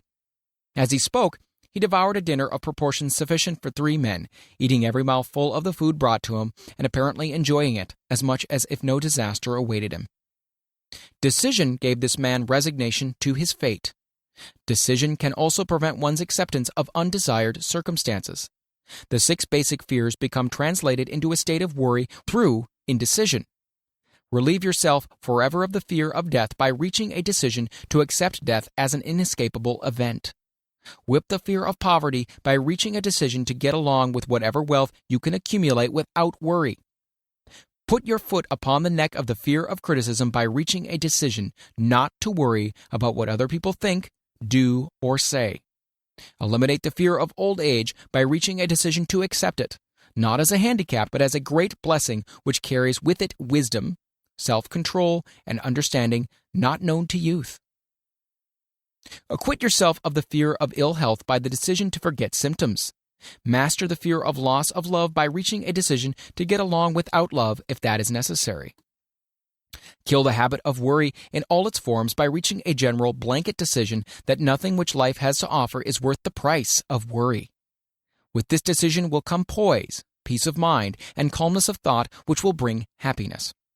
A man whose mind is filled with fear not only destroys his own chances of intelligent action, but he transmits these destructive vibrations to the minds of all who come into contact with him, and destroys also their chances. Even a dog or a horse knows when its master lacks courage. Moreover, a dog or a horse will pick up the vibrations of fear thrown off by its master and behave accordingly. Lower down the line of intelligence in the animal kingdom, one finds this same capacity to pick up the vibrations of fear. A honeybee immediately senses fear in the mind of a person for reasons unknown. A bee will sting the person whose mind is releasing vibrations of fear much more readily than it will molest the person whose mind registers no fear. The vibrations of fear pass from one mind to another just as quickly and as surely as the sound of the human voice passes from the broadcasting station to the receiving set of a radio, and by the selfsame medium. Mental telepathy is a reality.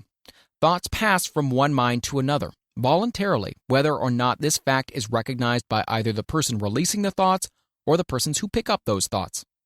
The person who gives expression by word of mouth to negative or destructive thoughts is practically certain to experience the results of those words in the form of a destructive kickback.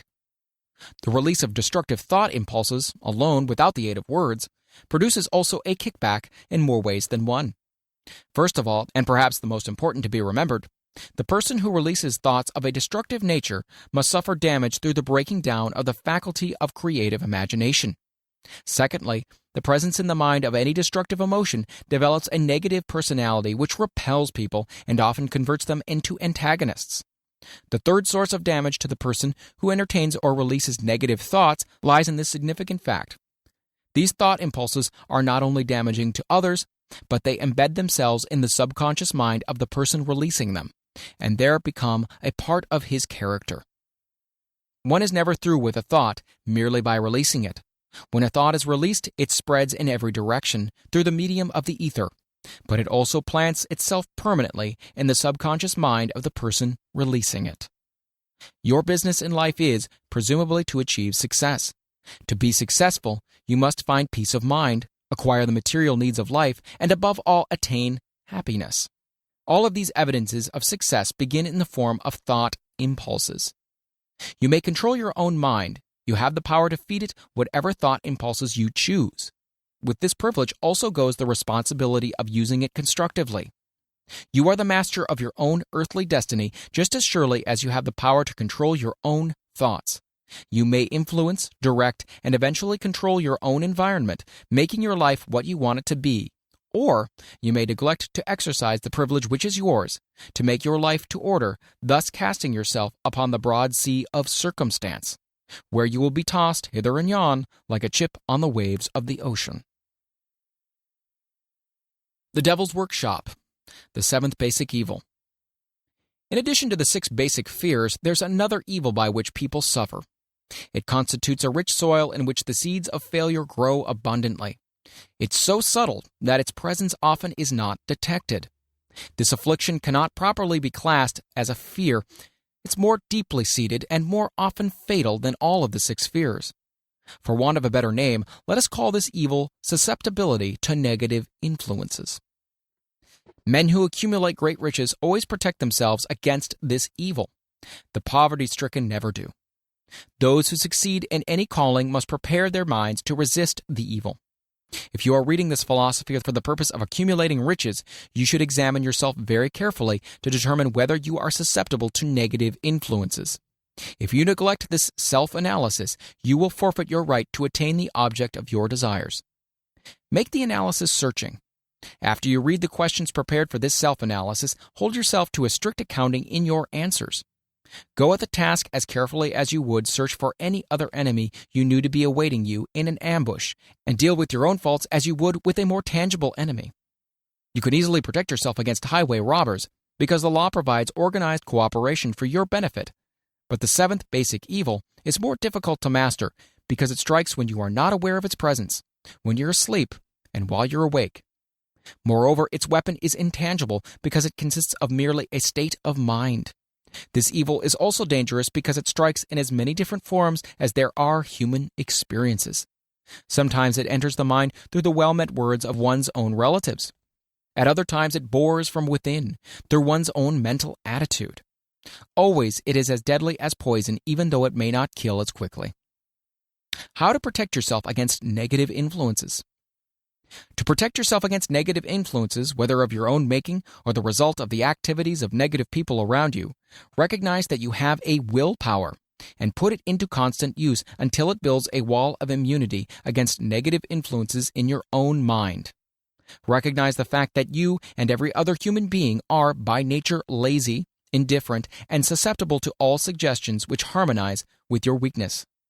Recognize that you are by nature susceptible to all the 6 basic fears and set up habits for the purpose of counteracting all these fears. Recognize that negative influences often work on you through your subconscious mind, therefore they are difficult to detect, and keep your mind closed against all people who depress or discourage you in any way. Clean out your medicine chest. Throw away all pill bottles and stop pandering to colds, aches, pains, and imaginary illness. Deliberately seek the company of people who influence you to think and act for yourself. Do not expect troubles, as they have a tendency not to disappoint. Without doubt, the most common weakness of all human beings is the habit of leaving their minds open to the negative influence of other people. This weakness is all the more damaging because most people do not recognize that they are cursed by it, and many who acknowledge it neglect or refuse to correct the evil until it becomes an uncontrollable part of their daily habits. To aid those who wish to see themselves as they really are, the following list of questions has been prepared.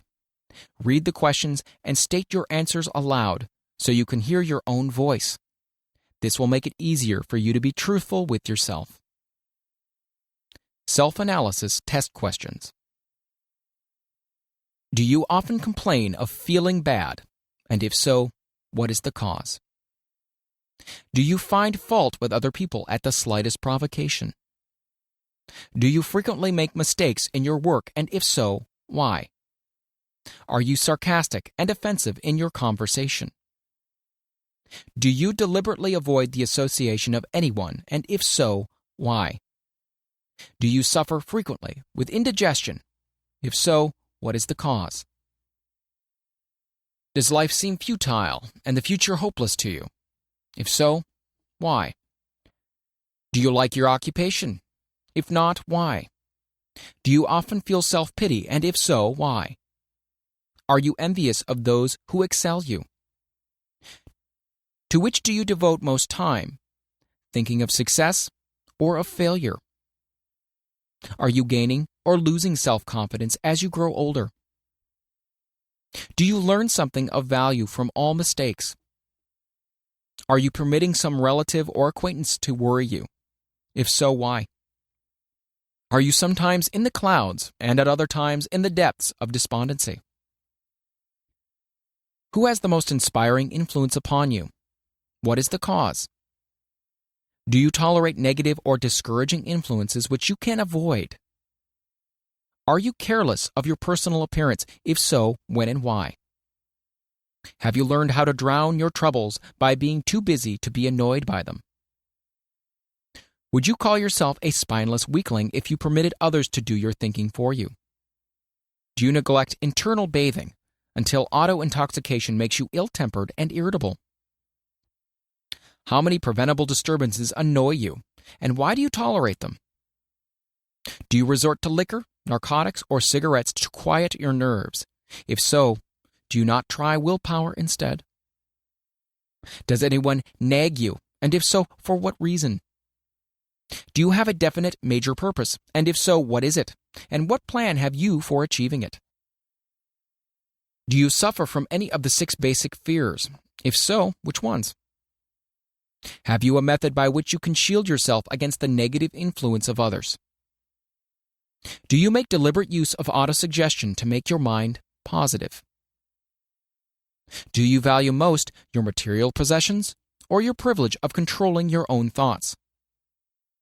Are you easily influenced by others against your own judgment? Has today added anything of value to your stock of knowledge or state of mind? Do you face squarely the circumstances which make you unhappy or sidestep the responsibility? Do you analyze all mistakes and failures and try to profit by them, or do you take the attitude that this is not your duty? Can you name 3 of your most damaging weaknesses? What are you doing to correct them? Do you encourage other people to bring their worries to you for sympathy? Do you choose from your daily experiences lessons or influences which aid in your personal advancement? Does your presence have a negative influence on other people as a rule? What habits of other people most annoy you? Do you form your own opinion or permit yourself to be influenced by other people? Have you learned how to create a mental state of mind with which you shield yourself against all discouraging influences? Does your occupation inspire you with faith and hope? Are you conscious of possessing spiritual forces of sufficient power to enable you to keep your mind free from all forms of fear? Does your religion help you to keep your own mind positive? Do you feel it your duty to share other people's worries? If so, why? If you believe that birds of a feather flock together, what have you learned about yourself by studying the friends whom you attract? What connection, if any, do you see between the people with whom you associate most closely and any unhappiness you may experience?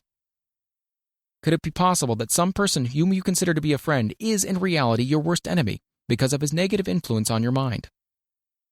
By what rules do you judge who is helpful and who is damaging to you? Are your intimate associates mentally superior or inferior to you? How much time out of every 24 hours do you devote to A. Your occupation, B. Sleep, C. Play and relaxation, D. Acquiring useful knowledge, E. Plain waste? Who among your acquaintances A. Encourages you most, B. Cautions you most, C. Discourages you most, D. Helps you most in other ways? What is your greatest worry? Why do you tolerate it? When others offer you free, unsolicited advice, do you accept it without question or analyze their motive? What, above all else, do you most desire? Do you intend to acquire it? Are you willing to subordinate all other desires for this one? How much time daily do you devote to acquiring it? Do you change your mind often? If so, why? Do you usually finish everything you begin? Are you easily impressed by other people's business or professional titles, college degrees, or wealth? Are you easily influenced by what other people think of you or say? Do you cater to people because of their social or financial status? Whom do you believe to be the greatest person living? In what respect is this person superior to yourself? How much time have you devoted to studying and answering these questions? At least one day is necessary for the analysis and the answering of the entire list. If you have answered all these questions truthfully, you know more about yourself than the majority of people. Study the questions carefully. Come back to them once each week for several months and be astounded at the amount of additional knowledge of great value to yourself you will have gained by the simple method of answering the questions truthfully. If you're not certain concerning the answers to some of these questions, seek the counsel of those who know you well, especially those who have no motive in flattering you, and see yourself through their eyes. The experience will be astonishing. You have absolute control over but one thing, and that is your thoughts. This is the most significant and inspiring of all facts known to man. It reflects man's divine nature. Thus, divine prerogative is the sole means by which you may control your own destiny. If you fail to control your own mind, you may be sure you will continue nothing else. If you must be careless with your possessions, let it be in connection with material things. Your mind is your spiritual estate. Protect and use it with the care to which divine royalty is entitled. You were given a willpower for this purpose. Unfortunately, there is no legal protection against those who, either by design or ignorance, poison the minds of others by negative suggestion. This form of destruction should be punishable by heavy legal penalties because it may and often does destroy one's chance of acquiring material things which are protected by law. Men with negative minds tried to convince Thomas Edison that he could not build a machine that would record and reproduce the human voice, because, they said, no one else had produced such a machine. Edison did not believe them. He knew that the mind could produce anything the mind could conceive and believe, and that knowledge was the thing that lifted the great Edison above the common herd. Men with negative minds told F.W. Woolworth he would go broke trying to run a store on 5 and 10 cent sales. He did not believe them. He knew that he could do anything within reason if he backed his plans with faith. Exercising his right to keep other men's negative suggestions out of his mind, he piled up a fortune of more than $100 million. Men with negative minds told George Washington he would not hope to win against the vastly superior forces of the British, but he exercised his divine right to believe. Therefore, this book was published under the protection of the Stars and Stripes, while the name of Lord Cornwallis has been all but forgotten. Doubting Thomases scoffed scornfully when Henry Ford tried out his first crudely built automobile on the streets of Detroit. Some said the thing never would become practical. Others said no one would pay money for such a contraption. Ford said, "I'll belt the earth with dependable motor cars." And he did. His decision to trust his own judgment has already piled up a fortune far greater than the next 5 generations of his descendants can squander. For the benefit of those seeking vast riches, let it be remembered that practically the sole difference between Henry Ford and a majority of the more than 100,000 men who work for him is this: Ford has a mind and controls it. The others have minds which they do not try to control. Henry Ford has been repeatedly mentioned because he is an astounding example of what a man with a mind of his own and a will to control it can accomplish. His record knocks the foundation from under that time-worn alibi: I never had a chance. Ford never had a chance either, but he created an opportunity and backed it with persistence until it made him richer than Croesus. Mind control is the result of self-discipline and habit. You either control your mind or it controls you. There is no hallway compromise. The most practical of all methods for controlling the mind is the habit of keeping it busy with a definite purpose backed by a definite plan. Study the record of any man who achieves noteworthy success, and you will observe that he has control over his own mind. Moreover, that he exercises that control and directs it toward the attainment of definite objectives. Without this control, success is not possible. 57 Famous Alibis by Old Man If. People who do not succeed have one distinguishing trait in common. They know all the reasons for failure and have what they believe to be airtight alibis to explain away their own lack of achievement. Some of these alibis are clever and a few of them are justifiable by the facts, but alibis cannot be used for money. The world wants to know only one thing: have you achieved success? A character analyst compiled a list of the most commonly used alibis. As you read the list, examine yourself carefully and determine how many of these alibis, if any, are your own property. Remember, too, the philosophy presented in this book makes every one of these alibis obsolete.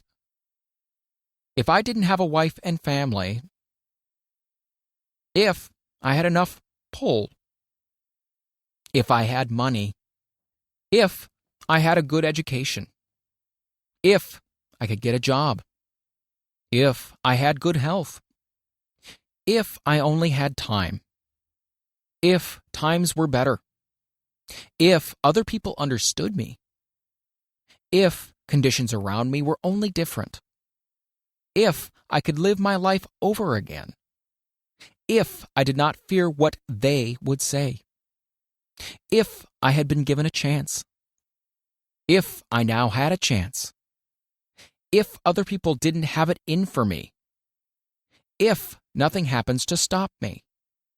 If I were only younger. If I could only do what I want. If I had been born rich. If I could meet the right people. If I had the talent that some people have. If I dared assert myself. If I had embraced past opportunities. If people didn't get on my nerves. If I didn't have to keep house and look after the children. If I could only save some money. If the boss only appreciated me. If I only had somebody to help me. If my family understood me. If I lived in a big city. If I could just get started. If I were only free. If I had the personality of some people. If I was not so fat. If my talents were known. If I could just get a break. If I could only get out of debt. If I hadn't failed. If I only knew how. If everybody didn't oppose me. If I didn't have so many worries. If I could marry the right person. If people weren't so dumb. If my family were not so extravagant. If I were sure of myself. If luck were not against me. If I had not been born under the wrong star. If it were not true that what is to be will be. If I did not have to work so hard. If I hadn't lost my money. If I lived in a different neighborhood. If I didn't have a past. If only I had a business of my own. If other people would only listen to me. If, and this is the greatest of them all, I had the courage to see myself as I really am, I would find out what is wrong with me and correct it. Then I would have a chance to profit by my mistakes and learn something from the experience of the others. For I know that there is something wrong with me, or I would now be where I would have been if I had spent more time analyzing my weaknesses and less time building alibis to cover them. Building alibis with which to explain away failure is a national pastime. The habit is as old as the human race, and it is fatal for success. Why do people cling to their pet alibis? The answer is obvious. They defend their alibis because they create them. A man's alibi is the child of his own imagination. It is human nature to defend one's own brainchild. Building alibis is a deeply rooted habit. Habits are difficult to break, especially when they provide justification for something we do. Plato had this truth in mind when he said, "The first and best victory is to conquer self. To be conquered by self is, of all things, the most shameful and vile." Another philosopher had the same thought in mind when he said, "It was a great surprise to me when I discovered that most of the ugliness I saw in others was but a reflection of my own nature." "It has always been a mystery to me," said Albert Hubbard, "why people spend so much time deliberately fooling themselves by creating alibis to cover their weaknesses. If used differently, this same time would be sufficient to cure the weaknesses, then no alibis would be needed." In parting, I would remind you that life is a checkerboard, and the player opposite you is time. If you hesitate before moving or neglect to move promptly, your men will be wiped off the board by time. You are playing against a partner who will not tolerate indecision. Previously, you have made a logical excuse for not having forced life to come through with whatever you asked. But the alibi is now obsolete because you are in possession of the master key that unlocks the door to life's bountiful riches. The master key is intangible, but it is powerful. It is the privilege of creating, in your own mind, a burning desire for a definite form of riches. There is no penalty for the use of the key, but there is a price you must pay if you do not use it. The price is failure. There is a reward of stupendous proportions if you put the key to use. It is the satisfaction that comes to all who conquer self and force life to pay whatever is asked. The reward is worthy of your effort. Will you make the start and be convinced? "If we are related," said the immortal Emerson, "we shall meet." In closing, may I borrow this thought and say, if we are related, we have through these pages met.